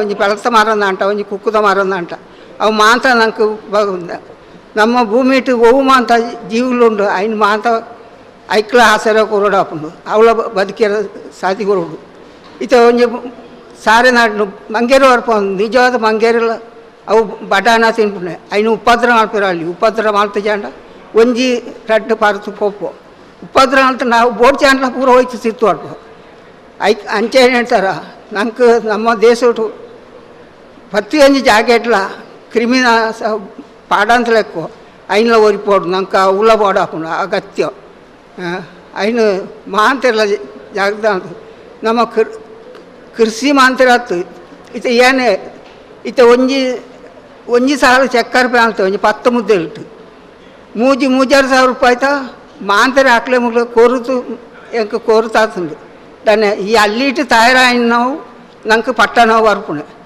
ಪೇಂಟೆಡ್ ದಾಲ ಸೀನಿಯರೇ ಇದ್ದಿ ನಮ್ಮ ಅಲ್ಲಿಟ್ಟು ತಯಾರು ಮಾಡ್ತಾನೆ ನಿಜವಾದ ಕೃಷಿ ಅಡ್ಡೆ ಹತ್ತಿಂದು ಅಂತಾರೆ ಕೆಲ ಇತ್ತದ ಕಾಲೋಟು ಕೃಷಿ ಬೋಡಿಚಿಂದು ನಿಜವಾದ ಕೃಷಿ ಇತ್ತನೇ ಪೇಂಟೆ ತಾಕಲಿ ಮಾಂತ ಉಪಯೋಗ ಆಪುಣೆ ಇತ್ತ ಒಂಜಿ ಸಾರಾಗೆ ಅಲ್ಲಿ ಹಿಡಿದು ಬತ್ತನ ಮಾಂತೇರು ಪೇಂಟೆ ತಾಕಲಿ ಇದ್ದೇನೆ ಪೇಂಟೆಡ್ ಆಯ್ತು ಅಯ್ನ ಮಾಂತ ನಾವು ಒರಿಪ ಅಂತ ಬತ್ತದು ಜೋಕ್ಲೇ ಅಂದೇನೆ ಒಂಜಿ ವಿದ್ಯಾಭ್ಯಾಸ ಕಲ್ತನ ಒಂಜೇಟು ಫೈಲ್ ಅನ್ನೋದು ನಮ್ಮ ಮನಿಪನೆ ಉಂಟುನೆ ದಾನೆ ಪಾಸ್ ಆಯ್ರ ಸೀರೂಜಿ ನೋಡಿದ್ರೆ ನಮ್ಮ ಐನು ಉಮೇದೊಳ್ಬೇಕು ಒಂಜೇಟು ಫೈಲ್ ಅನ್ನೋದು ನಂದು ಐನು ನಮ್ಮ ಸರ ವೆಚ್ಚ ಮಾಡ್ತೊಂದು ಕುಳ್ಳುನೆ ಆಯ್ತು ಫೈಲ್ ಅಂದರೆ ಬರಪ್ ತೋರ್ಸೋಕೆ ಐನು ಪಾಸ್ ಮಾಡ್ಕೊ ಅನ್ನೋ ಧೈರ್ಯದ ತೊಂದು ಐನು ಮುಂದರ್ಸೋಡು ಅವು ಊಳವು ಉದ್ಯೋಗಲಾವು ಅಥವಾ ಕೃಷಿದ ಬಗ್ಗೆ ಎಟ್ಲಾವು ಐನು ಎನ್ನ ಒಂದು ಹೆಣ್ಣತ್ತು ಒರಿ ಒಂಜೊಂಜಿ ಮರ नाटले निकल ओहुलाव पेलता मारालाव कुकुता मारालाव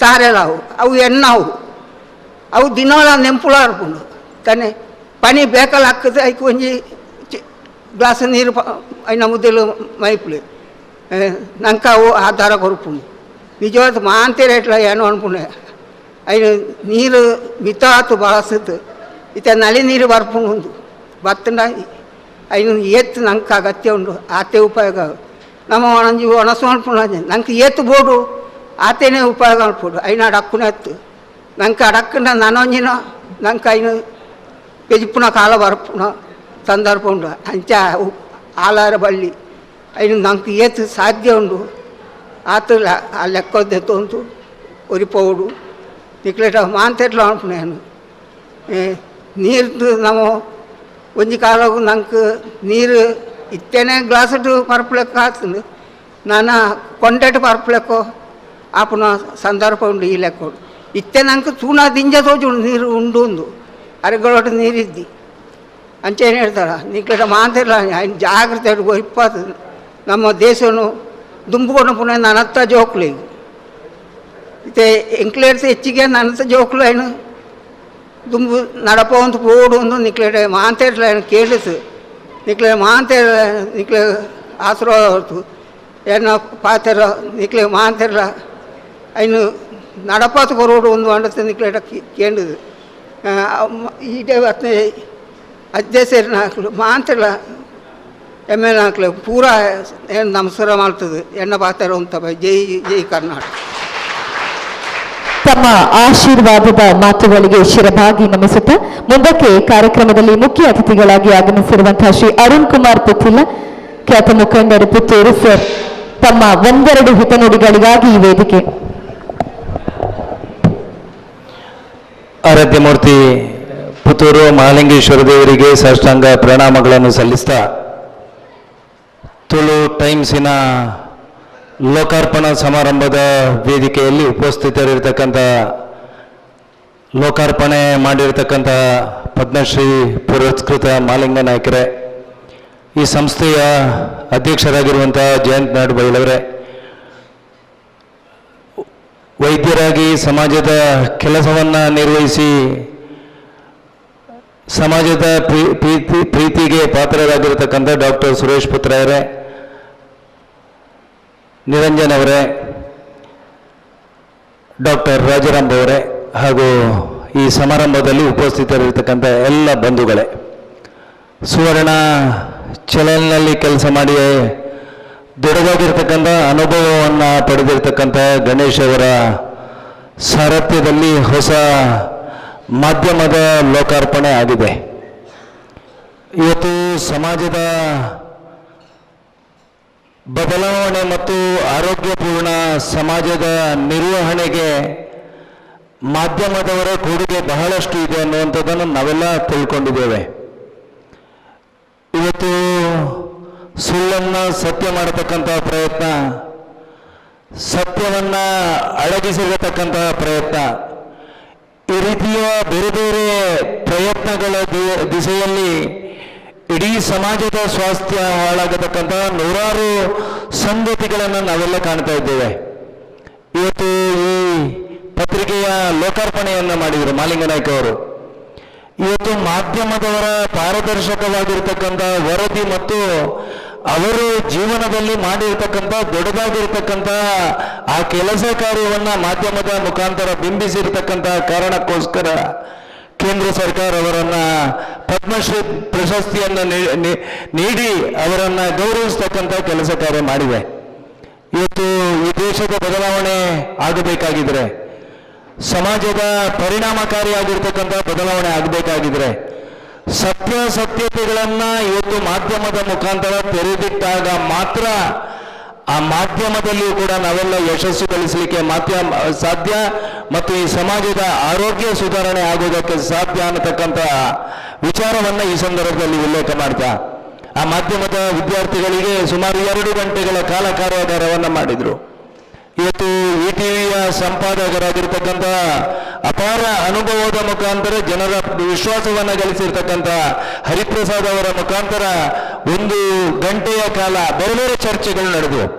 ಇವತ್ತು ಆರೋಗ್ಯಪೂರ್ಣವಾಗಿರ್ತಕ್ಕಂಥ ಆ ಮಾಧ್ಯಮದ ವರದಿಯನ್ನ ಮಕ್ಕಳು ಯಾವ ರೀತಿಯಾಗಿ ಬಿತ್ತರಿಸಬೇಕು ಅನ್ನುವಂಥ ಯೋಚನೆ ಅಡಿಯಲ್ಲಿ ಸವಾಲುಗಳ ನಡುವೆ ತಾವೆಲ್ಲರೂ ಕೂಡ ಜರ್ನಲಿಸಮ್ನ ಆ ತರಬೇತಿಯನ್ನು ಪಡೆದು ಮುಂದಿನ ದಿವಸದಲ್ಲಿ ಈ ರಾಷ್ಟ್ರಕ್ಕೆ ಬೆಳಕನ್ನು ಕೊಡತಕ್ಕಂಥ, ಈ ರಾಷ್ಟ್ರದ ಕೀರ್ತಿಯನ್ನ ಹೆಚ್ಚಿಸತಕ್ಕಂಥ ಮತ್ತು ಈ ಸಮಾಜದ ಆ ಸಮಗ್ರ ಬದಲಾವಣೆ ಮತ್ತು ಆರೋಗ್ಯಪೂರ್ಣ ಬದಲಾವಣೆಗೆ ಸಾಮಾಜಿಕ ಜವಾಬ್ದಾರಿಯ ಜೊತೆಗೆ ನೀವು ಮಾಧ್ಯಮದ ನಿರ್ವಹಣೆಯನ್ನ ಮಾಡಿದಾಗ ಮಾತ್ರ ಇವರ ಗಣೇಶ್ ಅವರ ಚಿಂತನೆಗಳು ಸಾಕಾರಗೊಳ್ಳಲಿಕ್ಕೆ ಸಾಧ್ಯ, ಈ ದೇಶದ ಗೌರವ ಹೆಚ್ಚಾಗಲಿಕ್ಕೆ ಸಾಧ್ಯ ಮತ್ತು ಸಮಾಜದ ಆರೋಗ್ಯ ಸುಧಾರಣೆ ಆಗಲಿಕ್ಕೆ ಸಾಧ್ಯ ಅನ್ನತಕ್ಕಂಥ ವಿಚಾರವನ್ನು ಈ ಸಂದರ್ಭದಲ್ಲಿ ಉಲ್ಲೇಖ ಮಾಡ್ತಾ, ಮತ್ತೆ ಮಾಧ್ಯಮಕ್ಕೆ ದೃಢವಾಗಿರ್ತಕ್ಕಂಥ ಕೊಡುಗೆಯನ್ನ ನೀಡತಕ್ಕಂಥ ಶಕ್ತಿ ಭಗವಂತ ಈ ವಿದ್ಯಾರ್ಥಿಗಳಿಗೆ ಎಲ್ಲರಿಗೂ ಕರುಣಿಸಲಿ, ನಿಮ್ಮ ಭವಿಷ್ಯ ಉಜ್ವಲವಾಗಲಿ ಅಂತಕ್ಕಂಥ ಆಶಯವನ್ನು ಈ ಸಂದರ್ಭದಲ್ಲಿ ವ್ಯಕ್ತಪಡಿಸ್ತಾ ಈ ಸಂಸ್ಥೆಯ ಜಯಂತರ ಬಗ್ಗೆ 2 ಮಾತುಗಳನ್ನು ಹೇಳಬೇಕಾಗಿದೆ. ಇವತ್ತು ಅನೇಕ ಕಾಲೇಜುಗಳನ್ನು ನಾವೆಲ್ಲ ಕಾಣ್ತಾ ಇದ್ದೇವೆ. ಆದರೆ ಆ ಕಾಲೇಜುಗಳಲ್ಲಿ ಈ ರೀತಿಯ ಬೇರೆ ಬೇರೆ ಸಂಗತಿಗಳು ನಡೆಯುವುದಕ್ಕೆ ಅವಕಾಶ ಕೊಟ್ಟಿರ್ತಕ್ಕಂಥ, ಅದು ಧಾರ್ಮಿಕ ವ್ಯವಸ್ಥೆಗಳಿರ್ಬೋದು, ಸಾಮಾಜಿಕ ಬದಲಾವಣೆಗಳ ವ್ಯವಸ್ಥೆಗಳಿರ್ಬೋದು, ಸಮಾಜ ಸೇವೆ ಇರ್ಬೋದು, ಈ ರೀತಿಯ ಬೇರೆ ಬೇರೆ ವ್ಯವಸ್ಥೆಗಳಿಗೆ ಒಂದು ಶಕ್ತಿಯನ್ನು ಕೊಡ್ತಕ್ಕಂಥ ಒಂದು ವ್ಯವಸ್ಥೆ ಪುತ್ತೂರಿನ ಕಾಲೇಜಿನ ಒಂದು ವ್ಯವಸ್ಥೆಯಲ್ಲಿದ್ದರೆ ಅದು ಅಕ್ಷಯ ಕಾಲೇಜ್ ಅನ್ನೋದನ್ನು ಮತ್ತೆ ಮತ್ತೆ ಉಲ್ಲೇಖ ಮಾಡಿ ಅವರ ಸಂಸ್ಥೆಗೆ ಶಕ್ತಿಯನ್ನು ಕೊಡತಕ್ಕಂಥ ಬೇರೆ ಬೇರೆ ತರಬೇತಿಗಳನ್ನು ಈ ವಿದ್ಯಾಸಂಸ್ಥೆಯಲ್ಲಿ ನೀಡತಕ್ಕಂಥ ವ್ಯವಸ್ಥೆಯನ್ನು ಮಾಡ್ತಾ ಇದ್ದಾರೆ. ಅದು ಹೋಟೆಲ್ ಮ್ಯಾನೇಜ್ಮೆಂಟ್ ಇರಬಹುದು, ಬೇರೆ ಬೇರೆ ಆ ವಿದ್ಯಾಭ್ಯಾಸಕ್ಕೆ ಮಕ್ಕಳಿಗೆ ಪೂರಕವಾಗಿರ್ತಕ್ಕಂಥ ಆ ಸಂಸ್ಥೆಯಲ್ಲಿ ವಿದ್ಯಾಭ್ಯಾಸವನ್ನು ಕೊಡ್ತಕ್ಕಂಥ ಕೆಲಸ ಕಾರ್ಯವನ್ನು ಮಾಡಿದ್ದಾರೆ. ನಾವೆಲ್ಲರೂ ಕೂಡ ಅವರಿಗೆ ಶಕ್ತಿಯನ್ನು ಕೊಡ್ತಕ್ಕಂಥ ಕೆಲಸ ಕಾರ್ಯ ಆಗಬೇಕು. ಅವರ ಯೋಚನೆ ಇದೆ, ಮುಂದಿನ ದಿವಸದಲ್ಲಿ ಪುತ್ತೂರಿನಲ್ಲಿ ಒಂದು ವೈದ್ಯಕೀಯ ಕಾಲೇಜನ್ನು ಆರಂಭ ಮಾಡಬೇಕು ಅಂತಕ್ಕಂಥ ದೊಡ್ಡದಾಗಿರ್ತಕ್ಕಂಥ ಯೋಚನೆ ಅವರಿಗಿದೆ.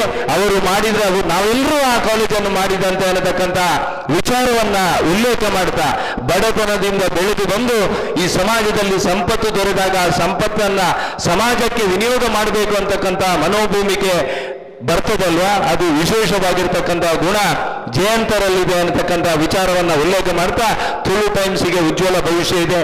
ಪುತ್ತೂರಿನಲ್ಲಿ ನಾವೆಲ್ಲರೂ ಸಹಕಾರವನ್ನು ಕೊಟ್ಟು ಮಾಧ್ಯಮದ ಮುಖಾಂತರ ಯಾವ ರೀತಿ ಸೇವೆಯನ್ನ ಮಾಡಬಹುದು, ಪಾರದರ್ಶಕವಾಗಿರ್ತಕ್ಕಂಥ ವರದಿಯನ್ನು ಕೊಟ್ಟು ಜನರಿಗೆ ಆ ಪತ್ರಿಕೋದ್ಯಮ ಏನು ಅನ್ನೋದನ್ನು ಕೊಡುವಂತಹ ಮಹತ್ತರವಾಗಿರ್ತಕ್ಕಂಥ ಜವಾಬ್ದಾರಿ ಗಣೇಶ್ ಅವರ ತಂಡದ ಮೇಲಿದೆ ಅಂತಕ್ಕಂಥ ವಿಚಾರವನ್ನು ಉಲ್ಲೇಖ ಮಾಡಿದ ಆ ಸಂಸ್ಥೆಗೆ, ತುಳು ಉದ್ಯಮಕ್ಕೆ ನಾನು ಮತ್ತು ಆ ಪತ್ರಿಕಾ ಉದ್ಯಮಕ್ಕೆ ಶುಭವನ್ನು ಹಾರೈಸ್ತಾ ನನ್ನ 2 ಮಾತನ್ನು ಮುಗಿಸ್ತೇನೆ.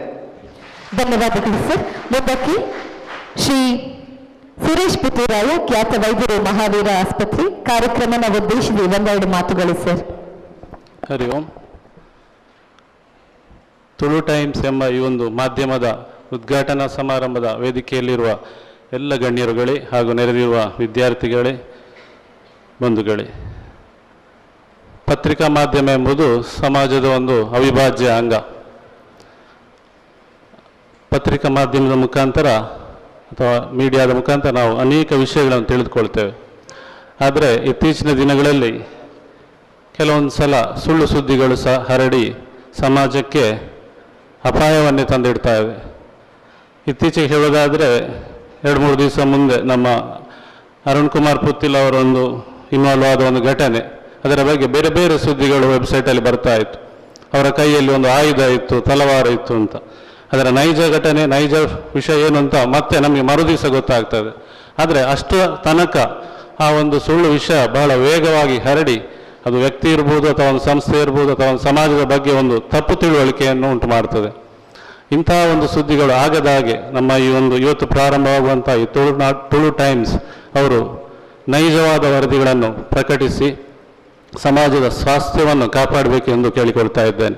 ಖಂಡಿತವಾಗಿಯೂ ಅವರಿಗೆ ಯಶಸ್ಸು ಸಿಗಲಿ. ಯಾಕಂದರೆ ಹೇಳಿದರೆ ಒಂದು ನಾಣ್ಯಕ್ಕೆ 2 ಮುಖ ಇದ್ದ ಹಾಗೆ ಒಂದು ಘಟನೆಗೆ ಬೇರೆ ಬೇರೆ ದೃಷ್ಟಿಕೋನ ನೋಡ್ಬೋದು ನಾವು, ಈಗಾಗಲೇ ನಾನು ಉದಾಹರಣೆ ಹೇಳಿದಂತೆ. ಆದರೆ ಆ ನೈಜ ವಿಷಯ ಏನು ಅಂತ ಜನತೆಗೆ ತಿಳಿಸುವಂಥ ಒಂದು ಮಹತ್ತರ ಜವಾಬ್ದಾರಿ ಮಾಧ್ಯಮದವರಿಗಿದೆ. ಅವರು ಖಂಡಿತವಾಗಿ ಅದನ್ನು ನಿರ್ವಹಿಸ್ತಾರೆ ಅಂತ ಒಂದು ವಿಶ್ವಾಸ ಇದೆ. ಈ ಒಂದು ತಂಡ, ಈ ಒಂದು ಪ್ರಾರಂಭಿಸಿದಂಥ ಈ ಒಂದು ಮಾಧ್ಯಮ ಯಶಸ್ವಿಯಾಗಲಿ, ಪುತ್ತೂರಿಗೆ, ತುಳುನಾಡಿಗೆ ಒಂದು ಉತ್ತಮವಾದಂಥ ಒಂದು ಮಾಧ್ಯಮವನ್ನು ನೀಡುವಂಥ ಒಂದು ಶ್ರೇಯಸ್ಸು ಅವರಿಗೆ ಸಿಗಲಿ ಅಂತ ದೇವರಲ್ಲಿ ಪ್ರಾರ್ಥಿಸ್ತಾ ಅವರ ತಂಡಕ್ಕೆ ಇನ್ನೊಮ್ಮೆ ಶುಭವನ್ನು ಕೋರ್ತಾ ನನ್ನ 2 ಮಾತುಗಳು ಮುಗಿಸ್ತಾ ಇದ್ದೇನೆ. ಜೈ ಹಿಂದ್. ಧನ್ಯವಾದಗಳು ಸರ್. ಮುಂದಕ್ಕೆ ಡಾಕ್ಟರ್ ರಾಜಾರಾಮ್, ಖ್ಯಾತ ವೈದ್ಯರು, ಕಾರ್ಯಕ್ರಮನ ಉದ್ದೇಶಿಸಿ 1-2 ಮಾತುಗಳನ್ನಾಡಬೇಕು ಅಂತ ವಿನಂತಿ. ತುಳು ಟೈಮ್ಸ್, ನಮ್ಮ ಆತ್ಮೀಯರಾದ ಗಣೇಶ್ ಪಿಲಿಕಲ್ ಅವರ ನೇತೃತ್ವದ ತುಳು ಟೈಮ್ಸ್ ಲೋಕಾರ್ಪಣೆ ಸಮಾರಂಭದಲ್ಲಿ ವೇದಿಕೆಯಲ್ಲಿರುವಂಥ ಈ ಕಾಲೇಜಿನ ಅಧ್ಯಕ್ಷರಾದಂಥ ಆತ್ಮೀಯರಾದಂಥ ಜಯಂತ ನಡುಮೇಲೆ ಅವರೇ, ಖ್ಯಾತ ವೈದ್ಯರಾದ ಡಾಕ್ಟರ್ ಸುರೇಶ್ ಪುತ್ತೂರಯ್ಯರವರೇ, ಹಾಗೆ ಆತ್ಮೀಯರಾದ ಅರುಣ್ ಕುಮಾರ್ ಪುತ್ತಿರವರೇ, ನನ್ನ ಸ್ನೇಹಿತರಾದ ಡಾಕ್ಟರ್ ನಿರಂಜನ್ ರೈ ಅವರೇ, ಆಧುನಿಕ ಭಗೀರಥ, ಕಲಿಯುಗದ ಭಗೀರಥ ಅಂತ ಹೇಳ್ಬೋದು, ಮಾಲಿಂಗ ನಾಯ್ಕರವರೇ, ಈ ಸಂದರ್ಭದಲ್ಲಿ ಸುರಂಗ ಮಾಡಿ ನೀರು ತೆಗೆದವರು, ತನ್ನ ಗುಡ್ಡದಲ್ಲಿ ನೀರು ತೆಗೆದವರು, ಪದ್ಮಶ್ರೀ ಪುರಸ್ಕೃತರಾದ ಮಾಲಿಂಗ ನಾಯ್ಕರವರೇ, ಎಲ್ಲ ಈ ಕಾಲೇಜಿನ ಬೋಧಕ ವೃಂದದವರೇ, ವಿದ್ಯಾರ್ಥಿ ಮಿತ್ರರೇ, ಬಹುಶಃ ಮಾಧ್ಯಮ ಲೋಕ ಸಮಾಜದಲ್ಲಿ ಎಷ್ಟು ಪರಿಣಾಮಕಾರಿಯಾಗಿದೆ ಅಂತ ಹೇಳಲಿಕ್ಕೆ ಇತ್ತೀಚಿನ ದಿನಗಳಲ್ಲಿ ನಾವೆಲ್ಲ ತಿಳಿದು ಬಲ್ಲೆವು. ಶಂಖದಿಂದ ಬಂದರೆ ಮಾತ್ರ ತೀರ್ಥ, ಶಂಖದಿಂದ ಬಂದರೆ ಅದು ಪವಿತ್ರ ತೀರ್ಥ, ಇಲ್ಲದೆ ಬರೀ ಅದು ನೀರು. ಅದೇ ರೀತಿಯಲ್ಲಿ ಯಾವುದೇ ಸುದ್ದಿ ಅದು ಮಾಧ್ಯಮದ ಮುಖಾಂತರ, ದೃಶ್ಯ ಮಾಧ್ಯಮ, ಶ್ರವಣ ಮಾಧ್ಯಮ, ಅದು ಈಗಾಗಲೇ ಪತ್ರಿಕೆ ಅಥವಾ ಈಗ ಯೂಟ್ಯೂಬ್ ಚಾನೆಲ್, ಅದರಲ್ಲಿ ಬಂದದ್ದು ಮಾತ್ರ ನೈಜ ಅಂತ ಜನರು ತಿಳಿದಿದ್ದಾರೆ. ಅದಕ್ಕಾಗಿ ಈ ಮಾಧ್ಯಮ ಲೋಕಕ್ಕೆ, ಪತ್ರಿಕೋದ್ಯಮಕ್ಕೆ ಬಹಳಷ್ಟು ಜವಾಬ್ದಾರಿ ಇದೆ. ನಾವು ಏನು ಹೇಳಿದರೂ ಜನರು ನಂಬ್ತಾರೆ. ಅದನ್ನು ಆರೋಗ್ಯಪೂರ್ಣವಾಗದ ವಸ್ತುನಿಷ್ಠ, ಸತ್ಯ, ಏನು ಹೇಳ್ತಾರೆ, ನಿತ್ಯ, ನಿರಂತರ, ನಿಷ್ಠುರ ಅಥವಾ ನಿರಂತರವಾಗಿ ಕೊಡುವಂತಹ ಸುದ್ದಿಗಳು ಬಹಳಷ್ಟು ಮೌಲ್ಯಾಧಾರಿತವಾಗಿದೆ. ಖಂಡಿತ ಅಂಥ ಸುದ್ದಿಯನ್ನು ಈ ತುಳು ಟೈಮ್ಸ್ನಿಂದ ನಮ್ಮ ಸ್ನೇಹಿತರು ಖಂಡಿತ ಅವರು ಬಿತ್ತರಿಸ್ತಾರೆ, ಜನಕ್ಕೆ ಪಸರಿಸ್ತಾರೆ ಅಂತ ಹೇಳ್ತಾ ಅವರಿಗೆ ಹಾರ್ದಿಕವಾದ ಅಭಿನಂದನೆಗಳು, ಅವರಿಗೆ ಯಶಸ್ಸನ್ನು ಈ ಸಂದರ್ಭದಲ್ಲಿ ಬಯಸ್ತೇನೆ. ಸ್ನೇಹಿತರೆ, ಗಣೇಶ್ ಪಿಡಿಕೊಳ್ಳ ಅವರ ಬಗ್ಗೆ ಹೇಳಿದರೆ ಬಹಳಷ್ಟು ಪ್ರತಿಭಾವಂತ ಯುವಕ. ನಮ್ಮ ಉಪ್ಪಿನಂಗಡಿಯಲ್ಲಿ ಅವರು ಜೂನಿಯರ್ ಜೆ.ಸಿ. ಆಂದೋಲನದಲ್ಲಿ ಜೂನಿಯರ್ ಜೆ.ಸಿ. ಆಗಿ ಸೇರಿಕೊಂಡು ಸಮಾಜಮುಖಿಯಾಗಿ ಚಿಂತನೆ ಮಾಡಿ ತನ್ನ ವ್ಯಕ್ತಿತ್ವ ವಿಕಸನ ಮಾಡುವ ಜೊತೆಗೆ ಸಮಾಜ ಸೇವೆ ಮಾಡಿಕೊಂಡಂಥ ಯುವಕ. ಎಳವೆಂದೇ ನಮಗೆ ಗೊತ್ತುಂಟು ಯಾವ ರೀತಿಯಲ್ಲಿ ಅವರ ನಂತರ ಸುವರ್ಣ ನ್ಯೂಸಲ್ಲಿ ಅವರು ಒಳ್ಳೆಯ ವಾಕ್ಪಟು, ಒಳ್ಳೆಯ ಮಾತುಗಾರ, ಒಳ್ಳೆಯ ಬರಹಗಾರ. ನಿಮ್ಮೆಲ್ಲ ಚಿಂತನೆಗಳು ಮಾಧ್ಯಮದ ಮುಖಾಂತರ ತಮ್ಮ ಸಮಾಜಕ್ಕೆ ಬಿತ್ತರಿಸಲಿ. ಆ ಮುಖಾಂತರ ಒಂದು ಸ್ವಸ್ಥ ಸಮಾಜ ನಿರ್ಮಾಣವಾಗುವಲ್ಲಿ ಈ ತುಳು ಟೈಮ್ಸ್ ಕಾರ್ಯಪ್ರವೃತ್ತರಾಗಲಿ ಅಂತ ಈ ಸಂದರ್ಭದಲ್ಲಿ ಶುಭಾಯಿಸ್ತಾ, ಬಂಧುಗಳೇ, ನಮ್ಮೆಲ್ಲ ಚಿಂತನೆಗಳು, ನಾವು ಸಾಮಾಜಿಕವಾಗಿ, ಧಾರ್ಮಿಕವಾಗಿ, ರಾಜಕೀಯವಾಗಿ ನಾವು ಕೆಲಸ ಮಾಡ್ತಾ ಇದ್ದೇವೆ. ನಮ್ಮೆಲ್ಲ ಚಿಂತನೆಗಳು ನಮ್ಮೊಂದಿಗೆ ಮಣ್ಣಾಗಬಾರ್ದು, ನಮ್ಮೊಂದಿಗೆ ಸುಟ್ಟು ಬೂದಿ ಆಗಬಾರ್ದು. ಅದು ಖಂಡಿತ ರವಾನೆ ಆಗಬೇಕು. ಈಗಾಗಲೇ ಗಣ್ಯರು ತಿಳಿಸಿದಾಗ ನಾಳೆ ಇವರು ನಮ್ಮ ಹರಿಪ್ರಸಾದ್ ಅವರು ಹೇಳಿದ್ರು, ಮುಂದಿನ ದಿನಗಳು ನಾವು ಇದ್ದೇವೋ ಇಲ್ಲೋ ಗೊತ್ತಿಲ್ಲ, ಆದರೆ ನಮ್ಮ ಚಿಂತನೆಗಳು ಇರಬೇಕಾದ್ರೆ ಅದು ಅಷ್ಟು ಸಮರ್ಪಕವಾಗಿ, ಅಷ್ಟು ಇಫೆಕ್ಟಿವ್ ಆಗಿ ಸಮಾಜಕ್ಕೆ ರವಾನೆ ಆದರೆ ಅದು ಉಳಿತದೆ. ಅಂಥ ಕೆಲಸ ನಿಮ್ಮಿಂದ ಆಗಲಿ ಅಂತ ಈ ಸಂದರ್ಭದಲ್ಲಿ ಹೇಳಬಯಸ್ತಾ, ಈ ಒಂದು ತುಳು ಟೈಮ್ಸ್, ಈ ಪತ್ರಿಕಾ ಉದ್ಯಮ, ಈ ಚಾನಲ್ ಯಶಸ್ವಿಯಾಗಿ ಮೂಡಿ ಬರಲಿ. ಇಷ್ಟೇ ಹೇಳಬಲ್ಲೆ. Last but not the least, if you learn to translate each and every event into your life, ಗಣೇಶ್ರೇ ಹಾಗೆಲ್ಲ ನಮ್ಮ ವಿದ್ಯಾರ್ಥಿ ಮಿತ್ರರೇ, if you learn to translate each and every into positive one, you will stop being the prisoner of your past and you will become a designer of your own future. ಅಂದರೆ ಪ್ರತಿಯೊಬ್ಬರಿಗೂ ಸಮಸ್ಯೆ ಇದೆ, ಪ್ರತಿಯೊಬ್ಬರೂ ಸವಾಲನ್ನು ಎದುರಿಸಿಯೇ ಮುಂದೆ ಬರ್ಬೋದು. ಹಾಗಂತೇಳಿ ನಮ್ಮ ಜೀವನದಲ್ಲಿ ಬರುವಂತಹ ಕಷ್ಟಗಳು, ನಷ್ಟಗಳು, ಇದನ್ನು ನಾನು ಹೋದೆ, ನನ್ನಿಂದ ಸಾಧ್ಯ ಇಲ್ಲ ಅಂತ ಹೇಳೋದಕ್ಕಿಂತ ಅದನ್ನೆಲ್ಲ ಮೆಟ್ಟಿ ನಿಂತು ಮುಂದೆ ಬಂದರೆ ನಮ್ಮ ಜೀವನದ, ನಮ್ಮ ಭವಿಷ್ಯದ ರೂವಾರಿಗಳು ನಾವೇ. ನಮ್ಮ ಜೀವನದಲ್ಲಿ ಬರುವಂಥ ಅದು ಸಿಹಿ ಇರಲಿ, ಕಹಿ ಇರಲಿ, ಪಾಸ್ ಇರಲಿ, ಫೈಲ್ ಇರಲಿ, ನೋವಿರಲಿ, ನಲಿವಿರಲಿ, ತಿರಸ್ಕಾರವಿರಲಿ, ಪುರಸ್ಕಾರವಿರಲಿ, ಸನ್ಮಾನವಿರಲಿ ಅಥವಾ ಅವಮಾನವಿರಲಿ. ಒಂದು ಕಡೆ ನಮಗೆ ಸನ್ಮಾನ ಆಗ್ತದೆ, ಅದೇ ದೃಷ್ಟಿಯಲ್ಲಿ ಸಮಾಜದಲ್ಲಿ ಅವಮಾನಗಳಾಗ್ತದೆ. ಇದನ್ನೆಲ್ಲ ಮೆಟ್ಟಿ ನಿಂತು ಮುಂದಕ್ಕೆ ಹೋದರೆ ನಮ್ಮ ಭವಿಷ್ಯದ ರೂವಾರಿಗಳು ನಾವೇ.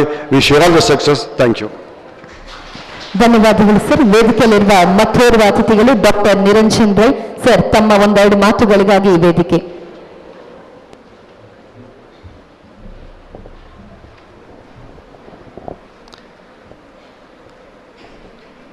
ತುಳು ಟೈಮ್ಸ್ ಇದರ ಶುಭಾರಂಭದ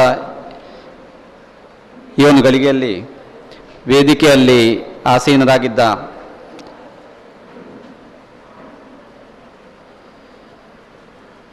ನನ್ನ ಬಹುಕಾಲದ ಮಿತ್ರರಾದ ಅಕ್ಷಯ ಕಾಲೇಜ್ ಪುತ್ತೂರು ಇದರ ರೂವಾರಿಯಾದ ಜಯಂತ್ ನಡುಬೈಲವರೇ, ಪುತ್ತೂರಿನ ಖ್ಯಾತ ವೈದ್ಯ ಡಾಕ್ಟರ್ ಶ್ರೀ ಸುರೇಶ್ ಪುತ್ತೂರಾಯ ಅವರೇ, ಸಾಮಾಜಿಕ ಕಾರ್ಯಕರ್ತರಾದ ಇಷ್ಟರಾದ ನನ್ನ ಮಿತ್ರರು ಶ್ರೀ ಅರುಣ್ ಕುಮಾರ್ ಪುತ್ತಿಲ ಅವರೇ, ಉಪ್ಪಿನಂಗಡಿಯ ಖ್ಯಾತ ದಂತವೈದ್ಯರು ಹಾಗೂ ಸಾಮಾಜಿಕ ಚಿಂತಕರು ನನ್ನ ಮಿತ್ರರಾದ ಡಾಕ್ಟರ್ ರಾಜಾರಾಮ್ ಅವರೇ, ಹಾಗೆ ಆಧುನಿಕ ಭಗೀರಥರಾದ ಶ್ರೀ ಪದ್ಮಶ್ರೀ ಮಹಾಲಿಂಗ ನಾಯ್ಕರವರೇ, ಹಾಗೆ ಇಲ್ಲಿ ಸೇರಿದ ಎಲ್ಲ ಮಿತ್ರರೇ, ಒಳ್ಳೆಯ ಒಂದು ಕಾರ್ಯದ ಒಂದು ಅಡಿಪಾಯ ಇವತ್ತು ಹಾಕಿದ್ದೇವೆ ನಾವು. ಗಣೇಶ್ ಪಿಲಿಕಲ್ ಅವರು ನಾನು ಉಪ್ಪಿನಂಗಡಿಗೆ ಬಂದು ನೆಲೆಯೂರಿದ ಸಮಯದಿಂದ ನನ್ನ ಒಂದು ಸಂಪರ್ಕದಲ್ಲಿದ್ದಾರೆ. ಅವರ ಕುಟುಂಬಸ್ಥರು ನಮ್ಮ ಕ್ಲಿನಿಕ್ಗೆ ಬರ್ತಾಯಿದ್ರು, ಹಾಗೆ ಇವರು ಬರ್ತಾಯಿದ್ರು. ಇವರು ಮತ್ತು ಸ್ಟೂಡೆಂಟ್ ಆಗಿರುವಾಗ ಸಹ ಬೇರೆ ಬೇರೆ ಚಟುವಟಿಕೆಯಲ್ಲಿ ನಮ್ಮೊಟ್ಟಿಗೆ ಯಾವಾಗಲೂ ಸ್ಪಂದಿಸ್ತಾ ಇದ್ದರು. ಹಾಗೆ ಅವರು ಮಾಧ್ಯಮದಲ್ಲಿ ಇದ್ದಾರೆ ಅಂತ ಹೇಳಿ ಗೊತ್ತಿತ್ತು. ನಾನು ಅವ್ರ ಹತ್ರ ಒಮ್ಮೆ ಒಂದು ಪ್ರಸ್ತಾವ ಮಾಡಿದ್ದೆ, ನಮ್ಮ ಊರಿಗೆ ಒಂದು ನಮ್ಮದೇ ಆದ ಒಂದು ಮಾಧ್ಯಮ ಬೇಕಂತ ಹೇಳಿ. ಯಾಕಂತ ಹೇಳಿದರೆ ಬ್ಯಾಂಗ್ಳೂರು ಸೆಂಟ್ರಿಕ್ ಮಾಧ್ಯಮ ಲೋಕಲ್ ನ್ಯೂಸ್ಗಳು ಅಥವಾ ಈ ಪೆರಿಫರಲ್ ಏರಿಯಾದಲ್ಲಿದ್ದ ನ್ಯೂಸ್ಗಳು ಅಥವಾ ಇಲ್ಲಿಯ ಮುಖ್ಯ ಒಂದು ಪ್ರಾಬ್ಲಮ್ಸ್ಗಳನ್ನು ಹೈಲೈಟ್ ಮಾಡೋದಿಲ್ಲ ಅಂತ ಹೇಳುವಂಥ ದೃಷ್ಟಿಯಲ್ಲಿ. ಆ ಸಂದರ್ಭದಲ್ಲಿ ನಾನು ತುಂಬ ಜನರ ಹತ್ರ ಚರ್ಚೆ ಮಾಡಿದೆ. ಹಾಗೆ ಅದರಲ್ಲಿ ಒಬ್ಬರು ವಾಲ್ಟರ್ ನಂದಲಿಕೆ ಅವರು ಸಹ, ಅವರೀಗ ಇಲ್ಲ, ಆದರೂ ಅವರು ಆ ಟೈಮಲ್ಲಿ ಒಂದು ಮ್ಯಾಗ್ಝಿನ್, ಡಿಜಿಟಲ್ ಮ್ಯಾಗ್ಝಿನ್ ನಡೆಸ್ತಾ ಇದ್ರು. ಅದರ ನಂತರ ಅದು ಟಿ ವಿ ಚಾನೆಲ್ ಆಗಿ ಪರಿವರ್ತನೆ ಆಯಿತು, digital T V channel. So ಹಾಗೆ ನನ್ನ ಆಶಯ ಏನಂತ ಹೇಳಿದ್ರೆ, ಇವತ್ತು ನಾವು ಸ್ಥಾಪನೆ ಮಾಡಿದಂಥ, ಅಂದರೆ ಉದ್ಘಾಟನೆ ಮಾಡಿದಂಥ ತುಳು ಟೈಮ್ಸು ಇನ್ನು ಮುಂದೆ ಪುತ್ತೂರಲ್ಲದೆ ಇಡೀ ನಮ್ಮ ದಕ್ಷಿಣ ಕನ್ನಡ ಕರಾವಳಿಯ ನಾಡಿಮಿಡಿತ ಆಗಲಿ, ನಮ್ಮ ತೊಂದರೆಗಳನ್ನು, ನಮ್ಮ ಅಗತ್ಯಗಳನ್ನು ಬಿಂಬಿಸಿ ಅದನ್ನು ತಲುಪುವಂಥ ಜಾಗಕ್ಕೆ ತಲುಪಿಸುವಂಥ ಕೆಲಸ ಮಾಡಲಿ ಅಂತ ಹೇಳುವಂಥದ್ದು ನಮ್ಮೆಲ್ಲರ ಆಶಯ. ಹಾಗೆ ನನ್ನ ದೇವರ ಹತ್ರ ಬೇಡ್ಕೊಳ್ತಾ ಇದ್ದೇನೆ. ಏನಂತ ಹೇಳಿದ್ರೆ, ಈ ಮಾಧ್ಯಮ ಇವತ್ತು ಶುರುವಾದದ್ದು ಇನ್ನೊಂದು ದೊಡ್ಡ ಡಿಜಿಟಲ್ ಮೀಡಿಯಂ ಆಗಿ ಮೂಡಿ ಬರಲಿ ಅಂತೇಳಿ. ಯಾಕಂತ ಹೇಳಿದ್ರೆ ಇನ್ ದ ಫ್ಯೂಚರ್, ಅಂದರೆ ಇನ್ನು ಮುಂದೆ ಫ್ಯೂಚರ್ ಸ್ಯಾಟಲೈಟ್ ಚಾನೆಲ್ಸ್ ಅಲ್ಲ, ಅದು ಡಿಜಿಟಲ್ ಚಾನೆಲ್ಸ್. ಯಾಕಂತ ಹೇಳಿದ್ರೆ ಇಂಟರ್ನೆಟ್ ಮೀಡಿಯಾನೇ ಇನ್ನು ಮುಂದೆ ನಮ್ಮ ಭವಿಷ್ಯ ಆಗಿ ಮೂಡಿ ಬರುತ್ತದೆ. ಆದ ಕಾರಣ ಇವತ್ತು ನಾವೆಲ್ಲರೂ ಸೇರಿ ಈ ಒಂದು ಒಳ್ಳೆ ಕೆಲಸದಲ್ಲಿ ನಾವು ಒಟ್ಟು ಸೇರಿದ್ದೀರಿ, ನೀವು ಸಹ ಸೇರಿದ್ದೀರಿ. ವಿಷಯ ಏನಂತ ಹೇಳಿದ್ರೆ, ಜಯಂತ್ ನಡುಬೈಲ್ ನಮ್ಮ ತುಂಬ ಬಹುಕಾಲದ ಮಿತ್ರರಾದರು. ಅವರ ಕಾಲೇಜಿಗೆ ನನಗೆ ಬಂದು ನೋಡಲಿಕ್ಕೆ ಇಷ್ಟವರೆಗೆ ಆಗಲಿಲ್ಲ. ಆದರೂ ಗಣೇಶ್ ಪಿಲಿಕೆಲ್ ಕರೆದ ಕಾರಣ ನನಗೆ ಇವತ್ತು ಬಂದು ಇಲ್ಲೊಂದು ಕಾಲೇಜು ಮತ್ತು ಅವರ ಒಂದು ಸಾಧನೆಗಳನ್ನು ನೋಡಲಿಕ್ಕೆ ಮತ್ತು ಹೆಮ್ಮೆ ಪಡಲಿಕ್ಕೆ ಒಂದು ಕಾರಣವಾಯಿತು. ಹಾಗೆ ಇಷ್ಟು ದೊಡ್ಡ ಇನ್ಸ್ಟಿಟ್ಯೂಷನ್ ಇಲ್ಲಿ ನಡೆಸ್ತಾ ಇದ್ದಾರೆ ಅಂತ ಹೇಳಿ ನನಗೆ ಕೇಳಿದ್ದೆ, ಇವತ್ತು ನೋಡಿದ್ದೆ, ಧನ್ಯವಾದ. ಹಾಗೆ ನಿಮ್ಮೆಲ್ಲರಿಗೆ ಈ ಮಾಧ್ಯಮದ ಒಂದು ಶುಭಾಶಯವನ್ನು ಕೋರ್ತಾ ನನಗೆ ಇಲ್ಲಿ ಬಂದು ಮಾತಾಡಲಿಕ್ಕೆ ಅವಕಾಶ ಕೊಟ್ಟದಕ್ಕೆ ಎಲ್ಲರಿಗೆ ಒಂದು ನಮಸ್ಕರಿಸ್ತಾ ಜೈ ಹಿಂದ್, ಜೈ ಕರ್ನಾಟಕ. ನಮಸ್ಕಾರ. ಧನ್ಯವಾದಗಳು ಸರ್. ಮುಂದಕ್ಕೆ ಅಕ್ಷಯ ಸಮೂಹ ಶಿಕ್ಷಣ ಸಂಸ್ಥೆಗಳ ಕಾಲೇಜು ಆಡಳಿತ ಮಂಡಳಿಯ ಅಧ್ಯಕ್ಷರಾಗಿರುವಂತಹ ಶ್ರೀಯುತ ಜಯಂತ್ ನಡುಬೈಲು ಇವತ್ತಿನ ಕಾರ್ಯಕ್ರಮನ ಉದ್ದೇಶಿಸಿ ಒಂದೆರಡು ಮಾತುಗಳನ್ನಾಡಬೇಕಾಗಿ ಅಪೇಕ್ಷೆ. ಎಲ್ರಿಗೂ ಶುಭ ಮಧ್ಯಾಹ್ನದ ನಮನಗಳು. ಇವತ್ತು ಅಕ್ಷಯ ನಮ್ಮ ಕಾಲೇಜಲ್ಲಿ ತುಳು ಟೈಮ್ಸ್ ಲೋಕಾರ್ಪಣೆಯ ಸಮಾರಂಭ ಮತ್ತು ಪತ್ರಿಕೋದ್ಯಮೆಯ ಈ ಕಾರ್ಯಕ್ರಮದ ವೇದಿಕೆ ಇರುವಂಥ ಈಗಾಗಲೇ ತುಳು ಟೈಮ್ಸ್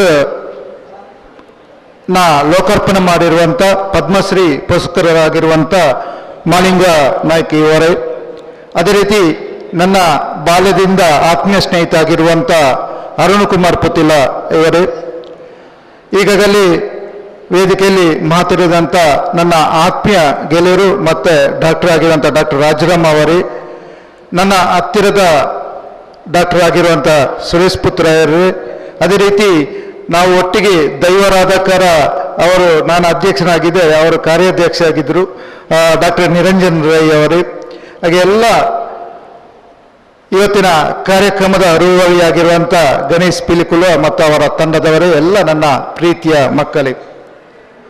ಇವತ್ತು ನಮಗೆ ನಮ್ಮ ಕಾಲೇಜಿಗೆ ತುಂಬ ಸಂತೋಷದ ದಿನ. ಯಾಕೆಂದರೆ ಗಣೇಶ್ ಪಿಲಿಕುಲ ಲಾಸ್ಟ್ ಟೈಮು ನಮ್ಮ ಪ್ರಿನ್ಸಿಪಲ್ ಹತ್ರ ಬಂದು ಕೇಳಿದರು. ನನಗೆ ಆಗ ಏನಂತ ಗೊತ್ತಿರಲಿಲ್ಲ. ಕೊನೆಗೆ ಅವರು ಆಗಿ ಒಮ್ಮೆ ನನ್ನ ಚೇಂಬರಿಗೆ ಬಂದು ಕೇಳಿದರು, ನಾವೊಂದು ಕಾರ್ಯಾಗಾರ ಮಾಡ್ತೀವಿ ಮತ್ತು ತುಳು ಟೈಮ್ಸ್ನ ಒಂದು ಅನಾವರಣ ಕೂಡ ಮಾಡ್ತೀವಿ ಅಂತ ಹೇಳಿ. ಆವಾಗ ಇಷ್ಟೊಂದು ದೊಡ್ಡ ಕಾರ್ಯಕ್ರಮ ಅಂತ ನಾನು ಭಾವಿಸಿಲ್ಲ.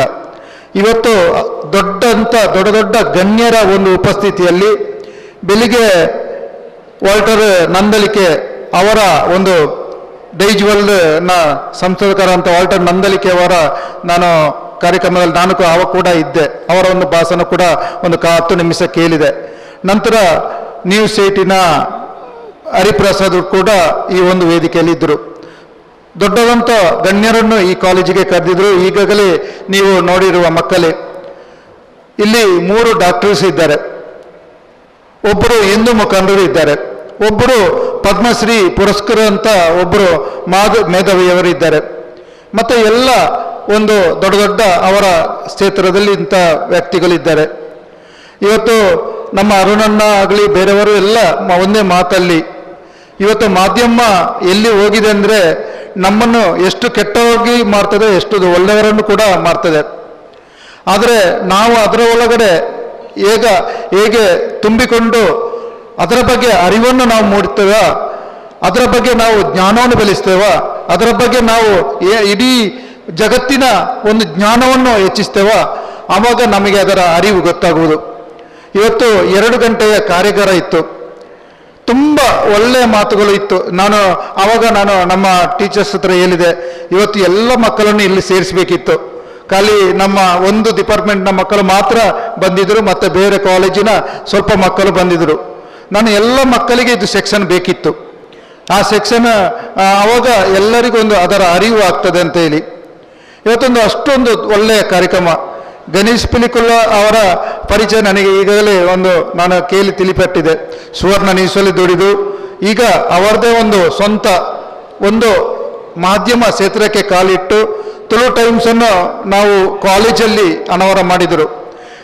ಗಣೇಶ್ ಅವರೇ, ಅಕ್ಷಯದಲ್ಲಿ ಯಾವಾಗ ನೀವು ಅನಾವರಣ ಮಾಡಿದ್ದೀರಾ ಅದು ಯಾವಾಗಲೂ ಅಕ್ಷಯಾಗೇ ಬೆಳೆಯುತ್ತದೆ. ಅದು ಯಾವಾಗಲೂ ಅದು ಹಿಂದಕ್ಕೆ ಕಾಲಿಡುವಂಥ ಪ್ರಮೇಯ ಯಾವುದಿಲ್ಲ.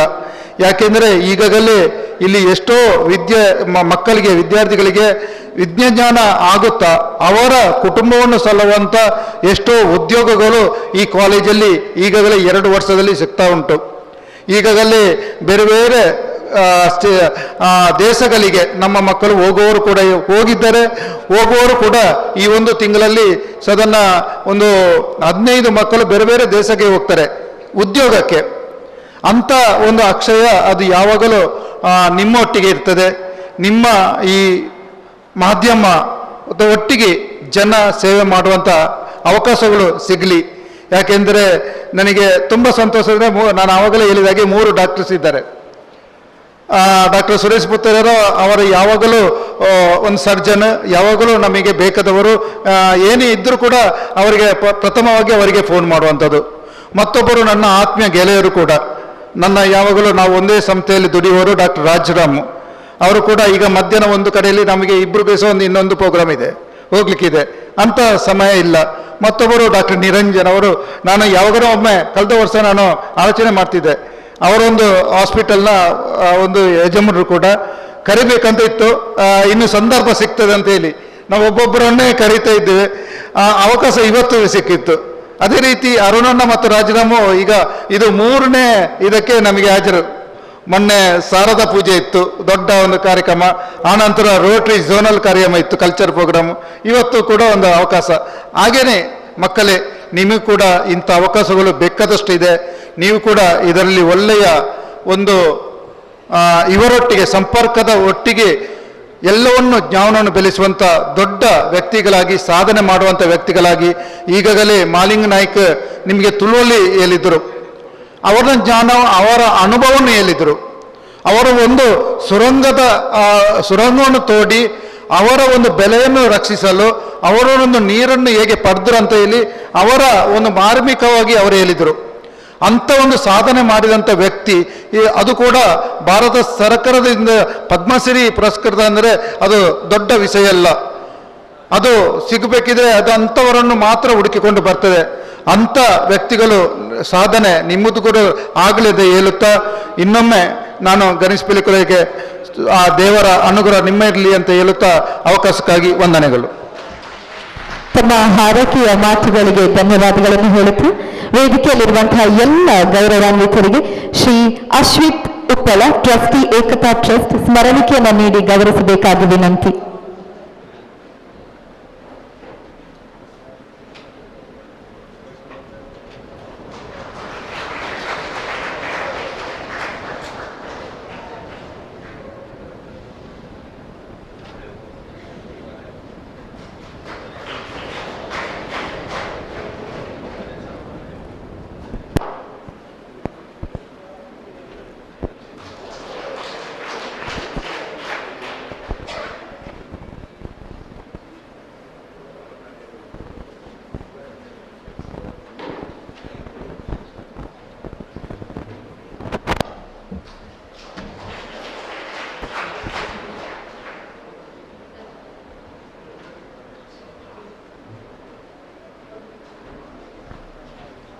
ಧನ್ಯವಾದಗಳು.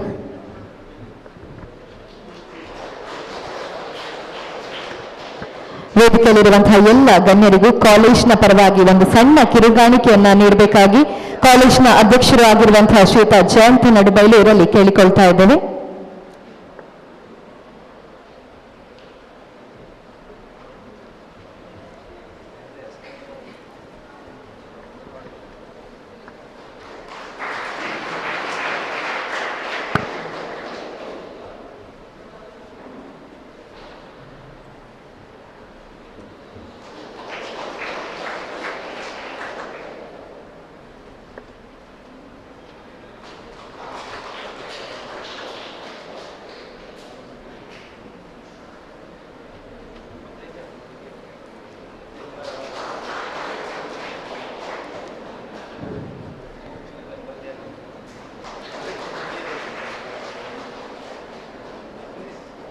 ಹಾಗೆ ಶ್ರೀ ಗಣೇಶ್ ಪಿಲಿಕಲ್ಲು ಸಂಪಾದಕರು ತುಳು ಟೈಮ್ಸ್, ತಾವು ಕೂಡ ವೇದಿಕೆಗೆ ಬಂದು ನಮ್ಮ ಕಿರುಕಾಣಿಕೆಯನ್ನು ಸ್ವೀಕರಿಸಬೇಕು.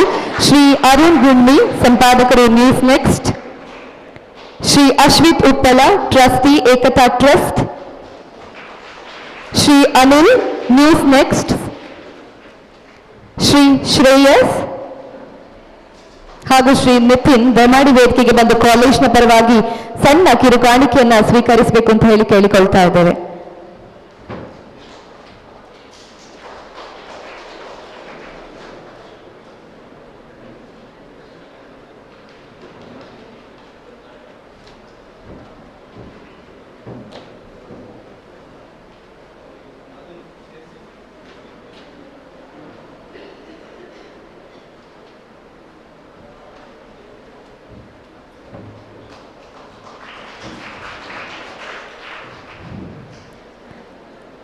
ಸಹಕರಿಸಿದ ಎಲ್ಲರಿಗೂ ಧನ್ಯವಾದಗಳು. ಕಾರ್ಯಕ್ರಮದ ಕೊನೆಯ ಹಂತ ಧನ್ಯವಾದ ಸಮರ್ಪಣೆ ನಡೆಸಿಕೊಡುವವರು ಅರುಣ್ ಗುಮ್ಮಿ ಸಂಪಾದಕರು ನ್ಯೂಸ್ ನೆಕ್ಸ್ಟ್.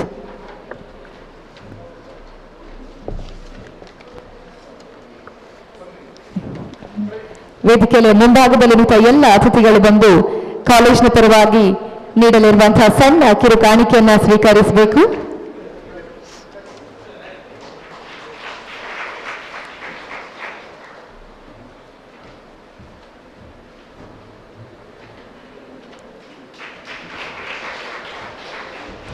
ಇಂದಿನ ಈ ಕಾರ್ಯಕ್ರಮಕ್ಕೆ ಸಹಕರಿಸಿದ ಸರ್ವರಿಗೂ ಕಾಲೇಜಿನ ಪರವಾಗಿ ಧನ್ಯವಾದಗಳು. ಇದೀಗ ಧನ್ಯವಾದ ಸಮರ್ಪಣೆ.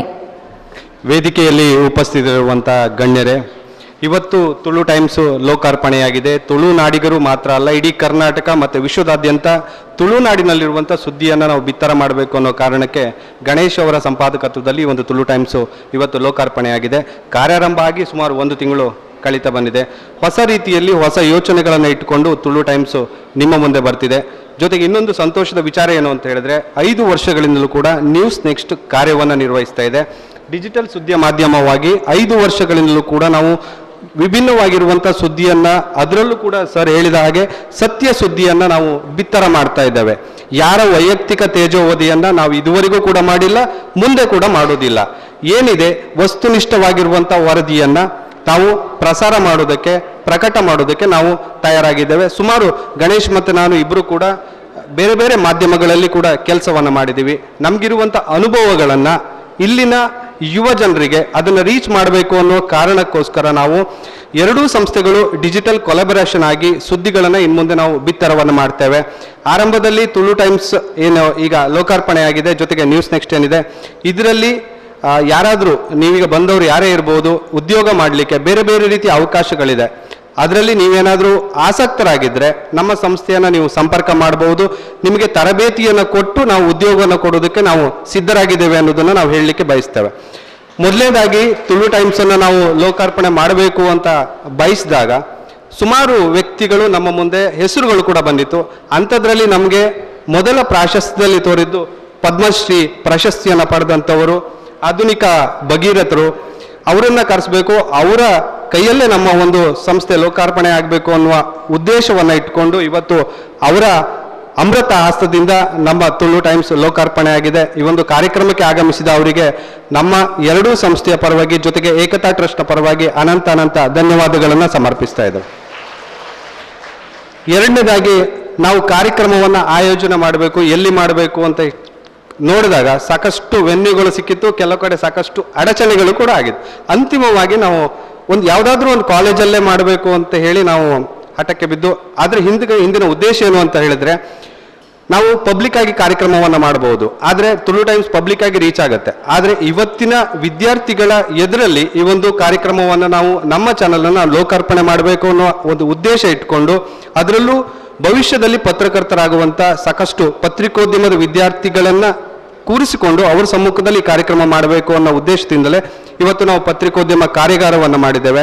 ಜೊತೆಗೆ ನಾವು ಬೆಂಗಳೂರಿನಲ್ಲಿ ಬೇರೆ ಬೇರೆ ಸ್ಟೇಟ್ ಮೀಡಿಯಾಗಳಲ್ಲಿ ಕೆಲಸ ಮಾಡುವಂಥ ಸಂದರ್ಭದಲ್ಲಿ ಸಾಕಷ್ಟು ಜನ ಮಾಧ್ಯಮ ಕ್ಷೇತ್ರದಲ್ಲಿ ಅನುಭವ ಇರುವಂಥ ಪತ್ರಕರ್ತರು ನಮ್ಮ ಸ್ನೇಹಿತರಾಗಿದ್ದಾರೆ. ಅವರನ್ನು ಕರೆಸಿ ಅವರ ಅನುಭವಗಳನ್ನು ಶೇರ್ ಮಾಡಬೇಕು ಅನ್ನೋ ಉದ್ದೇಶದಿಂದ ಇವತ್ತು ಪತ್ರಿಕೋದ್ಯಮದ ಕಾರ್ಯಾಗಾರವನ್ನು ಮಾಡಿದ್ದೇವೆ. ಆ ಕಾರ್ಯಕ್ರಮಕ್ಕೆ ಇಬ್ಬರು ಪ್ರಮುಖ ವ್ಯಕ್ತಿಗಳು ಬಂದಿದ್ದಾರೆ. ಡಿಜಿಟಲ್ ಮಾಧ್ಯಮ ಕ್ಷೇತ್ರದಲ್ಲಿ ಕರಾವಳಿಯಲ್ಲಿ ಕ್ರಾಂತಿಯನ್ನು ಮಾಡಿದಂಥವರು ವಾಲ್ಟರ್ ನಂದಳಿಕೆ ಅವರು, ಜೊತೆಗೆ ಹರಿಪ್ರಸಾದ್ ಅವರು ಇದೇ ಊರಿನವರು. ಹಾಗಾಗಿ ಅವರಿಬ್ಬರು ಬಂದು ಅವರ ಅನುಭವಗಳನ್ನು ಹಂಚಿಕೊಂಡಿದ್ದಾರೆ. ಅವರಿಗೂ ಕೂಡ ನಾವು ಧನ್ಯವಾದಗಳನ್ನು ಹೇಳ್ತೇವೆ.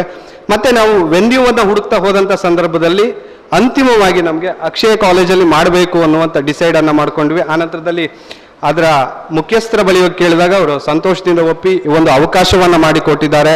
ಅವರ ಈ ಒಂದು ಸಹಕಾರಕ್ಕೆ ನಾವು ಯಾವತ್ತೂ ಕೂಡ ಕೃತಜ್ಞರಾಗಿರ್ತೇವೆ. ಅವರಿಗೂ ಕೂಡ ಅನಂತ ಧನ್ಯವಾದಗಳು. ಜೊತೆಗೆ ನಮ್ಮ ಇವತ್ತಿನ ಕಾರ್ಯಕ್ರಮದಲ್ಲಿ ಸಾಮಾಜಿಕ ಹೋರಾಟಗಾರರು ಅರುಣ್ ಪುತ್ತಿಲ್ ಅವರಿದ್ದಾರೆ, ಹಾಗೆ ವೈದ್ಯರಾಗಿರುವಂಥ ನಿರಂಜನ್ ಅವರಿದ್ದಾರೆ, ಜೊತೆಗೆ ಸುರೇಶ್ ಪುತ್ತರಾಯ್ ಅವರಿದ್ದಾರೆ, ಜೊತೆಗೆ ರಾಜರಾಮ್ ಅವರಿದ್ದಾರೆ. ಅವರೆಲ್ಲರಿಗೂ ಕೂಡ ಅನಂತ ಧನ್ಯವಾದಗಳು. ಜೊತೆಗೆ ನಮ್ಮ ಜೊತೆಗೆ ಏಕತಾ ಟ್ರಸ್ಟಿನ ಅಶ್ವಿತ್ ಅವರಿದ್ದಾರೆ, ಜೊತೆಗೆ ನಮ್ಮ ರಾಜಶೇಖರಣ್ಣ ಅವರಿದ್ದಾರೆ. ಅವರು ಸಾಕಷ್ಟು ನಮಗೆ ಬೆಂಬಲವನ್ನು ಸಪೋರ್ಟನ್ನು ಕೊಡ್ತಾ ಇದ್ದಾರೆ. ಜೊತೆಗೆ ಇವತ್ತಿನ ಈ ಒಂದು ಕಾರ್ಯಕ್ರಮದಲ್ಲಿ ಸುಂದರವಾಗಿ ಕಾರ್ಯಕ್ರಮ ನಿರೂಪಣೆಯನ್ನು ಮಾಡಿರುವಂಥ ಕಾಲೇಜಿನ ಉಪನ್ಯಾಸಕರಾದಂಥ ರಶ್ಮಿಕೆ ಮತ್ತು ಪ್ರಭಾವತಿ ಅವರಿಗೂ ಕೂಡ ಅನಂತ ಧನ್ಯವಾದಗಳು. ಜೊತೆಗೆ ನ್ಯೂಸ್ ನೆಕ್ಸ್ಟ್ ಸಂಸ್ಥೆಯ ಎಲ್ಲ ಸಹೋದ್ಯೋಗಿಗಳಿಗೆ ಜೊತೆಗೆ ತುಳು ಟೈಮ್ಸ್ನ ಸಹೋದ್ಯೋಗಿಗಳಿಗೆ ಕೂಡ ಅನಂತ ಧನ್ಯವಾದಗಳು. ಇವತ್ತಿನ ಕಾರ್ಯಕ್ರಮವನ್ನು ನೇರ ಪ್ರಸಾರ ಮಾಡಲಿಕ್ಕೆ ನಮ್ಮ ಜೊತೆಗೆ ಸಹಕಾರ ಮಾಡ್ತಾ ಇದ್ದಾರೆ ನಮ್ಮ ಸ್ನೇಹಿತರಾಗಿರುವಂಥ ನಿತಿನ್ ಮತ್ತು ಅವರ ಬಳಗಕ್ಕೂ ಕೂಡ ಅನಂತ ಧನ್ಯವಾದಗಳು. ಇವತ್ತು ತುಳು ಟೈಮ್ಸ್ ಲೋಕಾರ್ಪಣೆ ಆಗಿದೆ. ನಿಮ್ಮೆಲ್ಲರ ಸಹಕಾರ ನಮಗಿದ್ರೆ ಈ ಒಂದು ಸಣ್ಣ ಸಂಸ್ಥೆ ಮುಂದಿನ ದಿನಗಳಲ್ಲಿ ನಾವು ದೊಡ್ಡ ಮಟ್ಟಕ್ಕೆ ಬೆಳಿಲಿಕ್ಕೆ ಸಾಧ್ಯ ಆಗುತ್ತೆ. ಆ ನಿಟ್ಟಿನಲ್ಲಿ ನೀವೆಲ್ಲರೂ ಕೂಡ ನಮಗೆ ಸಹಕಾರವನ್ನು ಕೊಡಬೇಕು ಅಂತ ಬಯಸ್ತಾ ಧನ್ಯವಾದಗಳು. ಸರ್ವರಿಗೂ ಧನ್ಯವಾದಗಳನ್ನು ಬಯಸುತ್ತಾ, ಜೀವನ ಅನ್ನುವುದು ಸೋಲು ಗೆಲುವಿನ ಆಟ. ಗೆದ್ದವನಿಗೆ ಸೋಲಬಾರದೆಂಬ ಭಯ ಇರುತ್ತದೆ, ಸೋತವನಿಗೆ ಗೆಲ್ಲಲೇಬೇಕೆಂಬ ಛಲವಿರುತ್ತದೆ. ಧನ್ಯವಾದಗಳು.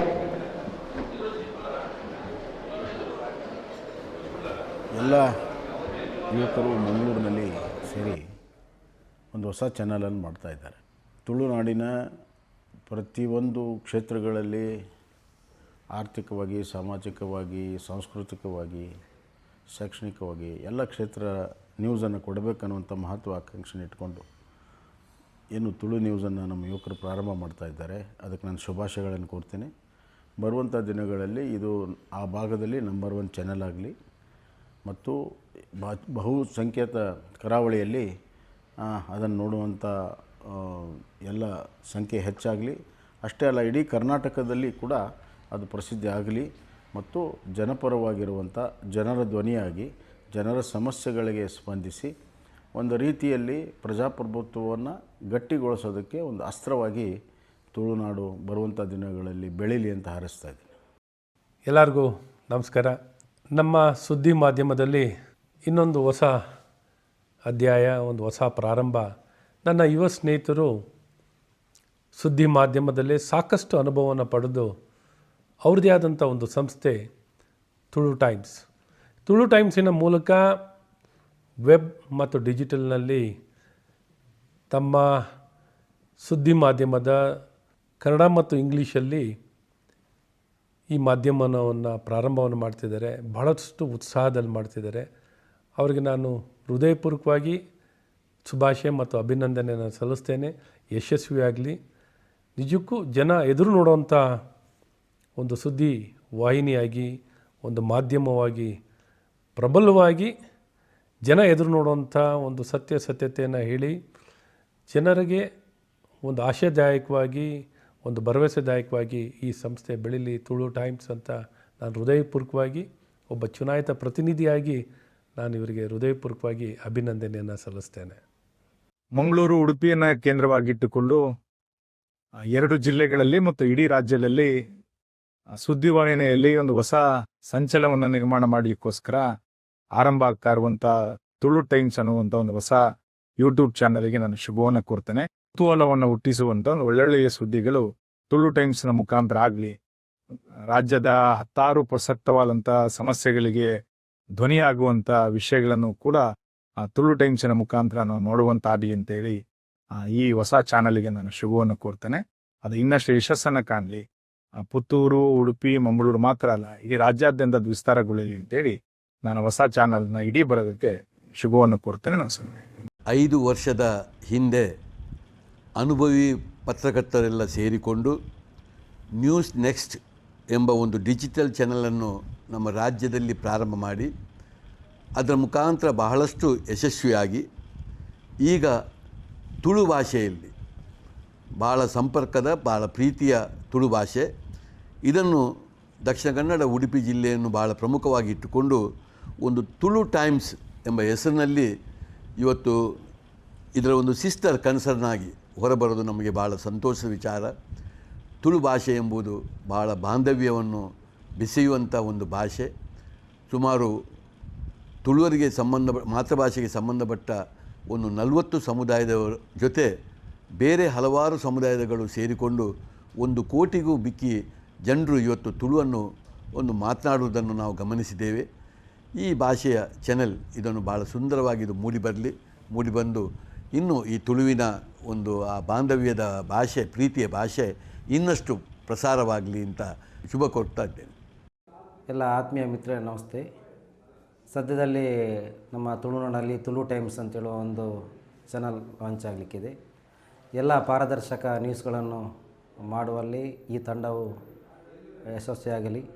ಮುಂಬರುವ ದಿನಗಳಲ್ಲಿ ತುಳು ಟೈಮ್ಸ್ ನಮ್ಮ ತುಳುನಾಡಿನಲ್ಲಿ ಎಲ್ಲರ ಮನೆ ಮಾತಾಗಲಿ ಅಂತ ಹೇಳ್ತಾ ತುಳು ಟೈಮ್ಸ್ ತಂಡಕ್ಕೆ ಶುಭಾಶಯವನ್ನು ಕೊಡ್ತಿದ್ದೇನೆ. ನಮಸ್ಕಾರ. ಇವತ್ತು ನಮ್ಮ ಪುತ್ತೂರು ತಾಲೂಕಿನಲ್ಲಿ ತುಳು ಟೈಮ್ಸ್ ಅಂತ ಹೇಳುವ ಒಂದು ಚಾನಲ್ ಪ್ರಾರಂಭವಾಗ್ತಾ ಇದೆ. ನಮಗೆ ತುಳು ಟೈಮ್ಸ್ ಅಂತ ಹೇಳಿದರೆ ನಮಗೆ ಗೊತ್ತಿರುವ ಹಾಗೆ ತುಳು ಅಂತ ಹೇಳಿದರೆ ಇಡೀ ಕರಾವಳಿಗೆ ಒಂದು ಏನಂತ ಹೇಳಿದರೆ ಕರಾವಳಿಯ ಭಾಷೆ ಯಾವುದಂತ ಕೇಳಿದರೆ ತುಳು. ಆ ತುಳು ಟೈಮ್ಸ್ನ ಅಂದರೆ ಆ ತುಳುವಿನ ಭಾಷೆ ಹೆಸರಿನಲ್ಲಿ ತುಳು ಟೈಮ್ಸ್ ಅಂತೇಳಿ ಒಂದು ಚಾನಲನ್ನು ಪ್ರಾರಂಭ ಮಾಡ್ತಾ ಇದ್ದಾರೆ.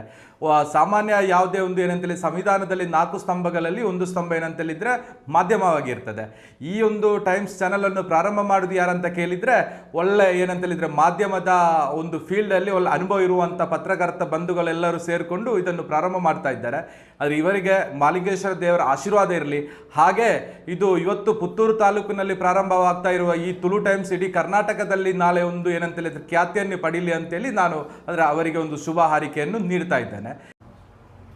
ನವರಾತ್ರಿಯ ಶುಭ ಸಂದರ್ಭದಲ್ಲಿ ಪುತ್ತೂರಿನಲ್ಲಿ ತುಳು ಟೈಮ್ಸ್ ಅನ್ನುವಂಥ ಚಾನಲ್ ಇವತ್ತು ಆರಂಭಗೊಂಡಿದೆ. ಮಾಧ್ಯಮದ ಮುಖಾಂತರ ಪಾರದರ್ಶಕತೆಯ ವರದಿಯನ್ನು ಮಾಡಬೇಕು ಅನ್ನುವಂಥ ಯೋಚನೆ ಅಡಿಯಲ್ಲಿ ಸತ್ಯಾಸತ್ಯತೆಯನ್ನು ಸಮಾಜಕ್ಕೆ ತೋರಿಸುವಂಥ ನಿಟ್ಟಿನಲ್ಲಿ ತುಳು ಟೈಮ್ಸ್ ಒಳ್ಳೆಯ ಕೆಲಸವನ್ನು ಮಾಡಲಿ. ಮಹಾಲಿಂಗೇಶ್ವರ ದೇವರ ಪೂರ್ಣಾಶೀರ್ವಾದದ ಜೊತೆಗೆ ತಾಯಿ ಚಾಮುಂಡೇಶ್ವರಿಯ ಅನುಗ್ರಹದಿಂದ ಪತ್ರಿಕಾ ರಂಗದಲ್ಲಿ ಇನ್ನಷ್ಟು ಹೆಸರನ್ನು ಗಳಿಸಲಿ ಅಂತಕ್ಕಂಥ ಆಶಯದ ಜೊತೆಗೆ ಸಂಸ್ಥೆಗೆ ಶುಭವನ್ನು ಹಾರೈಸ್ತಾ ಇದ್ದೀನಿ. ಎಲ್ಲರಿಗೂ ನಮಸ್ಕಾರ. ನಾನು ಗುರುಪ್ರಸಾದ್ ಕೋಟ್ಯಾನ್ ಅಂತ ಉಜಿರೆ ಗ್ರಾಮ ಪಂಚಾಯತ್ ಸದಸ್ಯನಾಗಿದ್ದೇನೆ. ನಾನು ಇವತ್ತು ಪುತ್ತೂರಿನಲ್ಲಿ ತುಳು ಟೈಮ್ಸ್ ಅಂತ ಒಂದು ಚಾನಲನ್ನು ಓಪನ್ ಮಾಡ್ತಿದ್ದಾರೆ. ಅವರಿಗೆ ಎಲ್ಲ ನಮ್ಮ ದಕ್ಷಿಣ ಕರಾವಳಿ ಜಿಲ್ಲೆಯ ಎಲ್ಲ ಜನರಿಂದ ಒಂದು ಶುಭವಾಗಲಿ ಅಂತ ನಾನು ಹಾರೈಸ್ತಿದ್ದೇನೆ. ವಿಶೇಷವಾಗಿ ಕರ್ನಾಟಕದ ಹಿರಿಮೆಗೆ ಇನ್ನೊಂದು ಹೊಸ ಸುದ್ದಿವಾಹಿನಿ ಬರ್ತಾ ಇದೆ. ಕರ್ನಾಟಕದ ನಾಡು ನುಡಿ ಜಲ, ಕನ್ನಡಿಗರ ಹಿತಶಕ್ತಿಗಾಗಿ, ಕನ್ನಡ ಕಾರ್ಮಿಕರ ಹಿತಶಕ್ತಿಗಾಗಿ, ಕನ್ನಡಿಗರ ಉದ್ಯಮಿಗಳ ಹಿತರಕ್ಷಣೆಗಾಗಿ, ಕರ್ನಾಟಕದ ಹಿರಿಮೆಯನ್ನು ಹೆಚ್ಚಿಸಲಿಕ್ಕೆ, ಕನ್ನಡದ ಸಂಸ್ಕೃತಿಯನ್ನು ಬೆಳೆಸಲಿಕ್ಕೆ ತುಳು ಟೈಮ್ಸ್ ಅನ್ನುವಂಥ ಹೊಸ ಚಾನಲ್ ಬರ್ತಾ ಇದೆ. ಶುಭವಾಗಲಿ. ಕರ್ನಾಟಕದ ಎಲ್ಲ ಸಮಸ್ಯೆಗೂ ಪರಿಹಾರಕ್ಕೆ ಮತ್ತು ಕನ್ನಡಿಗರ ಪರವಾಗಿ ನಿಲ್ಲುವಂಥ ಮತ್ತೊಂದು ಹೊಸ ಚಾನಲ್ ತುಳು ಟೈಮ್ಸ್ಗೆ ಕರ್ನಾಟಕ ರಕ್ಷಣಾ ವೇದಿಕೆಯಿಂದ ಅಭಿನಂದನೆಗಳು. ಕರ್ನಾಟಕ ರಕ್ಷಣಾ ವೇದಿಕೆ ತುಳು ಟೈಮ್ಸ್ ಜೊತೆಗೆ ಸದಾಕಾಲ ಒಟ್ಟಿಗೆ ಕೆಲಸವನ್ನು ಮಾಡ್ತೀವಿ ಅನ್ನೋದರಲ್ಲಿ ನಮಗೂ ಸಹ ಸಂತೋಷ ಇದೆ. ಶುಭವಾಗಲಿ. ನಮಸ್ಕಾರ. ಇವತ್ತು ನಮ್ಮ ಪುತ್ತೂರು ತಾಲೂಕಿನಲ್ಲಿ ಒಂದು ಹೊಸ ಮಾಧ್ಯಮದ ಚಾನಲ್ಲು ಓಪನ್ ಆಗ್ತಾ ಇದೆ, ತುಳು ಟೈಮ್ಸ್ ಅಂತ.